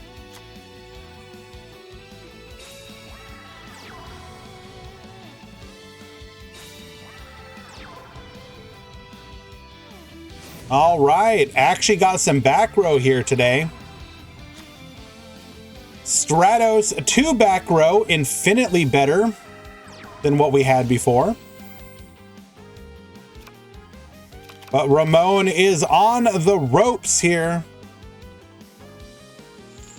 Warning point will negate the Manju. You have work on Wednesdays, so it's hard to join. Fair.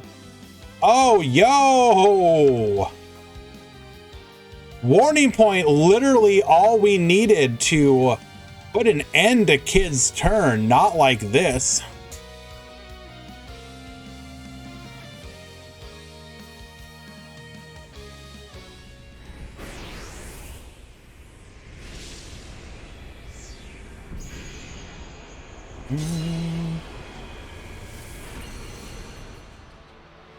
I'll have to set up a ban command, don't worry. Activating Hero Alliance, grabbing a copy of Super Polymerization. Attack 1.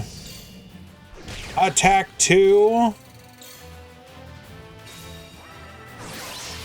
Super Polymerization, activate, discarding the Liquid Soldier.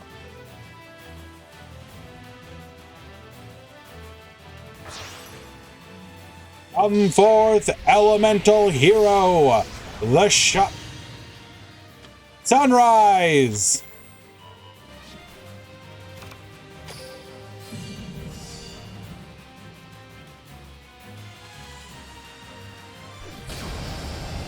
And Ramon will come back and win game number 2.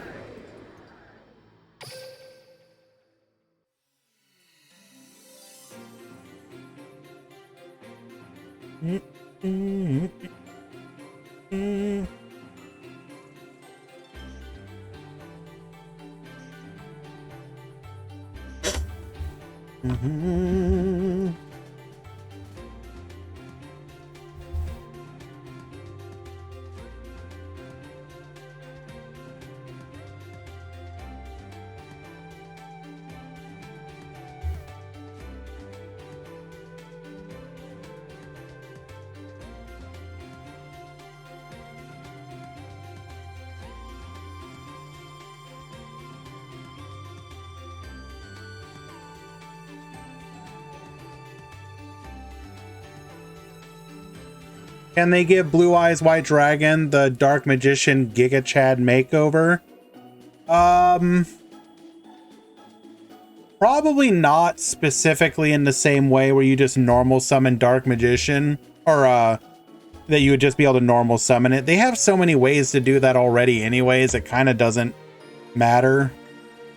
Plus it would be kind of boring.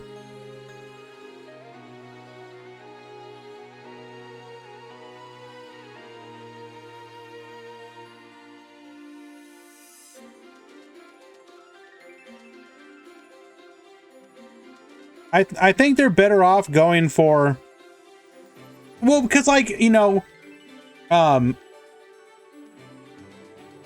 they already have some really good dark Blue Eyes skills. Like, yeah, if you want them to come out with a new one to make the deck good, sure, but I don't know if it needs to be exactly like it. I don't know, it's just me.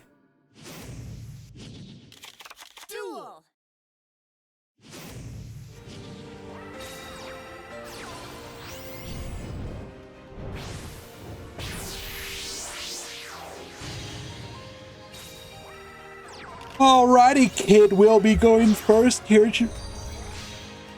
We're gonna go into Vampire Sucker, Vendread Slayer effect, Sturge's effect.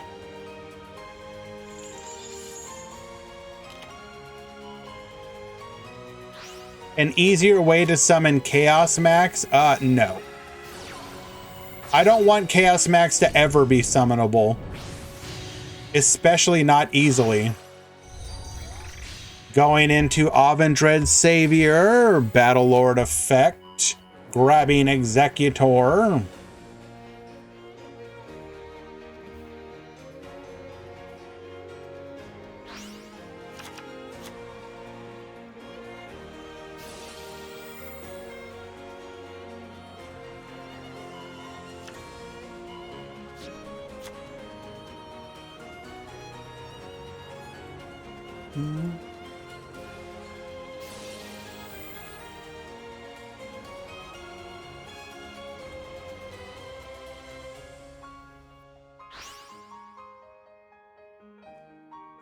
Come forth, Vendread Core.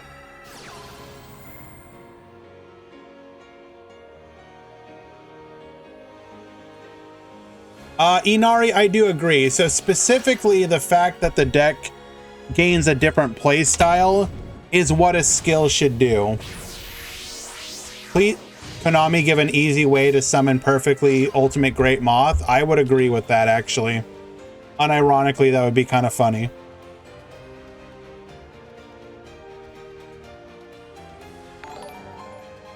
Pulse, thank you so much for the follow. Appreciate you. We really don't need untargetable boss monsters in the game. Like, I personally view those as big problems.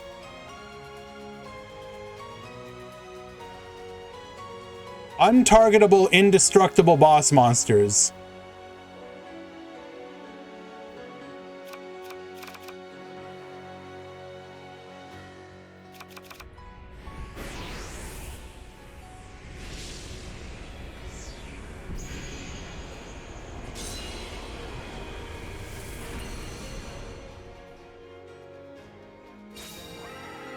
Oh no! Mirror Force, what happened?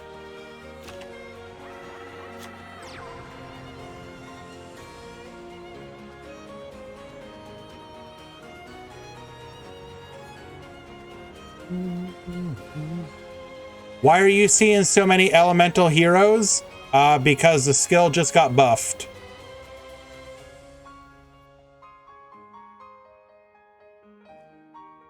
Adding super polymerization to hand. That untargetable monster sure looking like a nice Escaridon.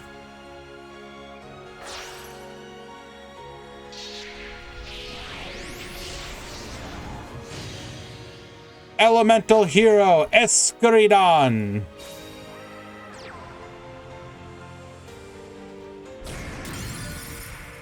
Taking out the Sturges, passing back to our opponent. I had a good teacher, CM Schofield.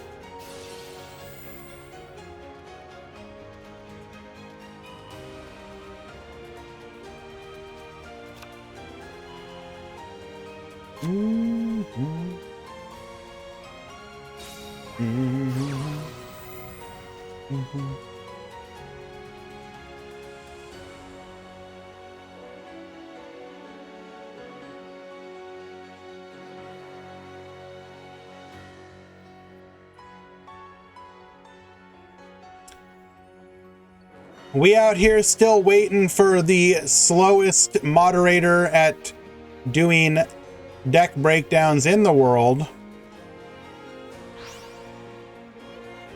Unlucky.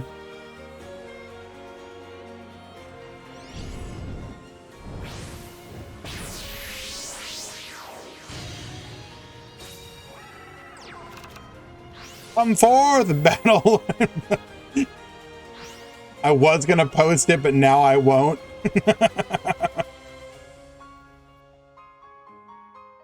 Naming trap cards.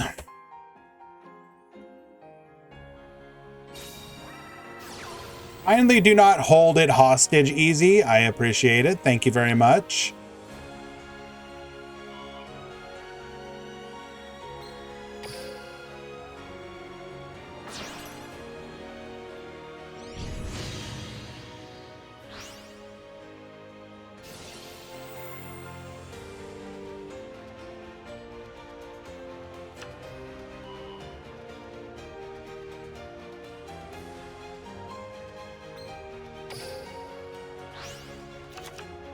Sending the Anima to the graveyard. Anima will be able to revive.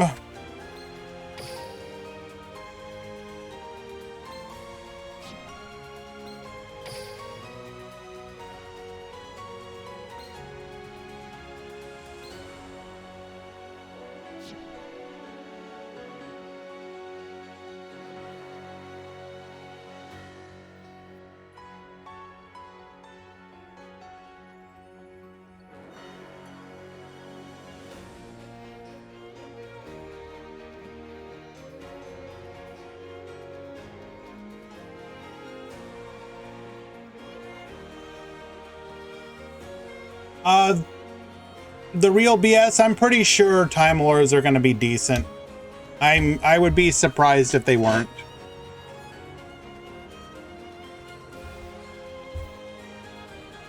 We've seen 5D's boss archetypes get pushed to make them playable constantly. Or villain archetypes, I should say. Mechlord and Malefic were both pushed in a way to make them playable. I can't imagine Time Lord will be unplayable.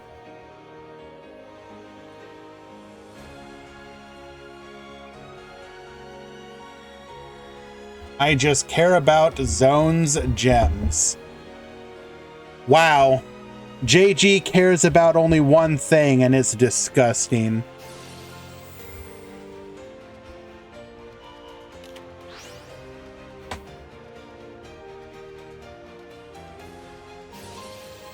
Slayer effect.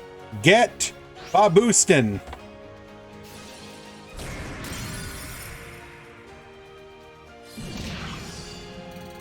All right, back to you, Ramon. And you crack this board.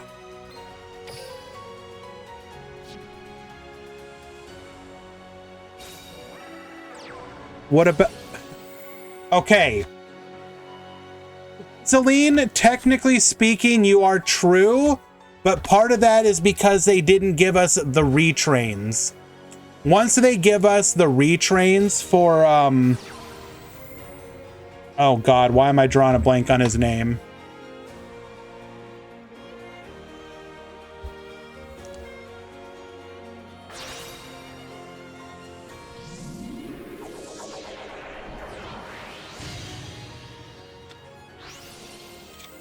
Sunrise to the field, searching for a copy of Miracle Fusion. Yeah, good one, good one. Rex Goodwin. Like, the retrained cards that he has are, like, insanely good.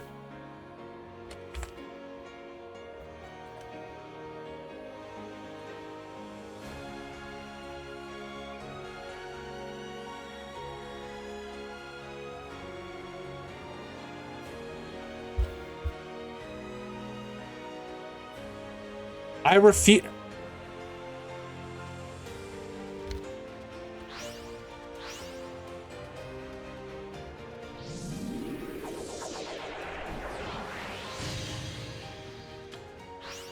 We do have the top 32 breakdown. Finally, after what feels like forever. We are currently hiring a new breakdown individual.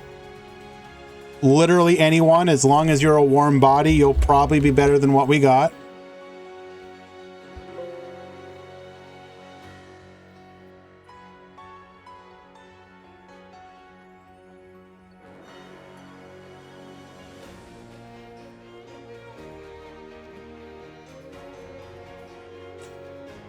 Alrighty.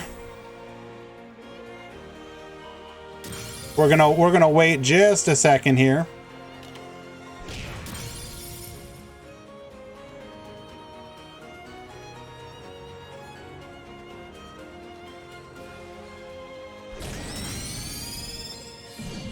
Getting in for 32 and passing back to Kid. So you're telling me there's still a chance?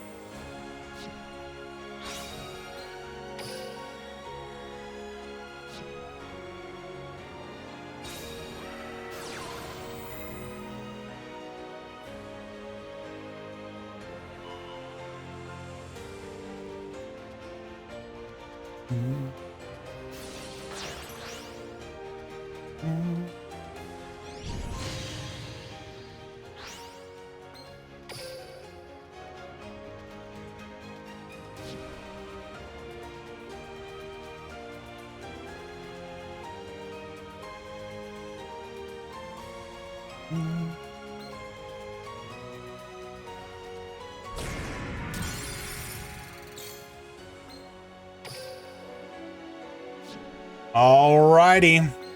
Successfully taking out the Blaze Man.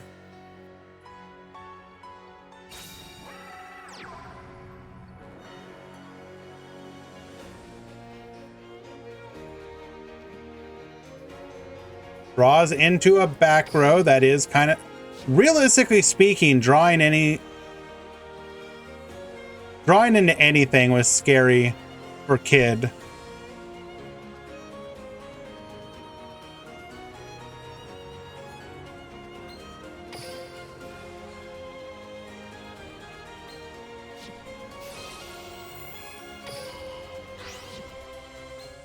Except that we have the ability to hit the back row.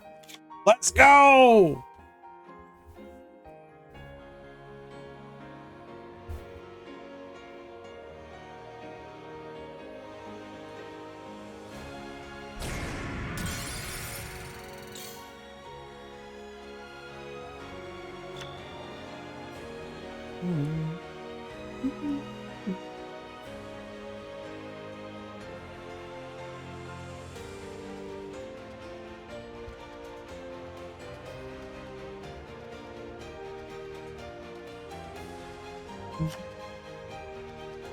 Oh my God.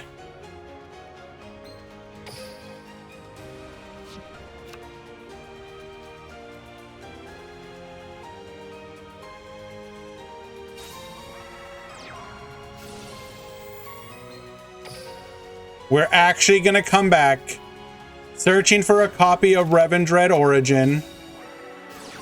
Oh my God.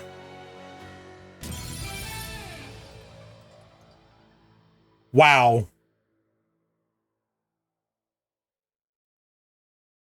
Well, congratulations, Kid. Sorry, Ramon, falling to the 5-0 curse. So we're gonna, he top decked Manju, yes. So we're gonna show this again real quick. So here is the overall breakdown. Okay, take it in for a moment in all its glory. This is the top 32.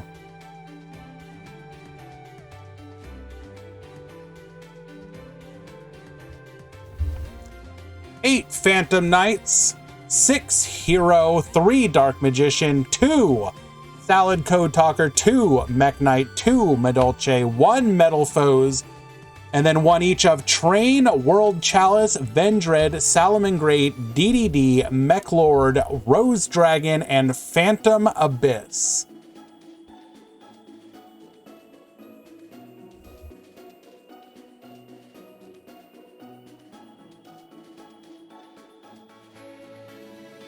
Tier 0 Phantom Knights, by the way. Who was that earlier? Tier 0 Unstoppable Phantom Knights. Good God. I don't want to play in this meta. Look at this breakdown. I do not want to be a part of this meta. Absolutely disgusting.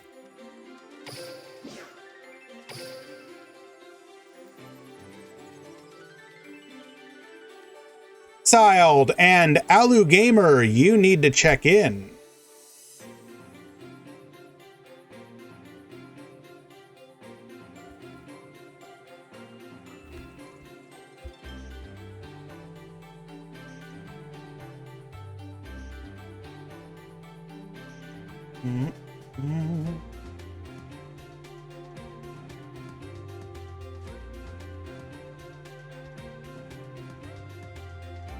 Which fighting game am I getting this year?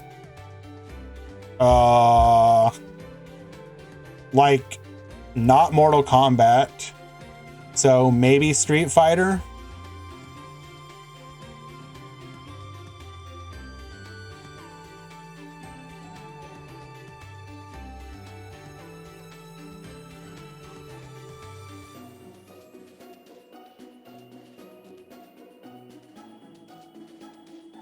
Because I don't like Mortal Kombat. I find the only I liked the Injustice games, but I do not like the Mortal Kombat. I felt like the Injustice system changed enough things to make me enjoy it. On top of the fact that as somebody who likes DC, I appreciated I was able to enjoy the game for that as well.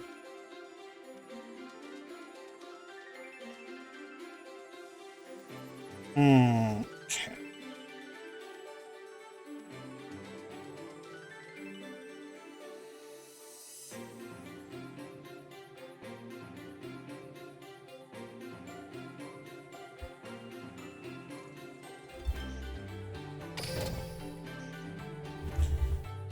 Sub-Zero greater than Superman?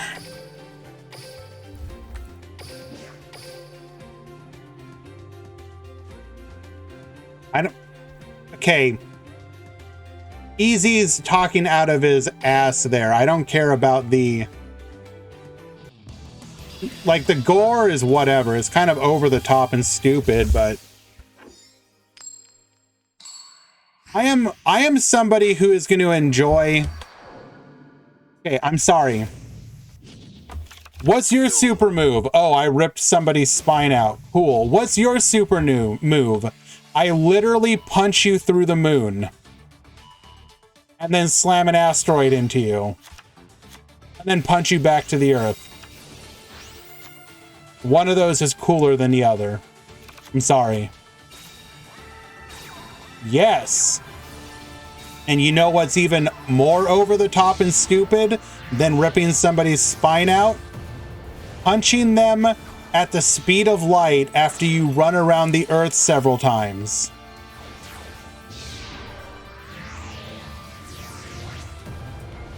I don't know. I'm not a Mortal Kombat person, don't know what to say.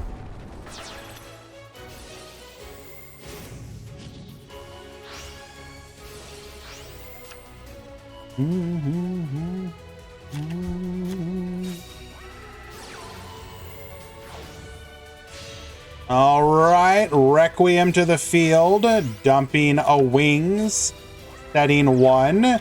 Zaga activating Dark Magical Circle, searching for a copy of Secrets. We're going to activate our skill, getting a Dimension Conjurer and a Dark Magician Girl. Normal summon the Conjurer. That's going to eat a negate. Activating Secrets in response.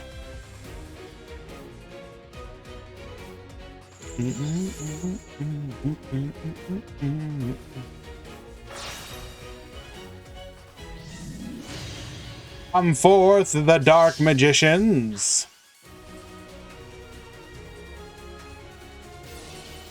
Dimension Conjurer effect activate.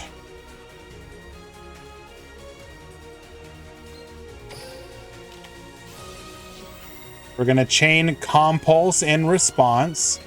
Prismatic, by the way. Feels good.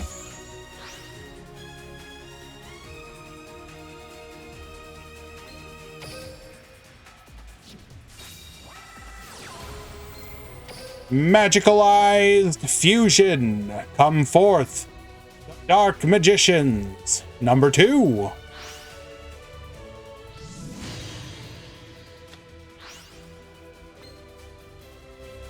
You will not stop the prismatic.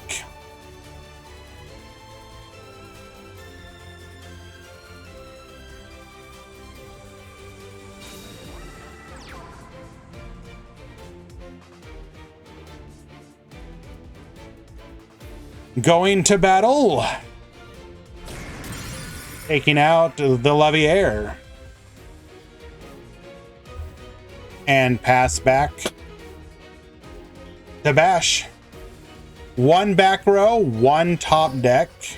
We do have a search and a revive.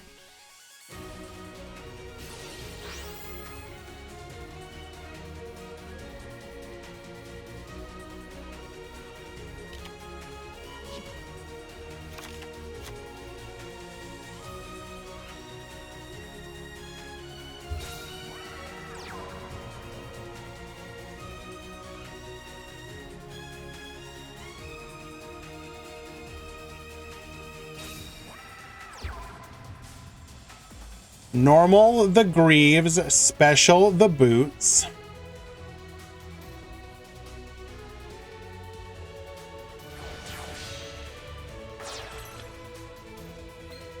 Come forth, Breaksword. Crack down, get yoinkin'.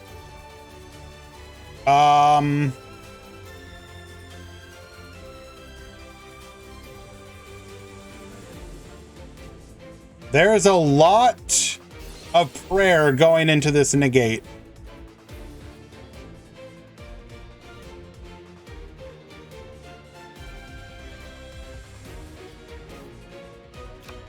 We need to draw a spell trap. We did not. So we are incredibly dead.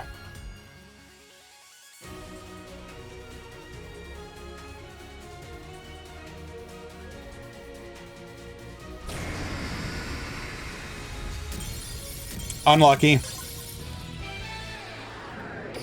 Game number 1 going to Bash.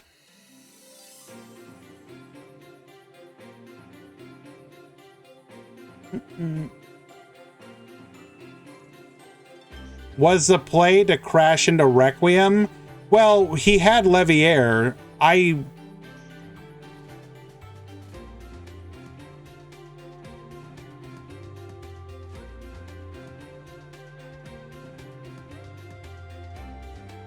But you kill it with the floats? Well, first of all, why wouldn't he negate your float? Also, you summon during the damage step.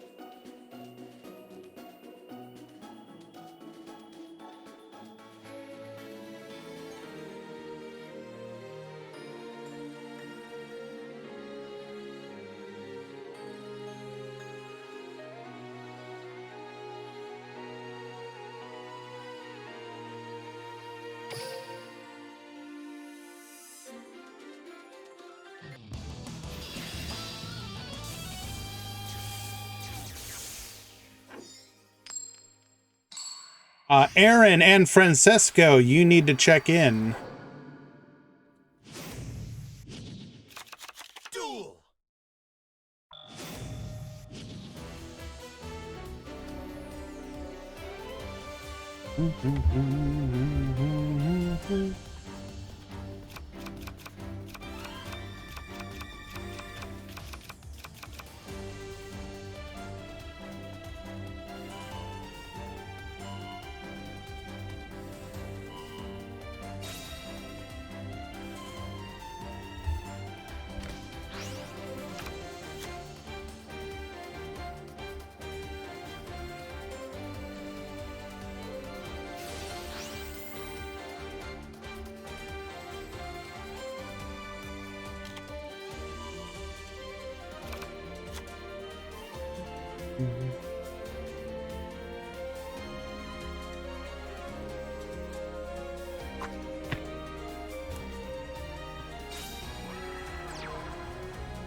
To be fair, Phantom Knights have always been kind of a back row deck. That's not really changing anything.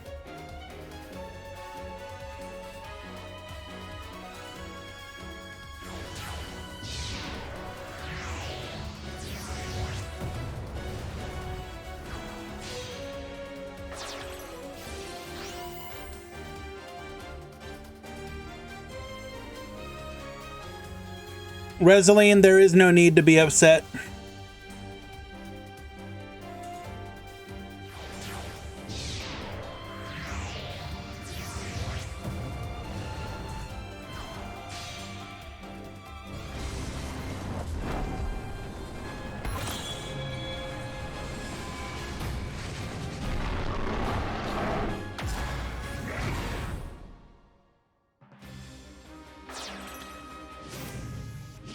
Already activating our skill.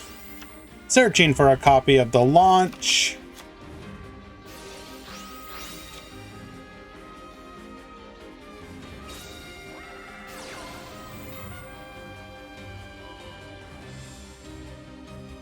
And then it comes down to, did Bash draw another back row, and is it a good one?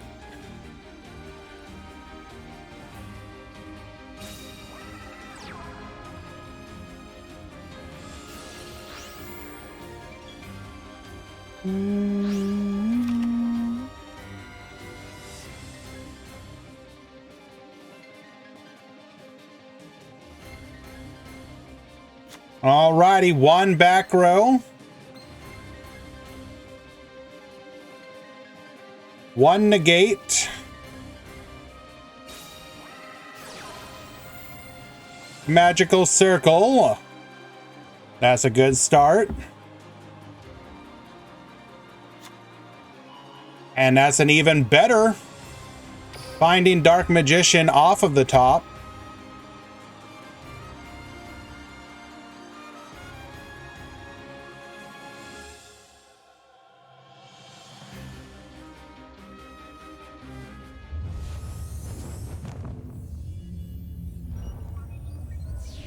Jabberwork, it just won a DLE event a couple days ago.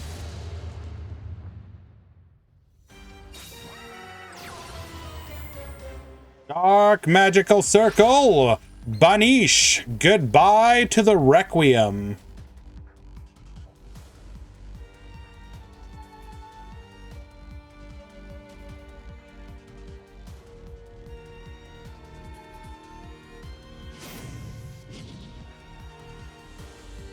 We do not know what the set is. You can assume it's not disruptive if we didn't do anything about the DM. Because by putting the DM face down, well, you're taking a gamble. So say it was a book or a compulse, you could get rid of it to stop them from using the skill. But then if they already have like a secrets available, you're just playing into an OTK, or if not an OT, I guess not an OTK, but you'd be in a rougher position.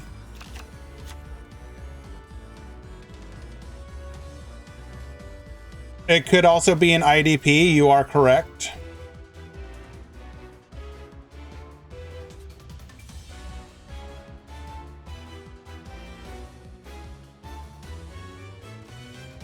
Our DM gonna be tier 1? I don't know about tier 1, but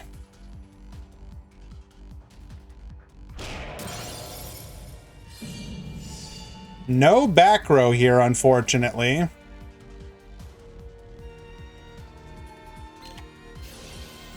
It is a compulse.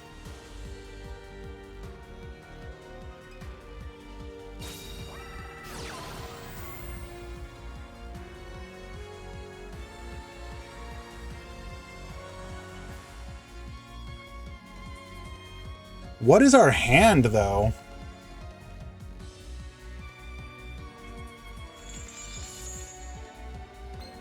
Are we rocking like 3 copies of Secrets or something? Another Dark Magician going into the Dark Magicians.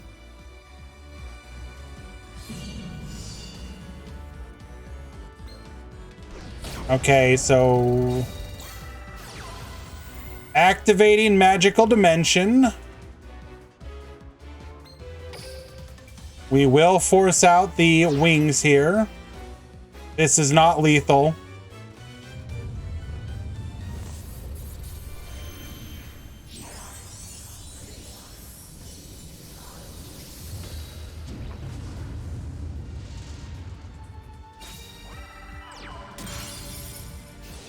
Oh my God.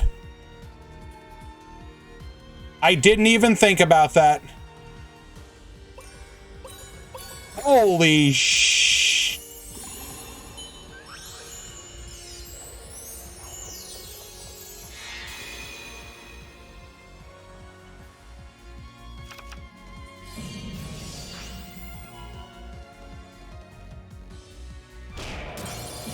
And lethal!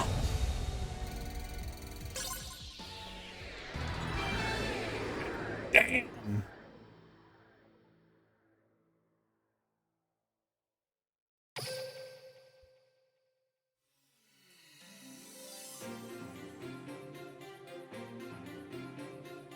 Duel!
I don't know about S tier, but it's definitely up there. It's pretty good.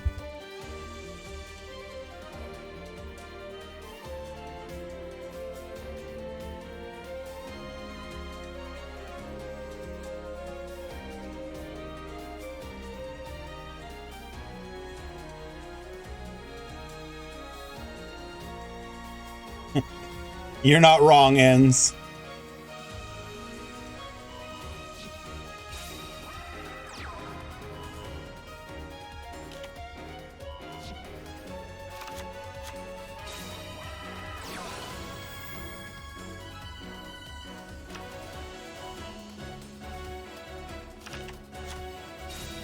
Yes, the Dark Magician does have a decent matchup against Phantom Knights for sure. All right. Activating our skill, getting Magical Dimension, we're going to set to back row and pass to our opponent here.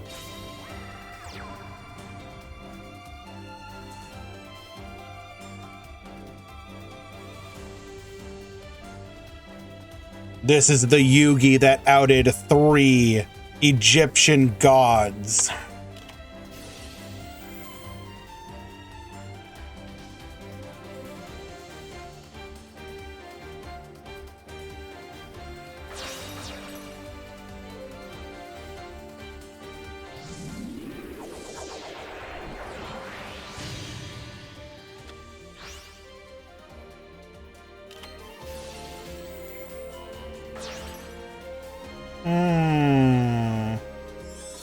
This feels incredibly aggressive.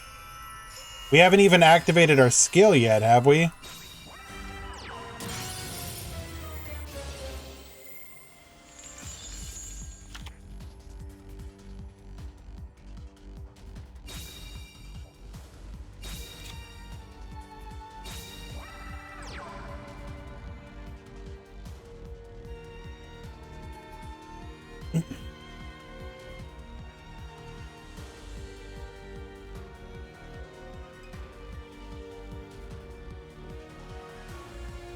I guess it actually, in hindsight, it probably makes sense when you consider we wanted to stop our opponent from going into Break Sword. Because obviously popping Break Sword...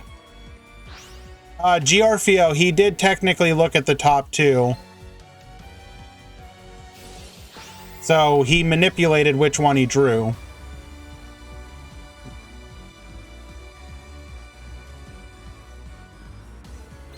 Remember, when Dimension Conjurer goes to the graveyard, you look at the top X, where X is the number of spellcasters you control. So by doing so, he was able to look at the top 2 monsters, or 2 cards, rearrange them, put them back, and then draw.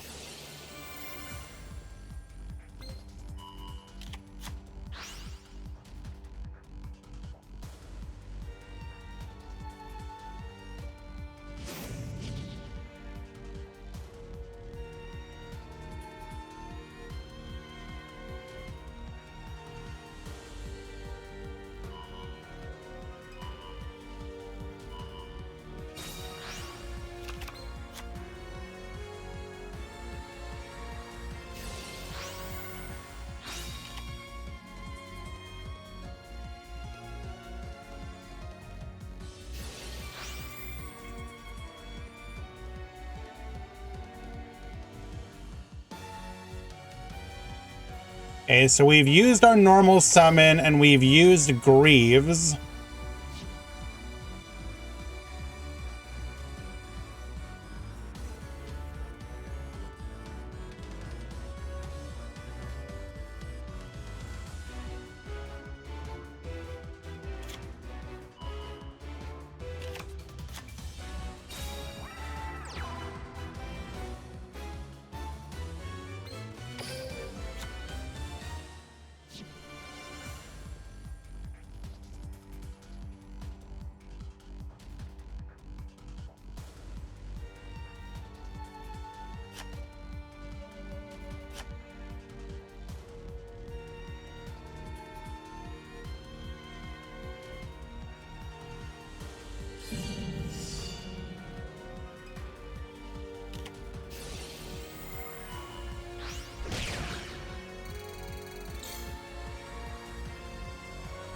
That is not good. We're just dead now.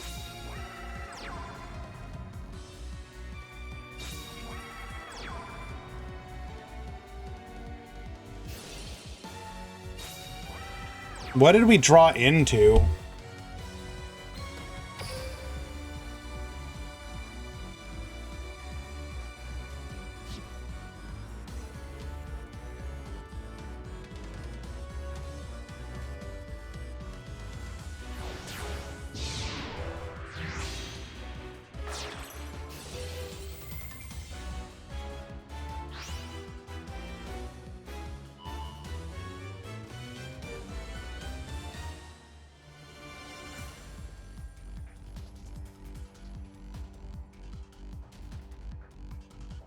We haven't scooped yet.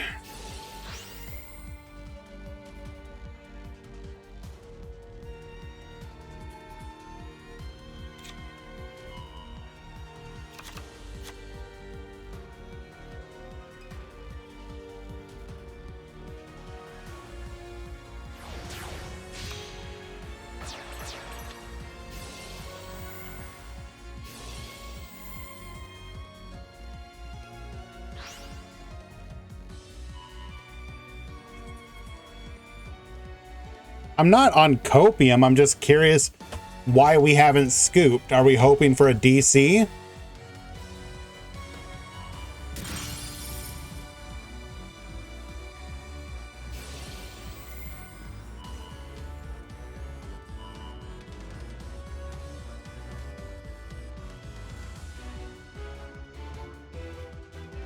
He's processing the PayPal payment.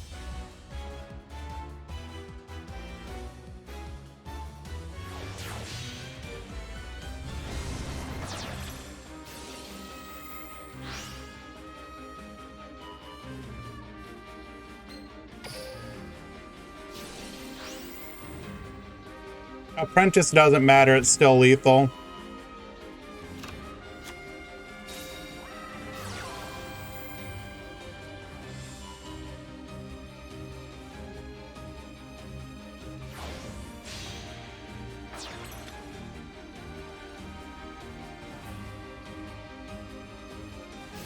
Fear Karibo we can negate.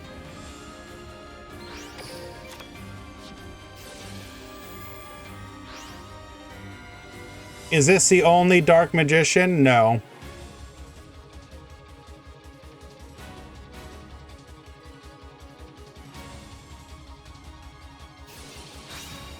Oh, there you go. You guys called it.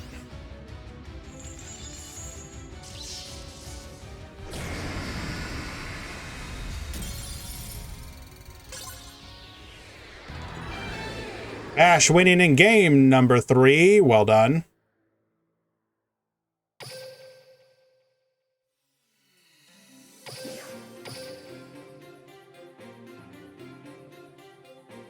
Unlucker dogs.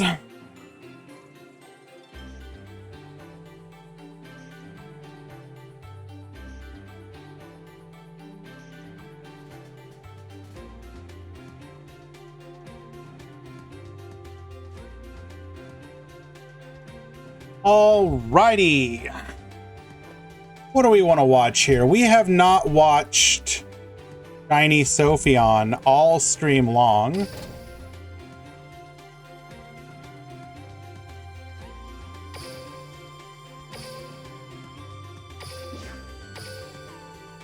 I mean, no offense, Alien HR, but they,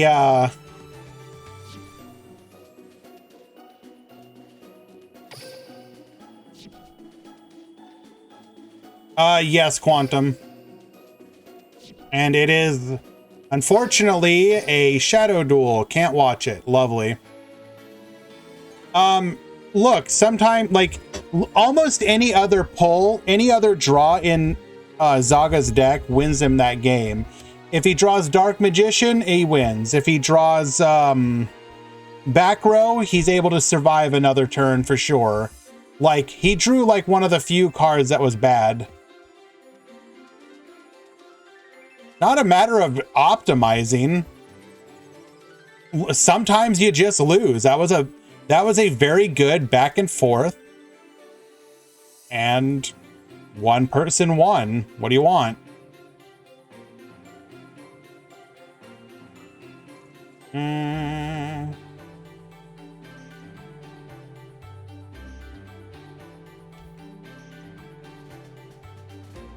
I want PK lose. Okay.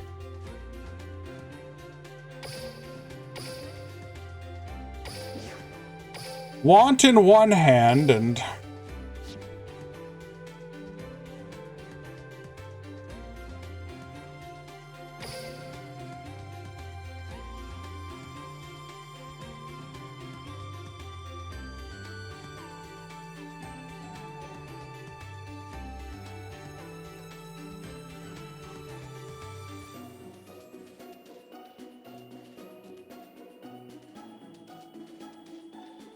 what exactly is happening here?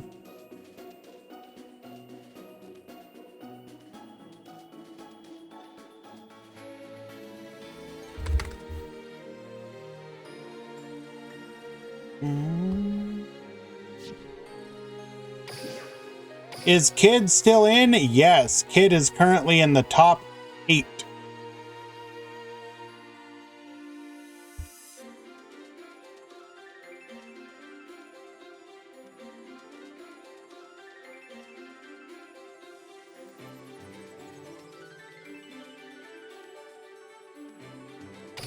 We're going to go ahead and skip ahead and watch them.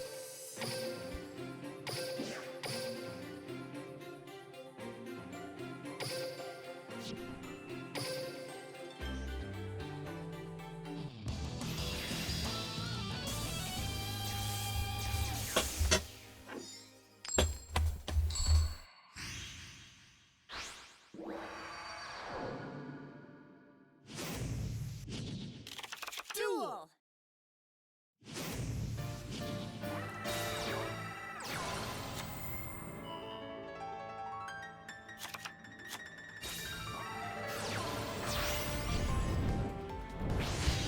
Alrighty, evolution into Slayer. Sturge's effect, come back to the field.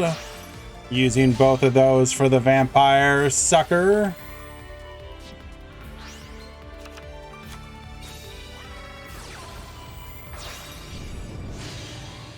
Bring forth the Battle Lord, Vampire Sucker for the draw, Avendred's Savior, Battle Lord effect, adding an Executor, and dumping the core effect to the field, Revendred Origin, core plus Battle Lord into Executor, Savior effect, adding back the Revendred Origin, into a Slayer, and pass back to our opponent. All this work that you put in to build this board, and then Tech W Super Poly Neos. It's not fair! He can't keep doing this to me! Come forth, Escridon! What?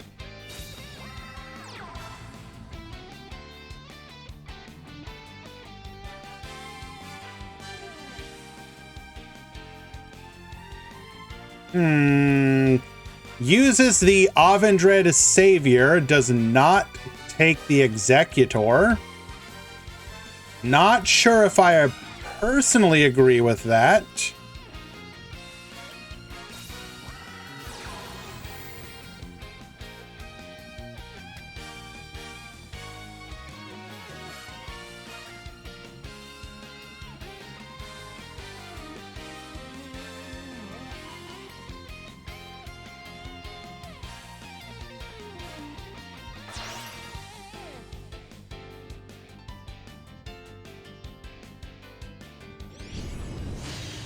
Come forth, Battle Lord. I mean, it could be IDP, it's possible. But why that one specific? I don't... Oh, we're gonna find out.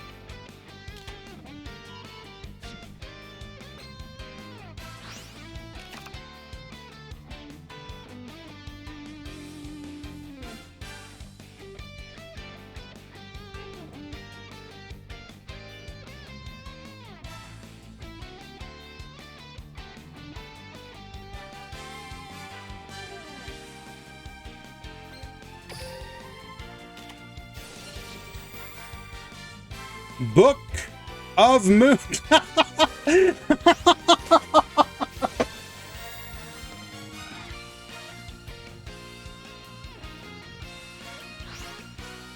Okay. A little rude of me, I admit.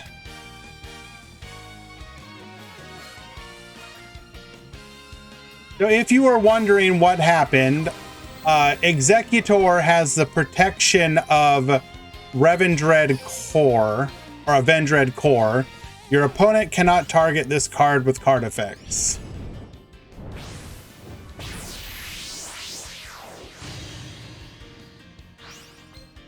Fourth, Savior, or Slayer rather. And lethal. It will take game number 1. Come on, guys. Let's be nice. It's okay to have a good little bit of fun, but we've all made that mistake. I know I have for sure.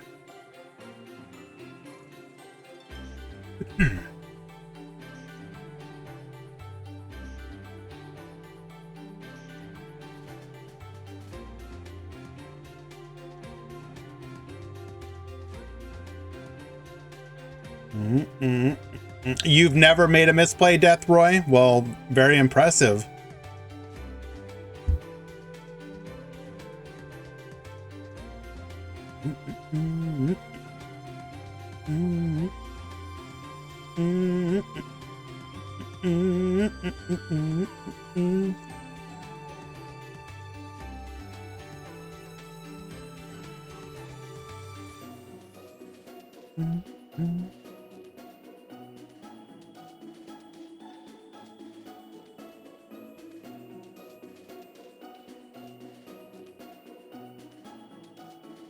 Personally, I read every card to give my opponent's cards the utmost respect.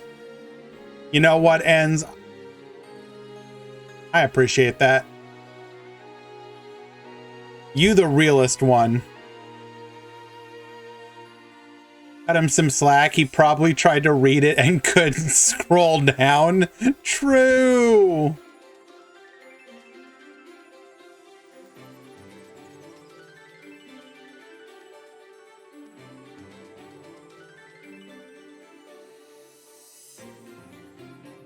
Alrighty.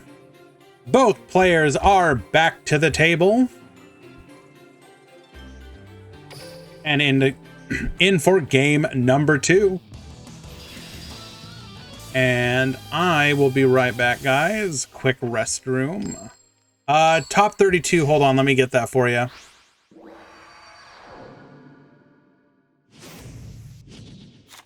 Duel.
Yo, what up?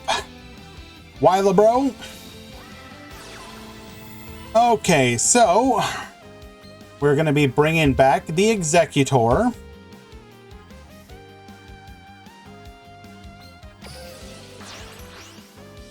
Using the Battle Lord and the Core. Avendred Savior, adding a copy of Revendred Origin to our hand.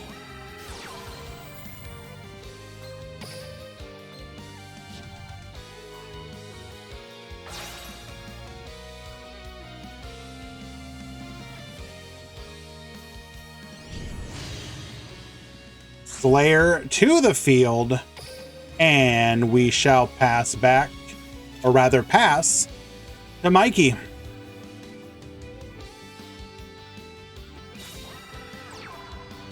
We do not have Neos as our starter, so no ability to search for super polymerization just yet. However, we are adding... Oh, well, there you go. Never mind. Literally already had it in hand. Who needs Neos when you have...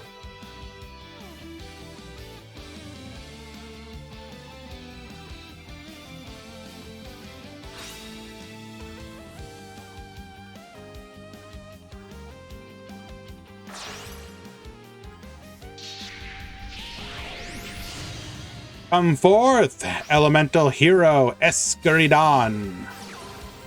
Miracle Fusion. Gonna be able to use the 2 heroes in the graveyard, including the Liquid.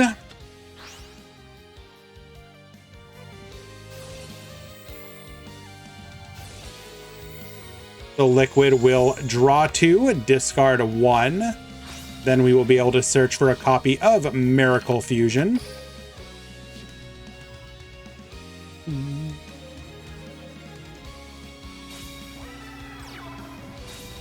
Setting 1, setting 2, and to battle.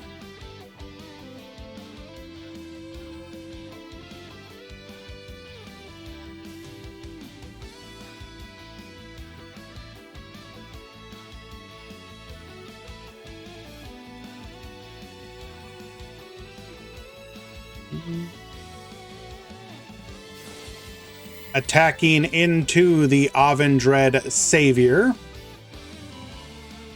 Attempting to pop.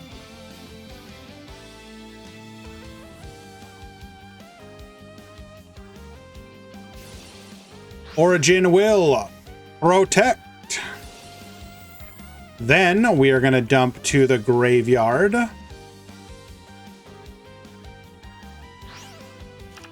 A copy of Battle Lord, get reducing. Which means we do crash here. And we are going to pass turn as Revendred Slayer would have been able to boost and take out the Sunrise as well.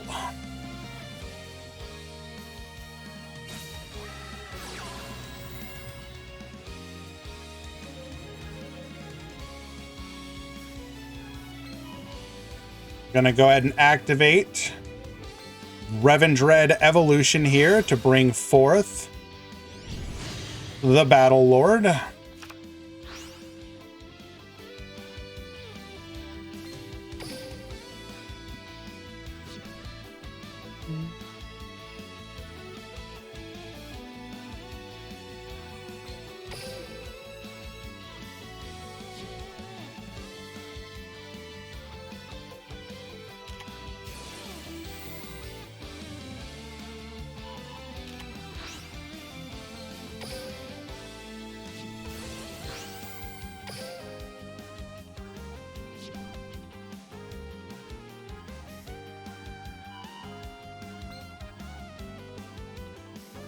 Anima to bring back the core. Interesting.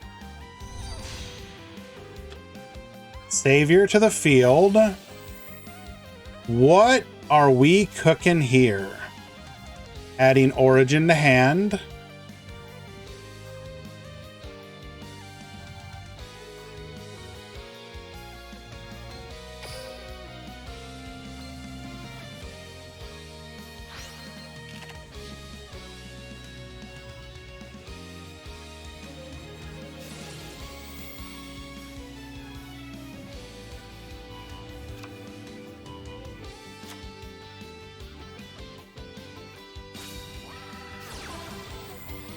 Origin number 1, come forth, Battle Lord.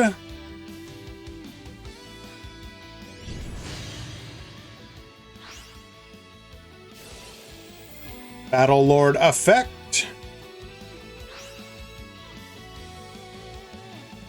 Naming traps. Core. Return to the field. Activating Origin.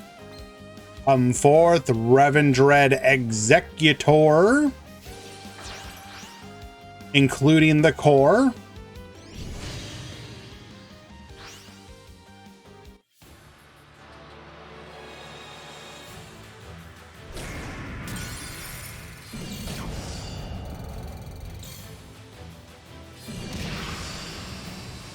And with that, Kid comes back from having his field broken to an OTK.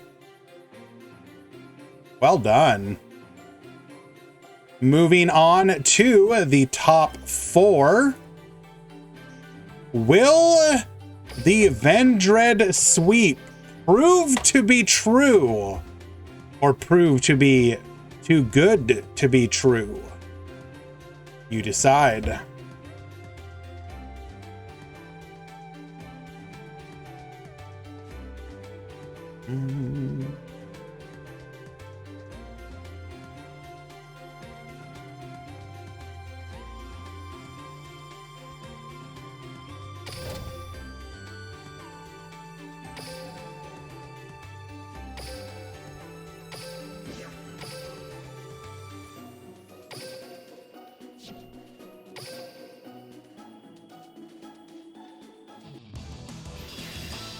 Alrighty.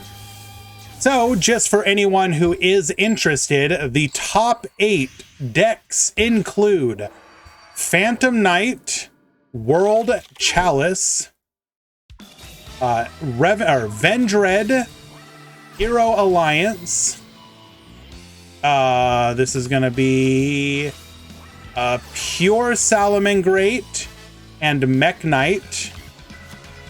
And then Mech Knight and Phantom Knight.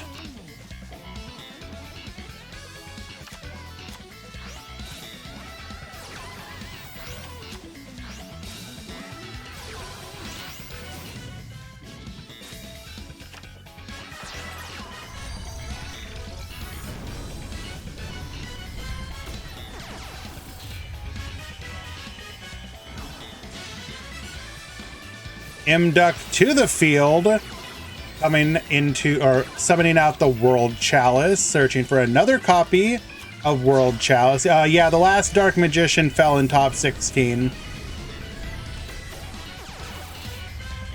What does Pure Salad do? Summon a lot of monsters, link a lot, Xyz, etc. Ib to the field, bring back the Labyrinth Wall for another Mduck. Into Ningirsu, a Ningirsu effect, Mduck effect, Compulse effect, Lance effect.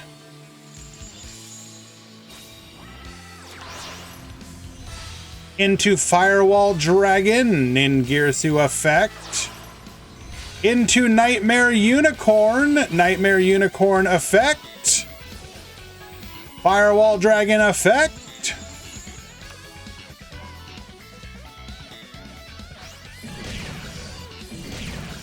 Why do we use Firewall there?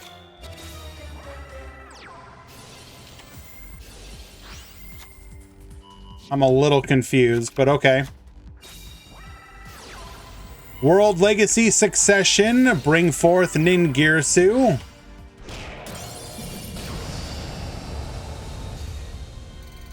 Wanted to summon, but wrong order. Well, doesn't seem that it mattered because we were able to clap it regardless.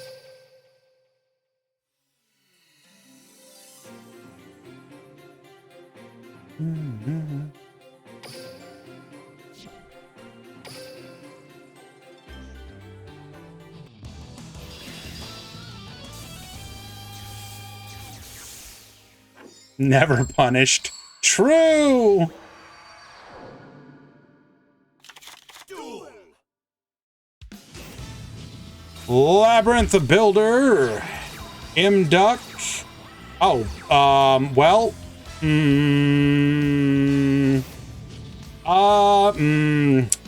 That's not the kind of start you want to see.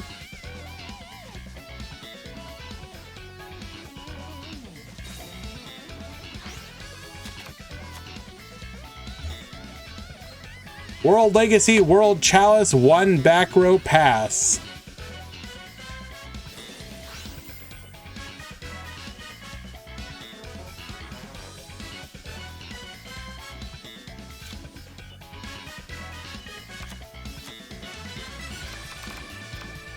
So we can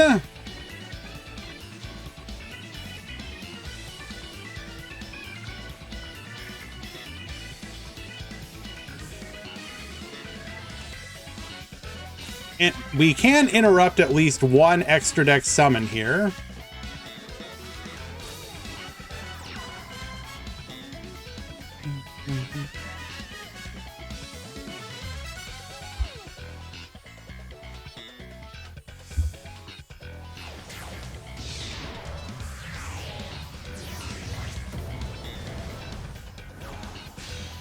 Fourth, Break Sword, Baboose. World Chalice says no.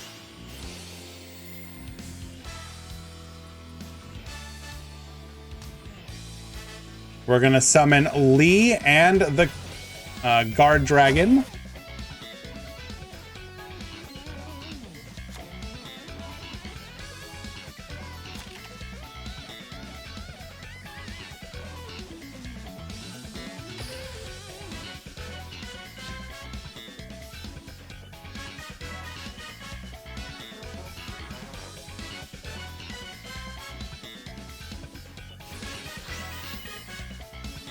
Was that actually enough to interrupt our plays here?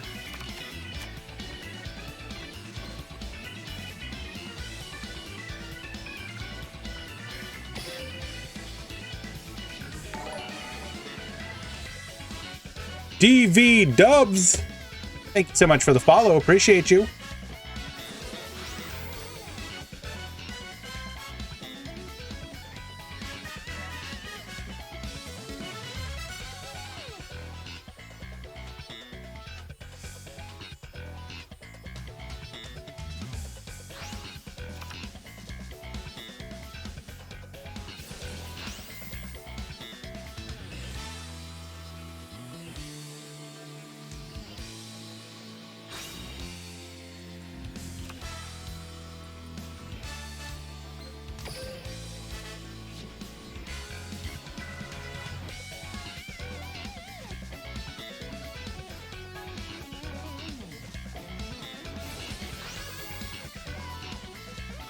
Wings effect to bring back the Break Sword.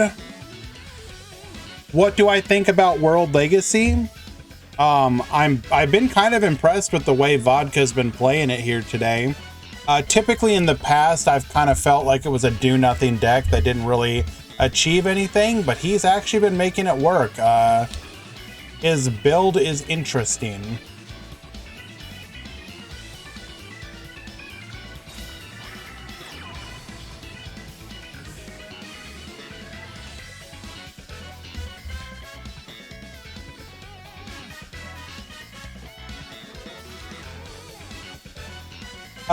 No, it wasn't because of any one person, Resi.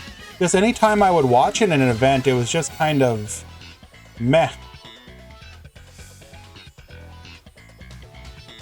Rank up launch on the Break Sword here.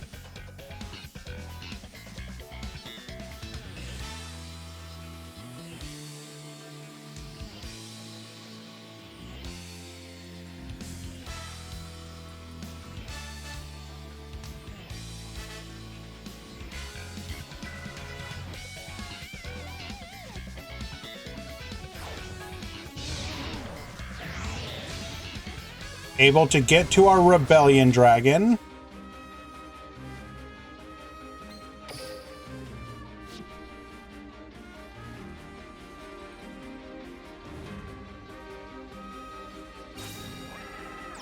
Set 1.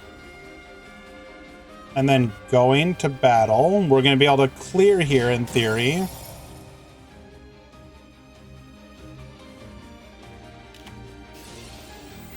Book of Moon will keep Lee alive.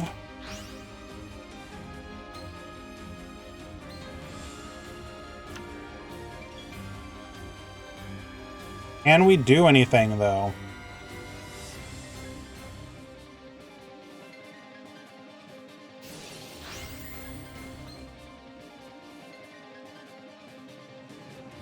We're going to banish the Chalice. This is going to allow us to add another World Legacy card. We get the Succession.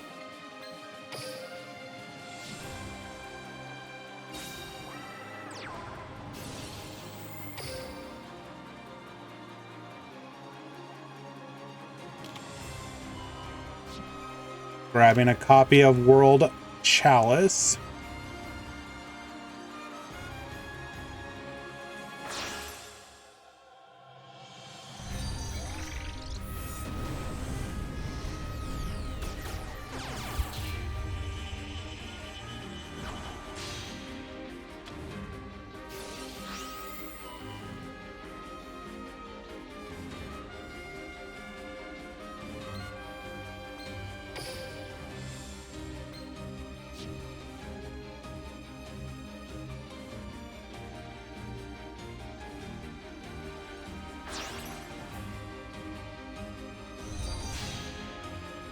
Summoning Imduck to the field. We can now bounce here.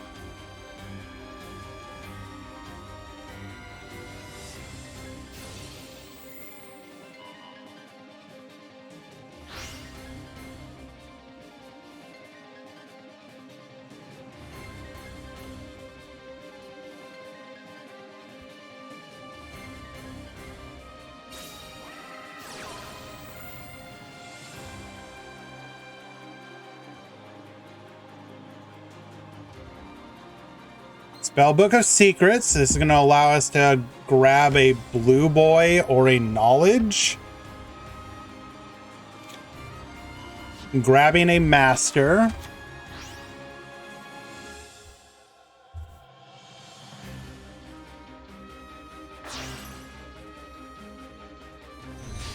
Going into Nightmare Unicorn.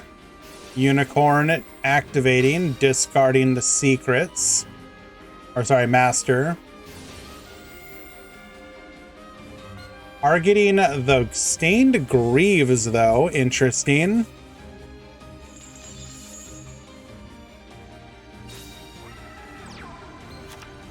World Chalice coming out onto the field.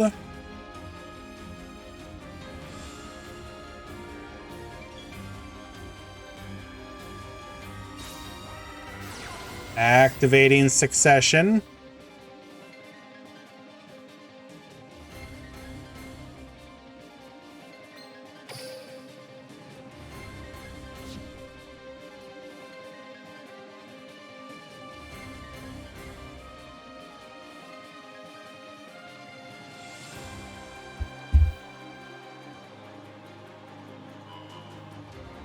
Reviving the Security Dragon.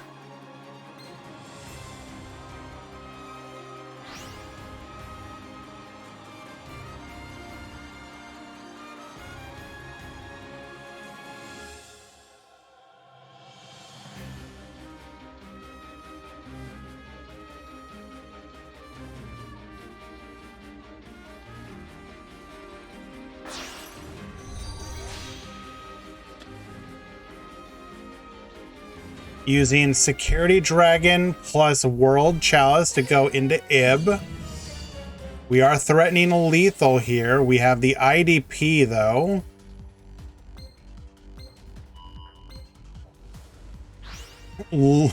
Walling off with the IDP Reborn Labyrinth Wall.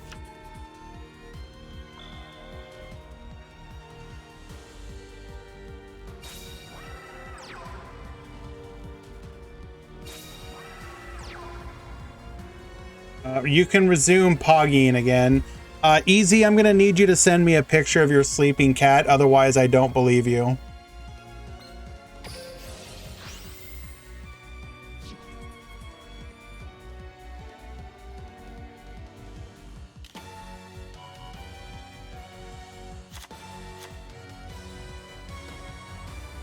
Well then, give me a picture of your cat being awake. Thank you.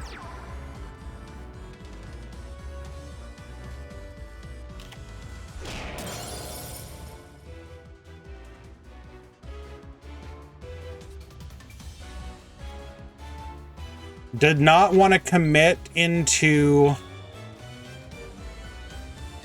Ningirsu here yet.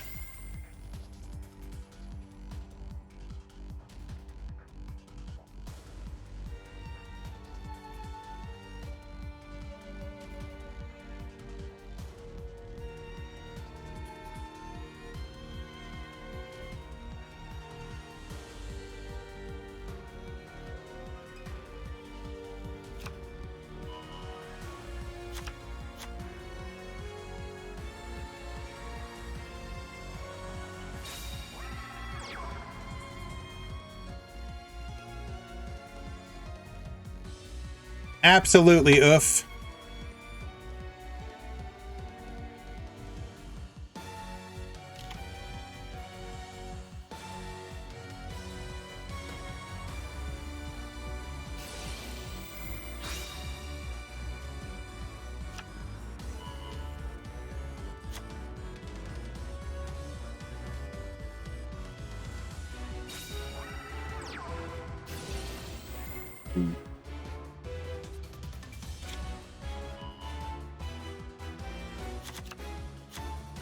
Alrighty, 2 back row. We still need to deal with this labyrinth wall.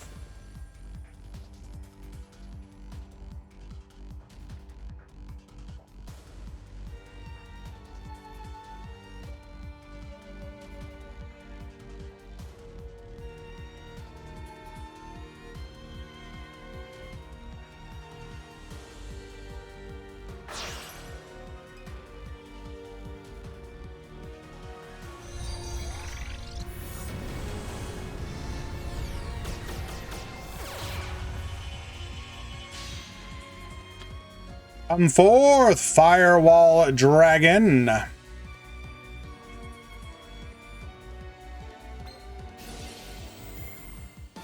Firewall effect activate, returning the labyrinth wall.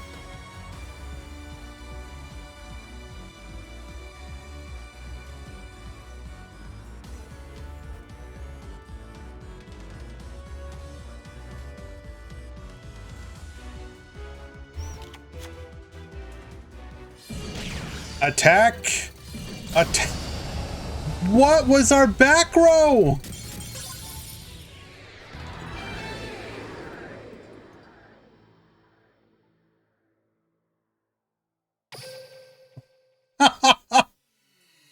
Okay, World Chalice moving on to the top 4.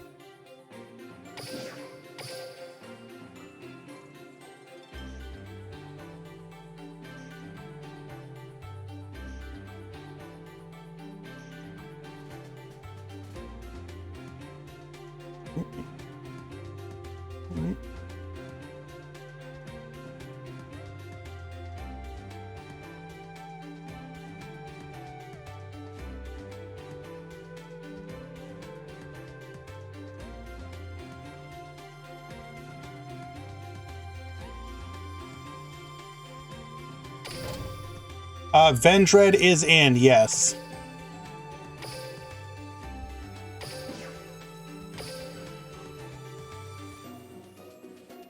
I'm back, and quote me on this, my friend Kid will win the whole thing with Vandreds. All right, Giran has been quoted.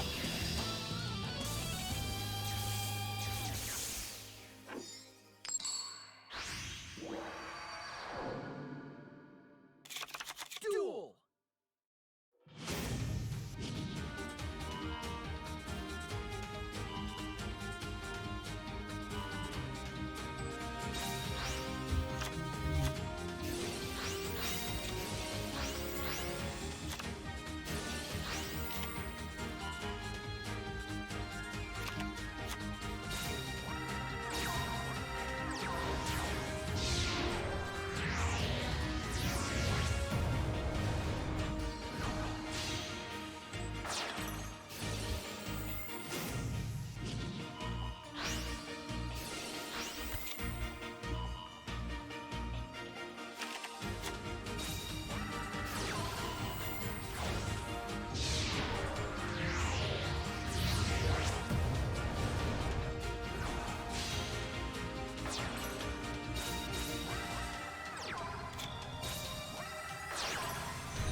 All right. Swap cleric effect. Setting to build a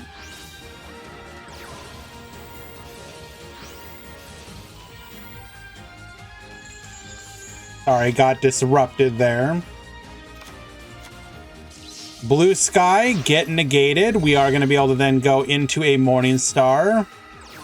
Red moon to the field, attempting to pop.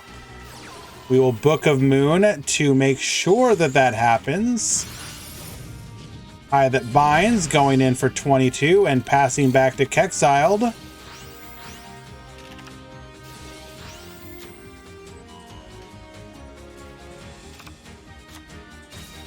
Easy. That picture makes me look. That makes me very sad. Your cat looks so sad to be awake right now.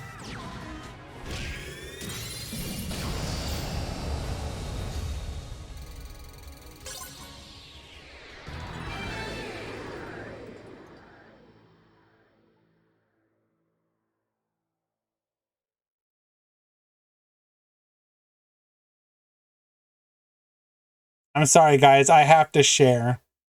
Look how he looks so sad.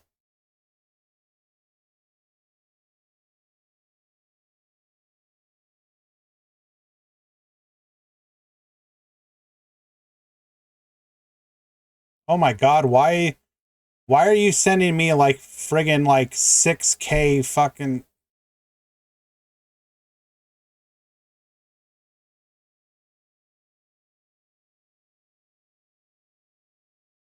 Picture number 1.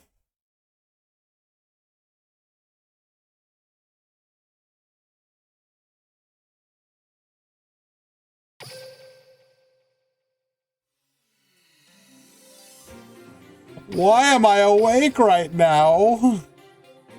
What's even happening?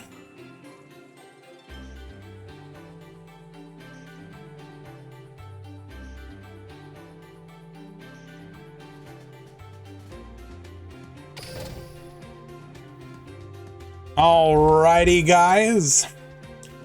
We've got a spicy top 4. Well, one side of the bracket is spicy anyways.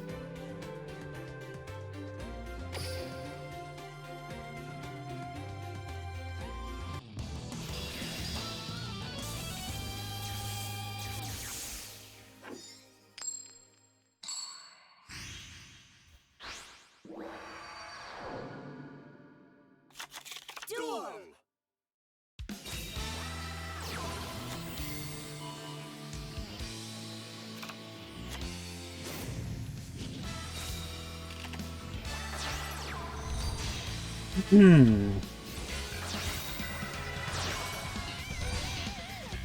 Security Dragon, World Chalice effect.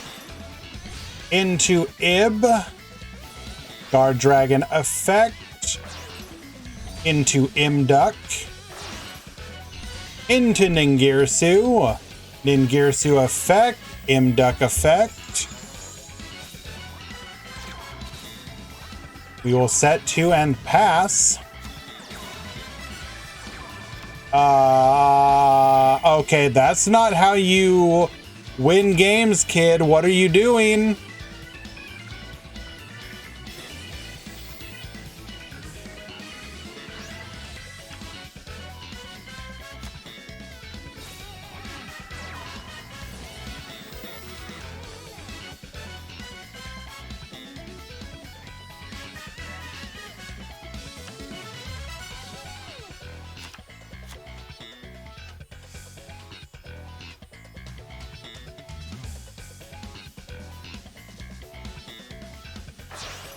I don't know about best deck, but this is like hella cool to watch. Firewall to the field, Ningirsu effect, bringing out the World Chalice. We're gonna go ahead and bounce that monster back to the hand.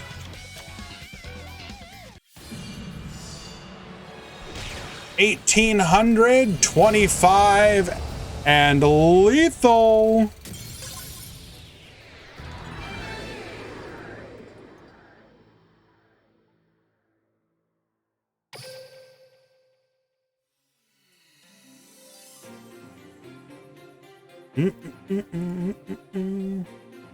I mean, I'm going to be excited if I make top 4 regardless.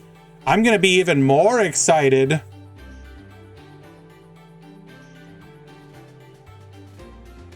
if I make it to top 4 with a spicy deck.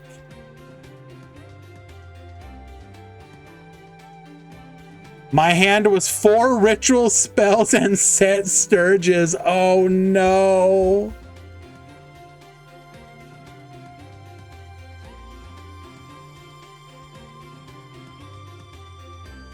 Not like this.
Alrighty, game number 2.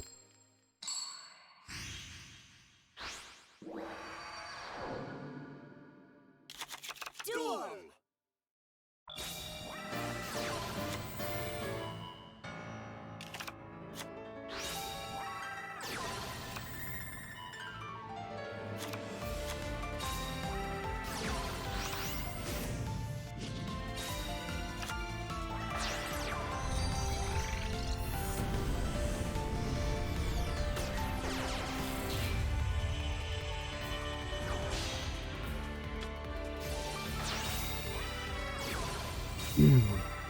Imduck, the World Chalice, Lee, both into the Security Dragon. World Chalice effect, both into Ib. Guard Dragon effect, bring back. This is a standard line that we've seen several times now. Ningirsu to the field. Imduck effect.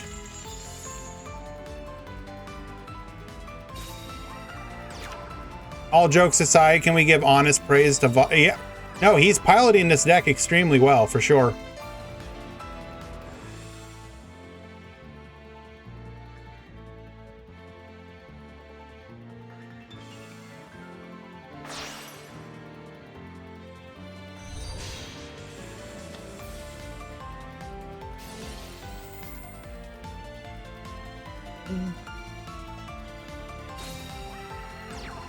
Alrighty.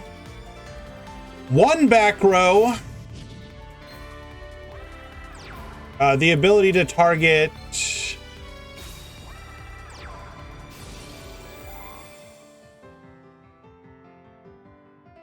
We have one bounce here. But if we can get a ritual in the field, we're not going to be able to target that. What's the top 4?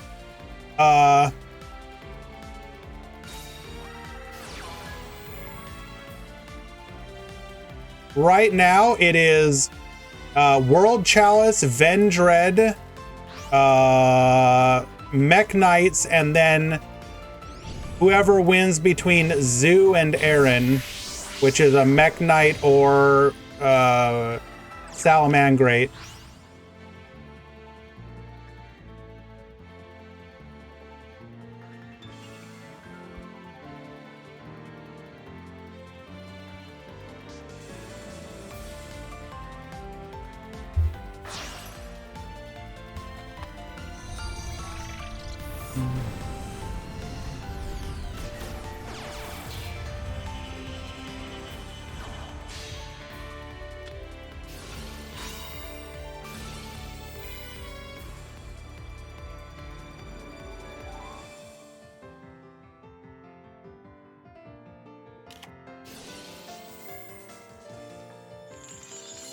Shadow Imprisoning Mirror will get destroyed, but will negate the Revendread Slayer here. Sturge is returning to the field.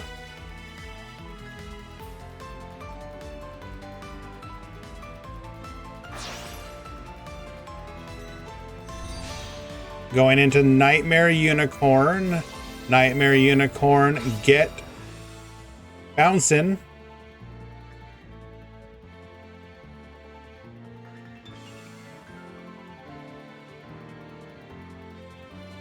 Hello, Kyle. You're welcome to talk however you want. It's all good. Any conversation that is, you know, not rude or discriminatory. We down.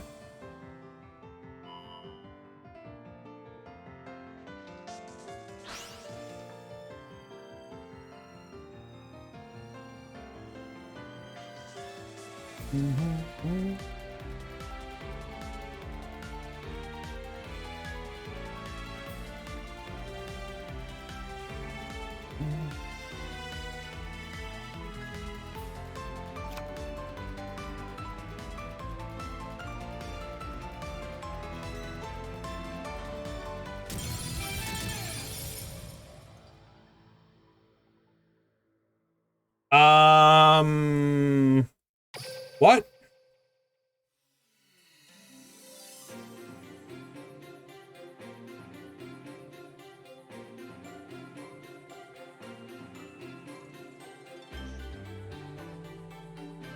Was that a timeout?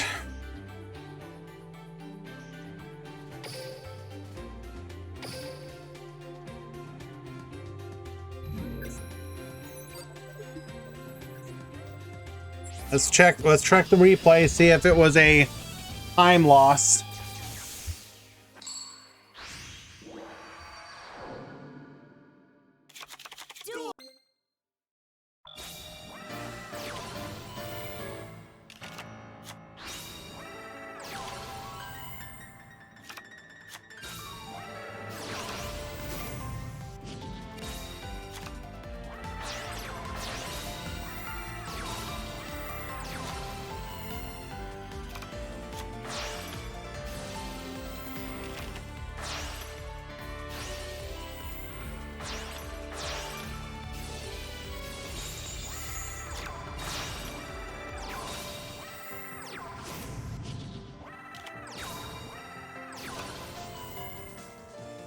All right.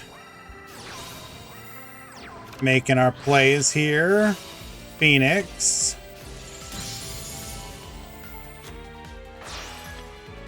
Into Unicorn.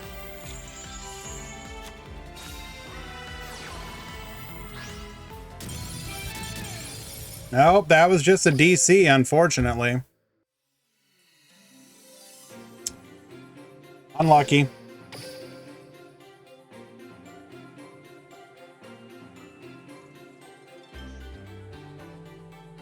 Game didn't even crash. It just said I lost and put me back in the room. What do you mean it said you lost? You have a picture of it, or did you happen to be streaming or something?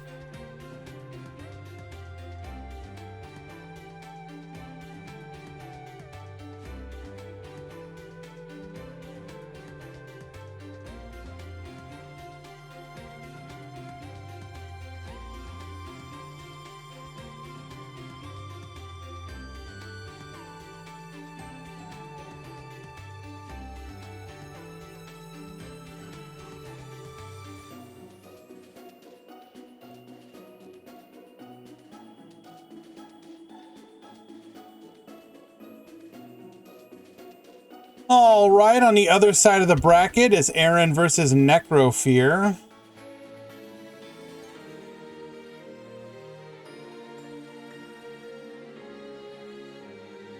It's just an unusual... The game didn't crash, it just said What do you mean by it said you lost? It just said, like, I don't know. Did you take a screenshot of it saying you lost?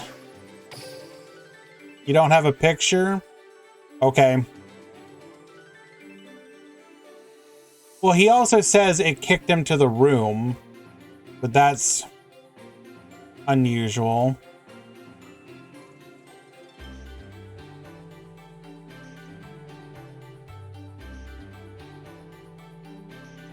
Unfortunately, without some kind of proof of what exactly happened, we really can't do anything about it.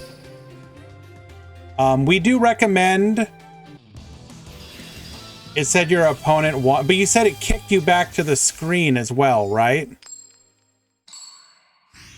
So that's the part that I'm confused about. It said your opponent won and then kicked you back to the room, because that's like two different errors. That's the part that I'm a little confused about.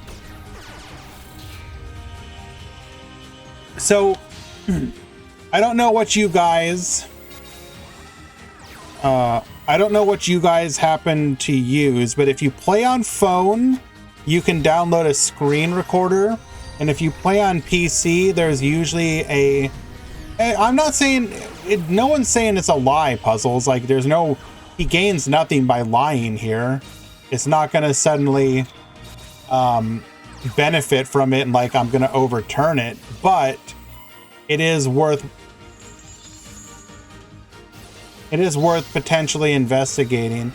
I had started on my laptop, opened the stream as well, and they didn't crash. Okay. Well, I do suggest looking into potentially having some kind of screen recorder or record your gameplay in some way, shape, or form. That way we can potentially review it. That said, I am sorry that it happened, kid, but you did a fantastic job making it to the top 4. On PC, you can use OBS. Yeah. Thoughts on your cat? You have an awesome cat, oof. That is a quality cat poo.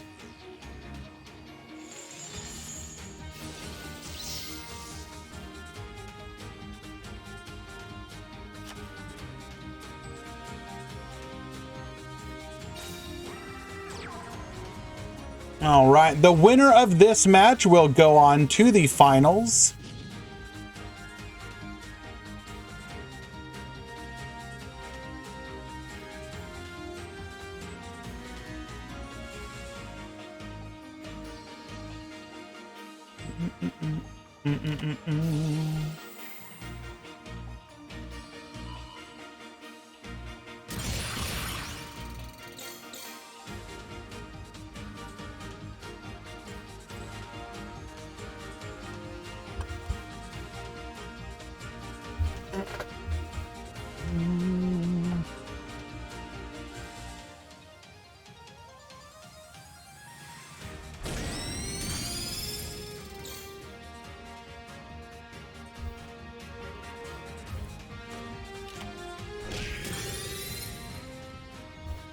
You don't know how decks function with Unicorn? You mean without Unicorn? Combat is much more important in this game than in Master Duel, if that's what you're interested about. But there are plenty of decks that have destruction effects. Also, there's usually disruptive back row like Compulse or IDP to help clear.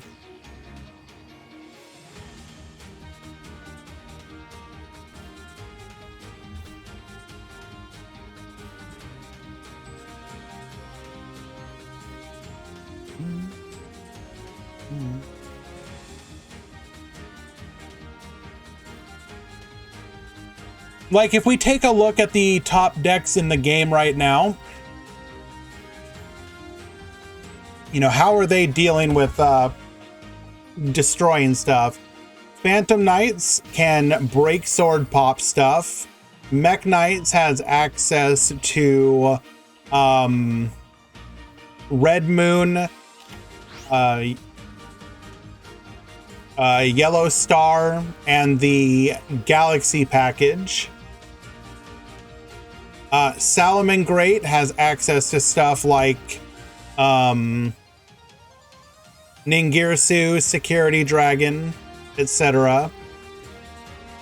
Dark Magician can banish with Circle. It can also theoretically make Ebon Illusion Magician plays. It usually runs disruptive back row like Compulse.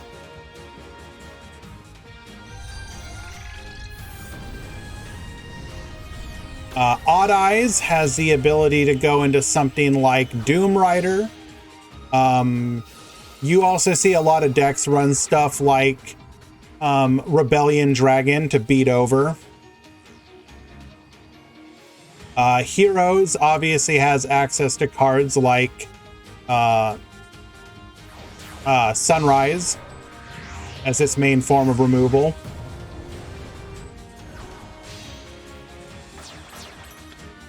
Goki is just Unga, but technically they usually run expendable die to pop stuff.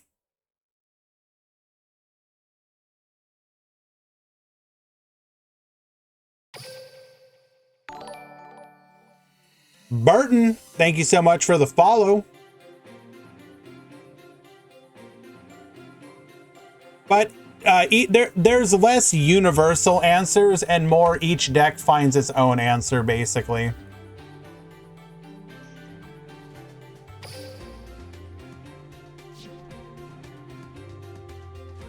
All right, Aaron currently up a game.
Don't get me wrong, there can definitely be very one-sided matches, Kyle, but just know that the battle phase tends to matter a little bit more than in Master Duel.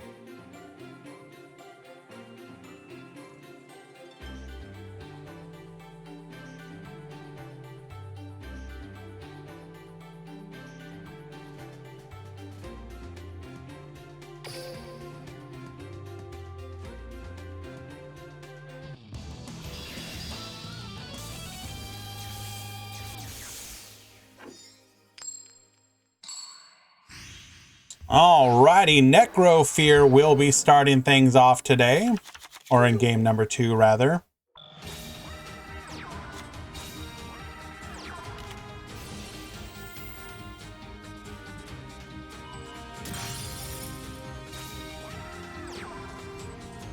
Forced. There's the Mech Knight brick we all know and remember. Avram into Imduck. We're going to be able to summon... well, this should probably just be lethal. Do we have one more?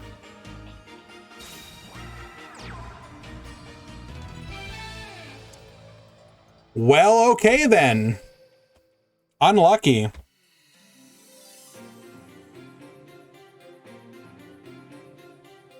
We have the breakdown. Perfect. Thank you, Easy.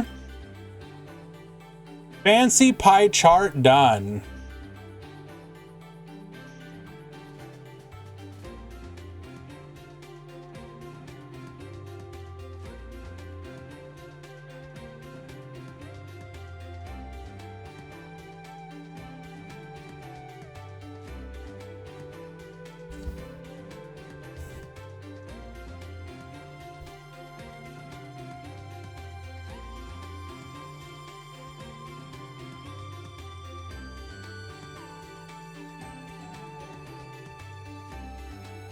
What happened to the heroes? I don't know. There was I think the best performing hero was in top 16. Yes.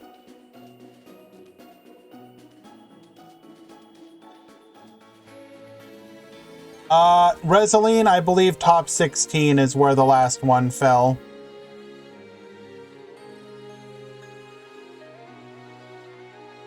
Top 8 was Phantom Knight, World Chalice, Vendread. Oh, no, Hero. Hero made it to top 8. Sorry. Mikey.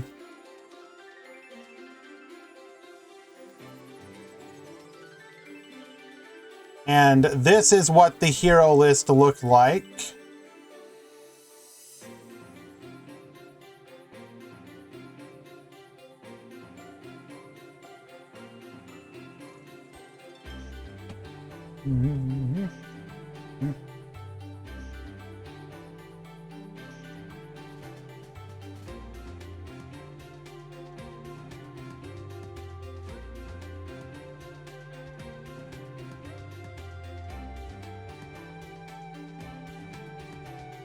Alrighty.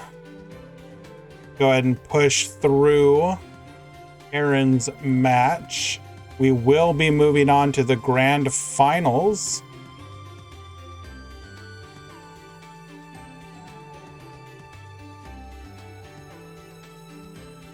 And while the duelists get ready for the grand finals, I'm going to go ahead and push one last ad break so that we don't get interrupted in the middle. So just stick around. Be right back 2 minutes and we will have the grand finals.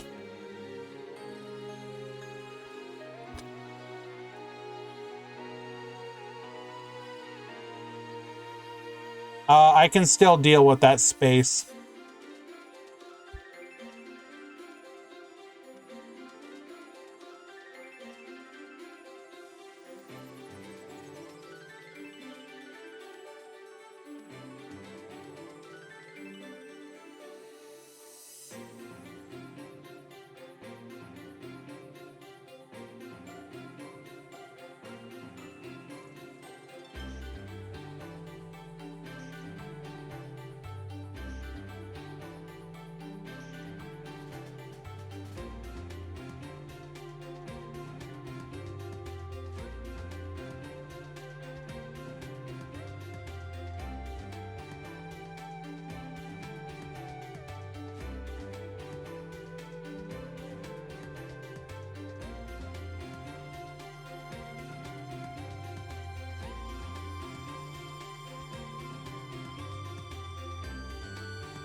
The top 4 decks today were World Chalice, Vendread, and Double Mech Knight.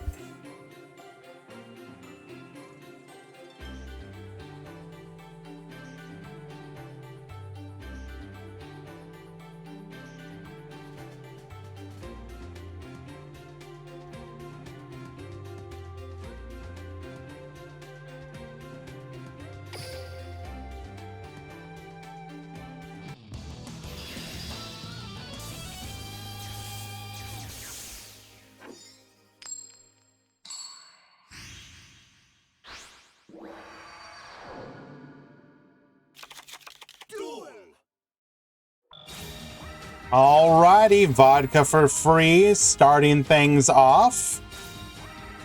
Blue Boy into Secrets, Secrets into Master. Master, revealing, adding Spellbook of Fate. We're going to use Knowledge, draw 2, sending 2 back to go into the Labyrinth Wall. Wall for Imduck. Imduck summoning the World Chalice. Lee is going to add a copy of World Chalice to our hand.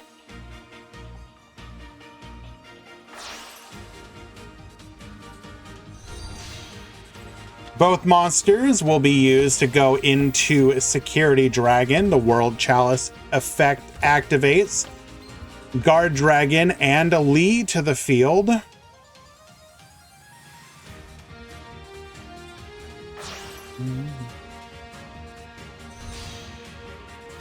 Ib, the World Chalice Priestess.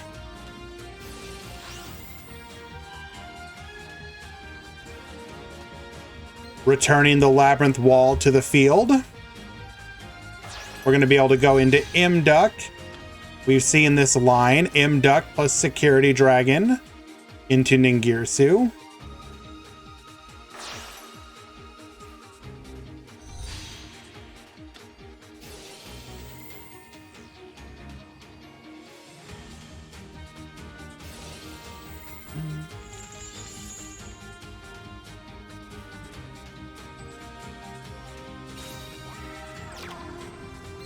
Bringing out the World Chalice, drawing 2 more cards, only 8 cards left in deck, nice.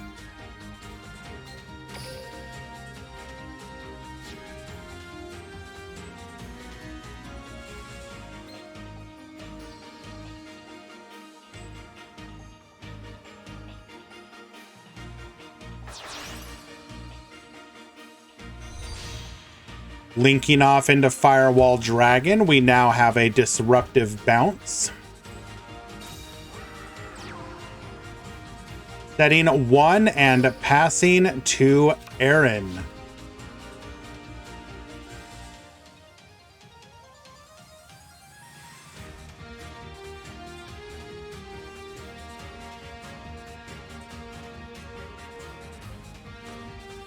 Now we did see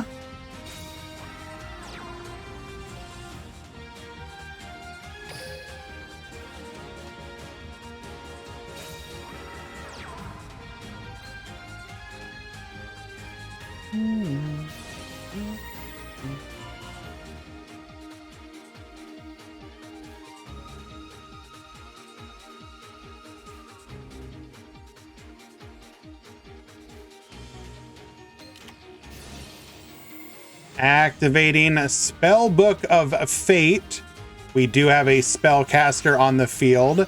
Banishing 1, 2, and 3.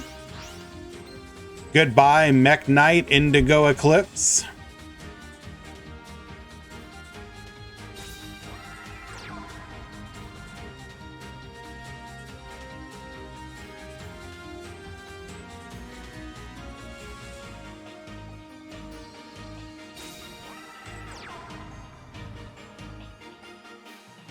Summoning the Purple Nightfall after building another column. Purple Nightfall attempting to activate.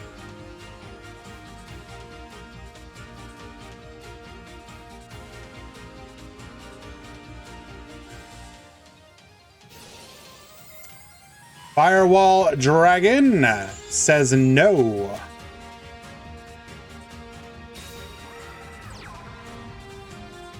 We do, however, have a red moon. We can boost to 2,400. Dealing 600 over the Ib, but Ib, because she is co-linked, cannot be destroyed. Thank you once again, Easy. Appreciate you. Rest well.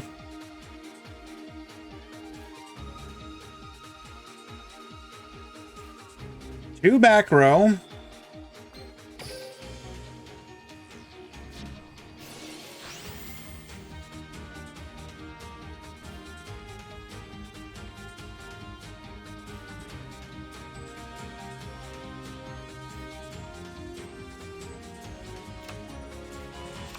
Adding another World Chalice to hand.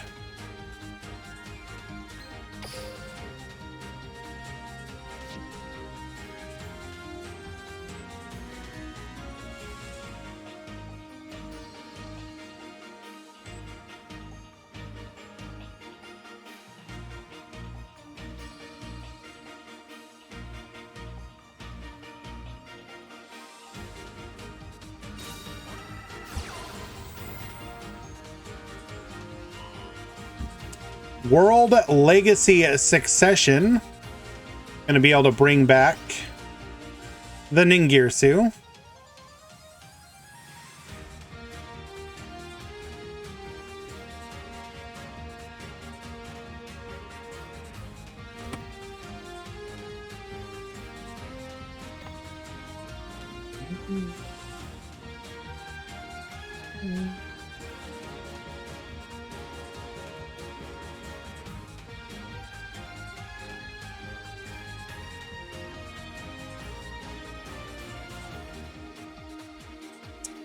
What are we going to do? Setting 1. Ningirsu will activate here.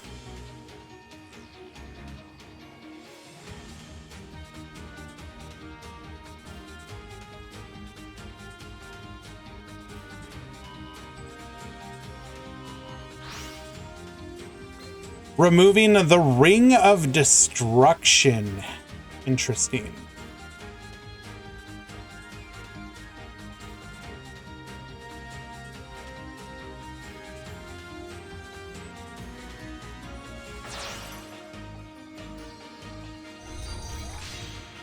Linking off into the Nightmare Unicorn, discarding Lee, targeting the Red Moon.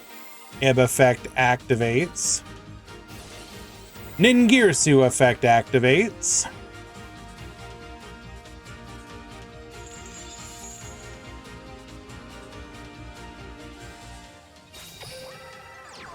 Bringing out the Chalice. Draw 1.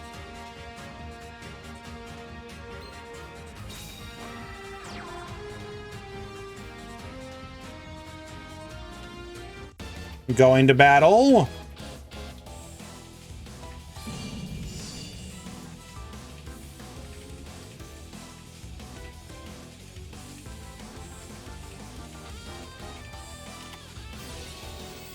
Book of Moon does nothing to save us here. Firewall and Nightmare Unicorn will find lethal.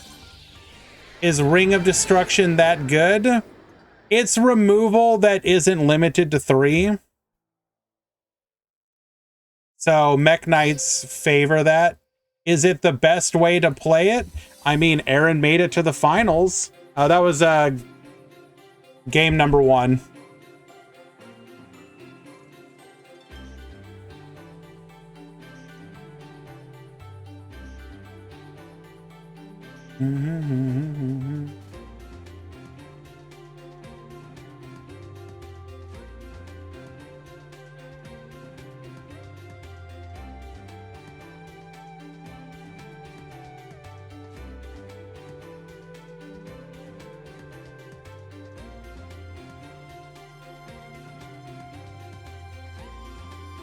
Oh, I thought you were being specific to this one, but in fact you were being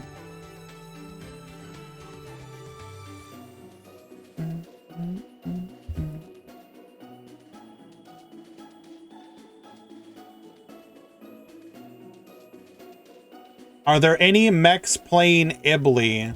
In today's tournament, I believe I saw at least one, but the two that made it to the high level, I believe, are both on, yeah. I believe both of them are on Swap Cleric.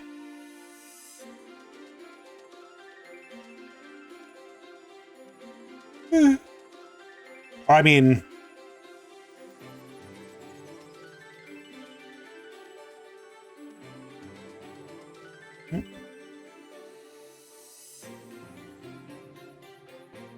why is Ibli getting abandoned? I think Mech Knights are favoring the card draw specifically.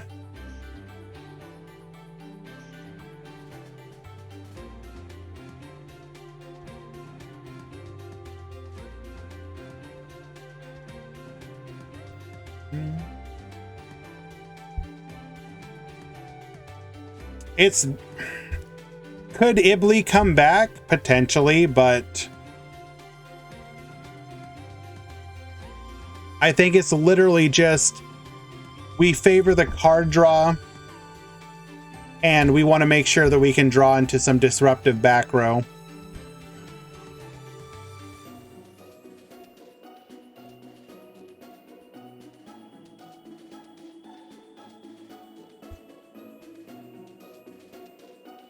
Seems like it would be good against PK. I mean,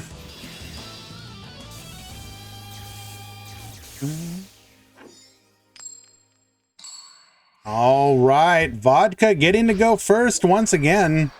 This is ideal, assuming that we open good. We have Spellbooks of Secret into Magician of Prophecy. That's a... Oh! Getting hit with the Droll. Unlucky. Well, I think that's going to end your turn real quick.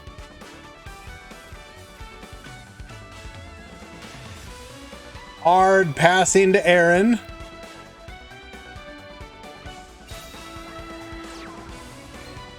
Swap Cleric. This is going to net us a draw, help us build that column.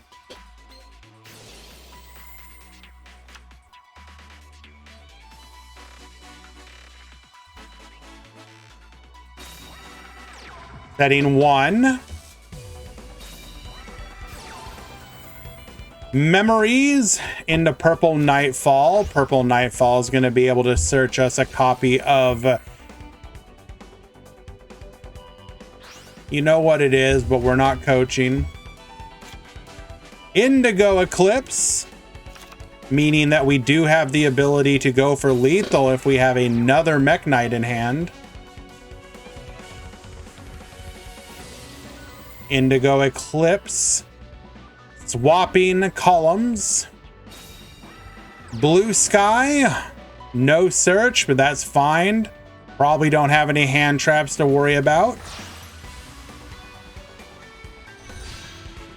Going into Morning Star. Play it cool. Play it cool. Attack. Attack. Lethal. And all it took was a droll. Aaron winning game number 2.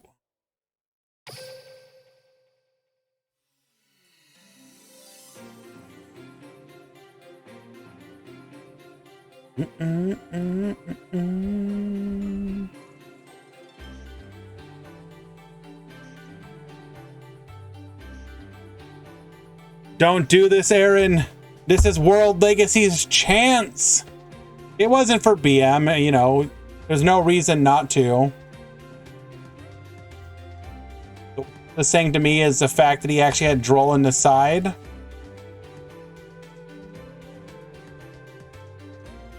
I mean, technically, it's not awful against PK, is it? Oh no, I already deck checked it. It's legal.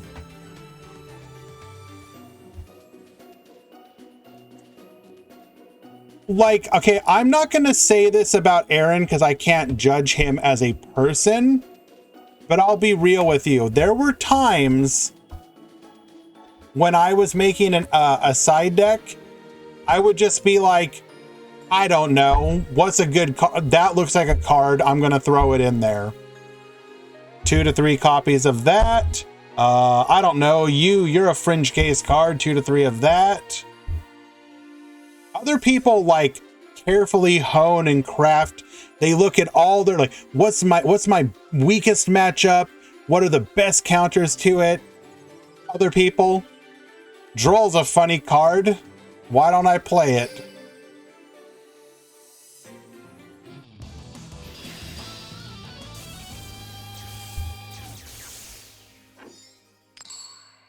Alrighty. Vodka getting to go first for the 3rd game in a row. We're out here hoping to not get drolled again.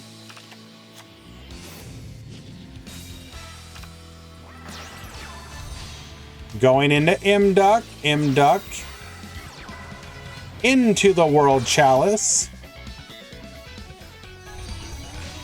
Come forth, Security Dragon.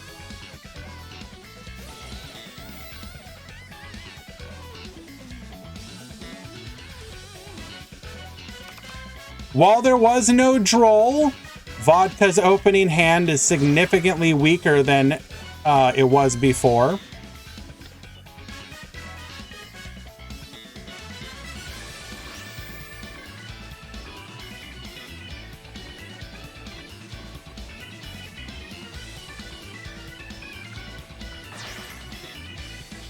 I will be right back, guys.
Alrighty, sorry about that. Had somebody at the door.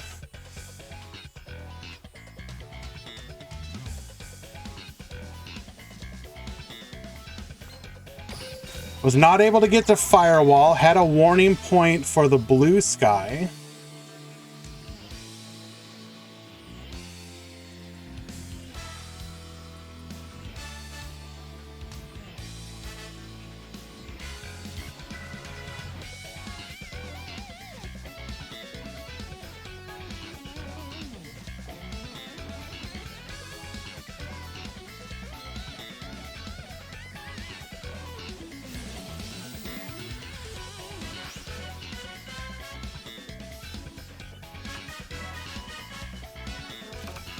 Adding Indigo Eclipse. We might be going for the... No, we are not going for the Galaxy line. Instead, we're going to go into our Morning Star discarding the Indigo. No. Okay. We're going to keep the Indigo going into it.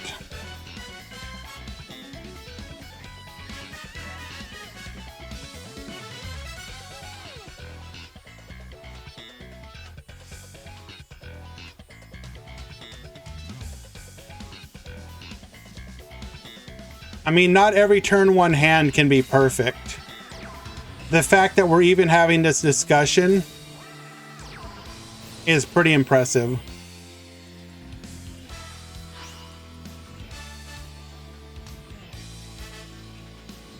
Attempting to pop the Ningirsu.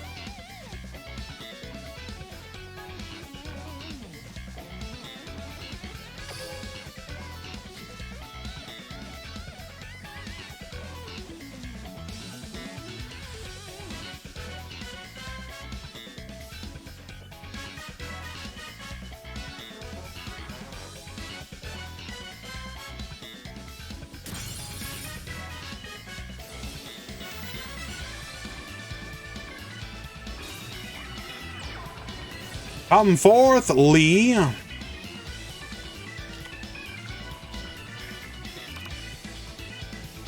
I liked it when Infernity bricked turn one. True.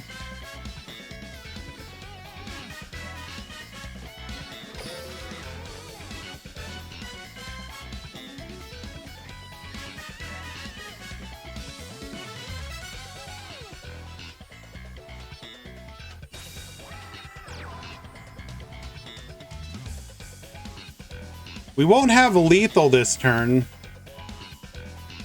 but we're probably gonna spell the end.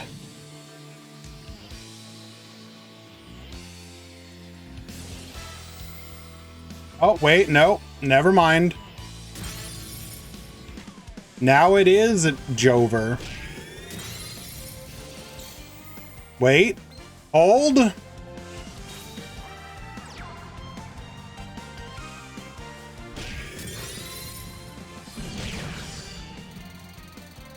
We do survive, but there's literally no way we come back from this.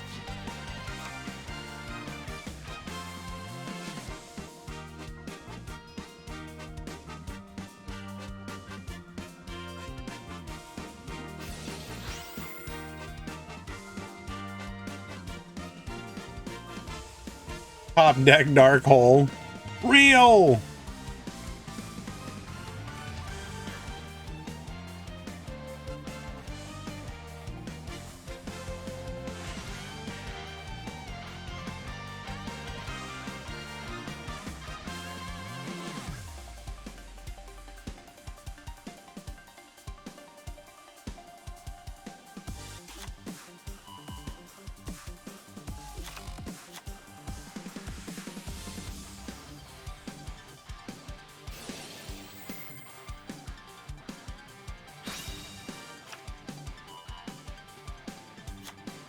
You got it, Kexiled.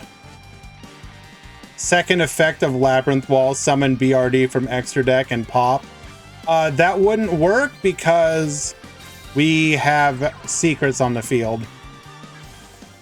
Negate.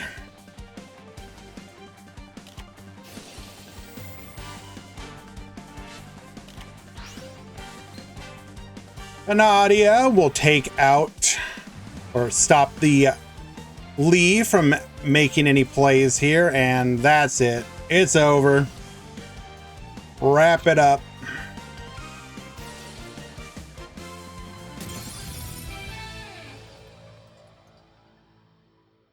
And with that, despite a heroic, valiant attempt, Vodka for Free unable to finish off World Chalice's finals run. That said, god damn, the fact that we even made it here is really impressive.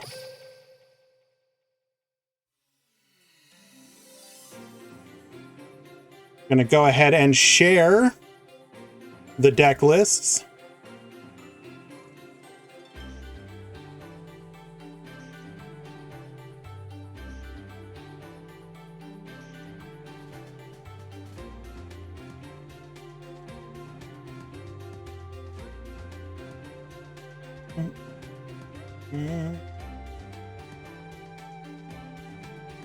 There is the main deck.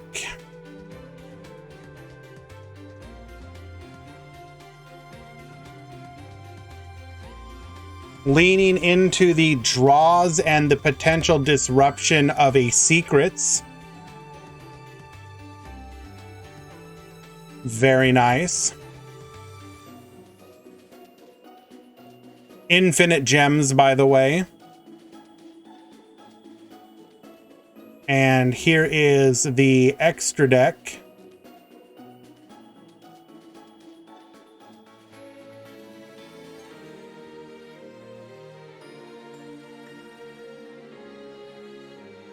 Your grand final, or your first place winner, Aaron. Fairly standard version of Mech Knights at this point. It should be noted that Monster Move is in the side deck.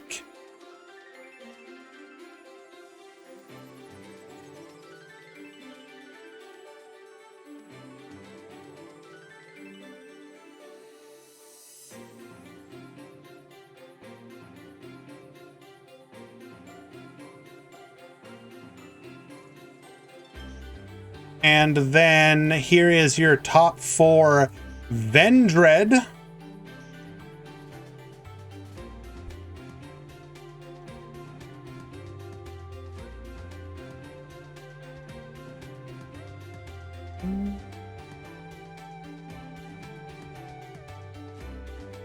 I like it.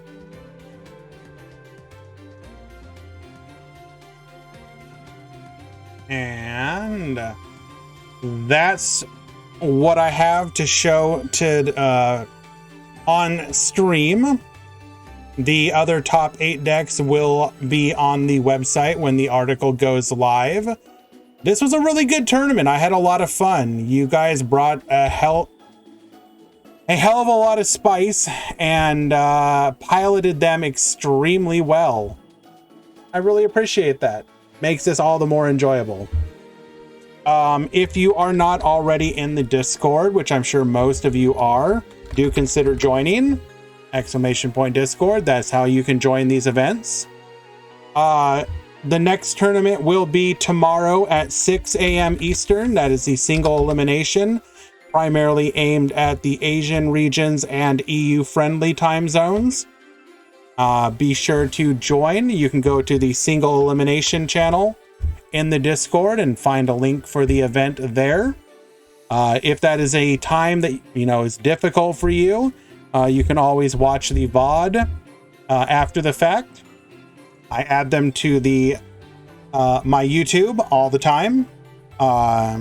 You can find them there or on the channel in the VODs. But yeah, why don't we go ahead and find somebody to raid real quick like.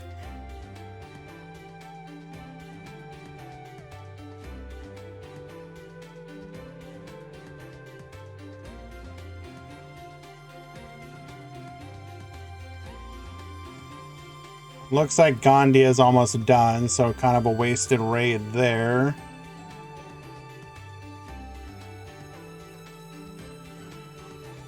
And there's Zeta.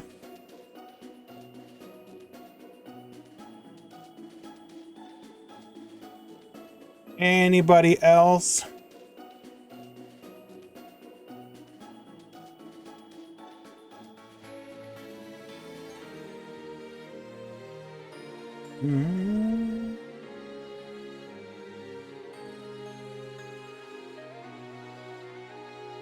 I will raise Scyther, I guess.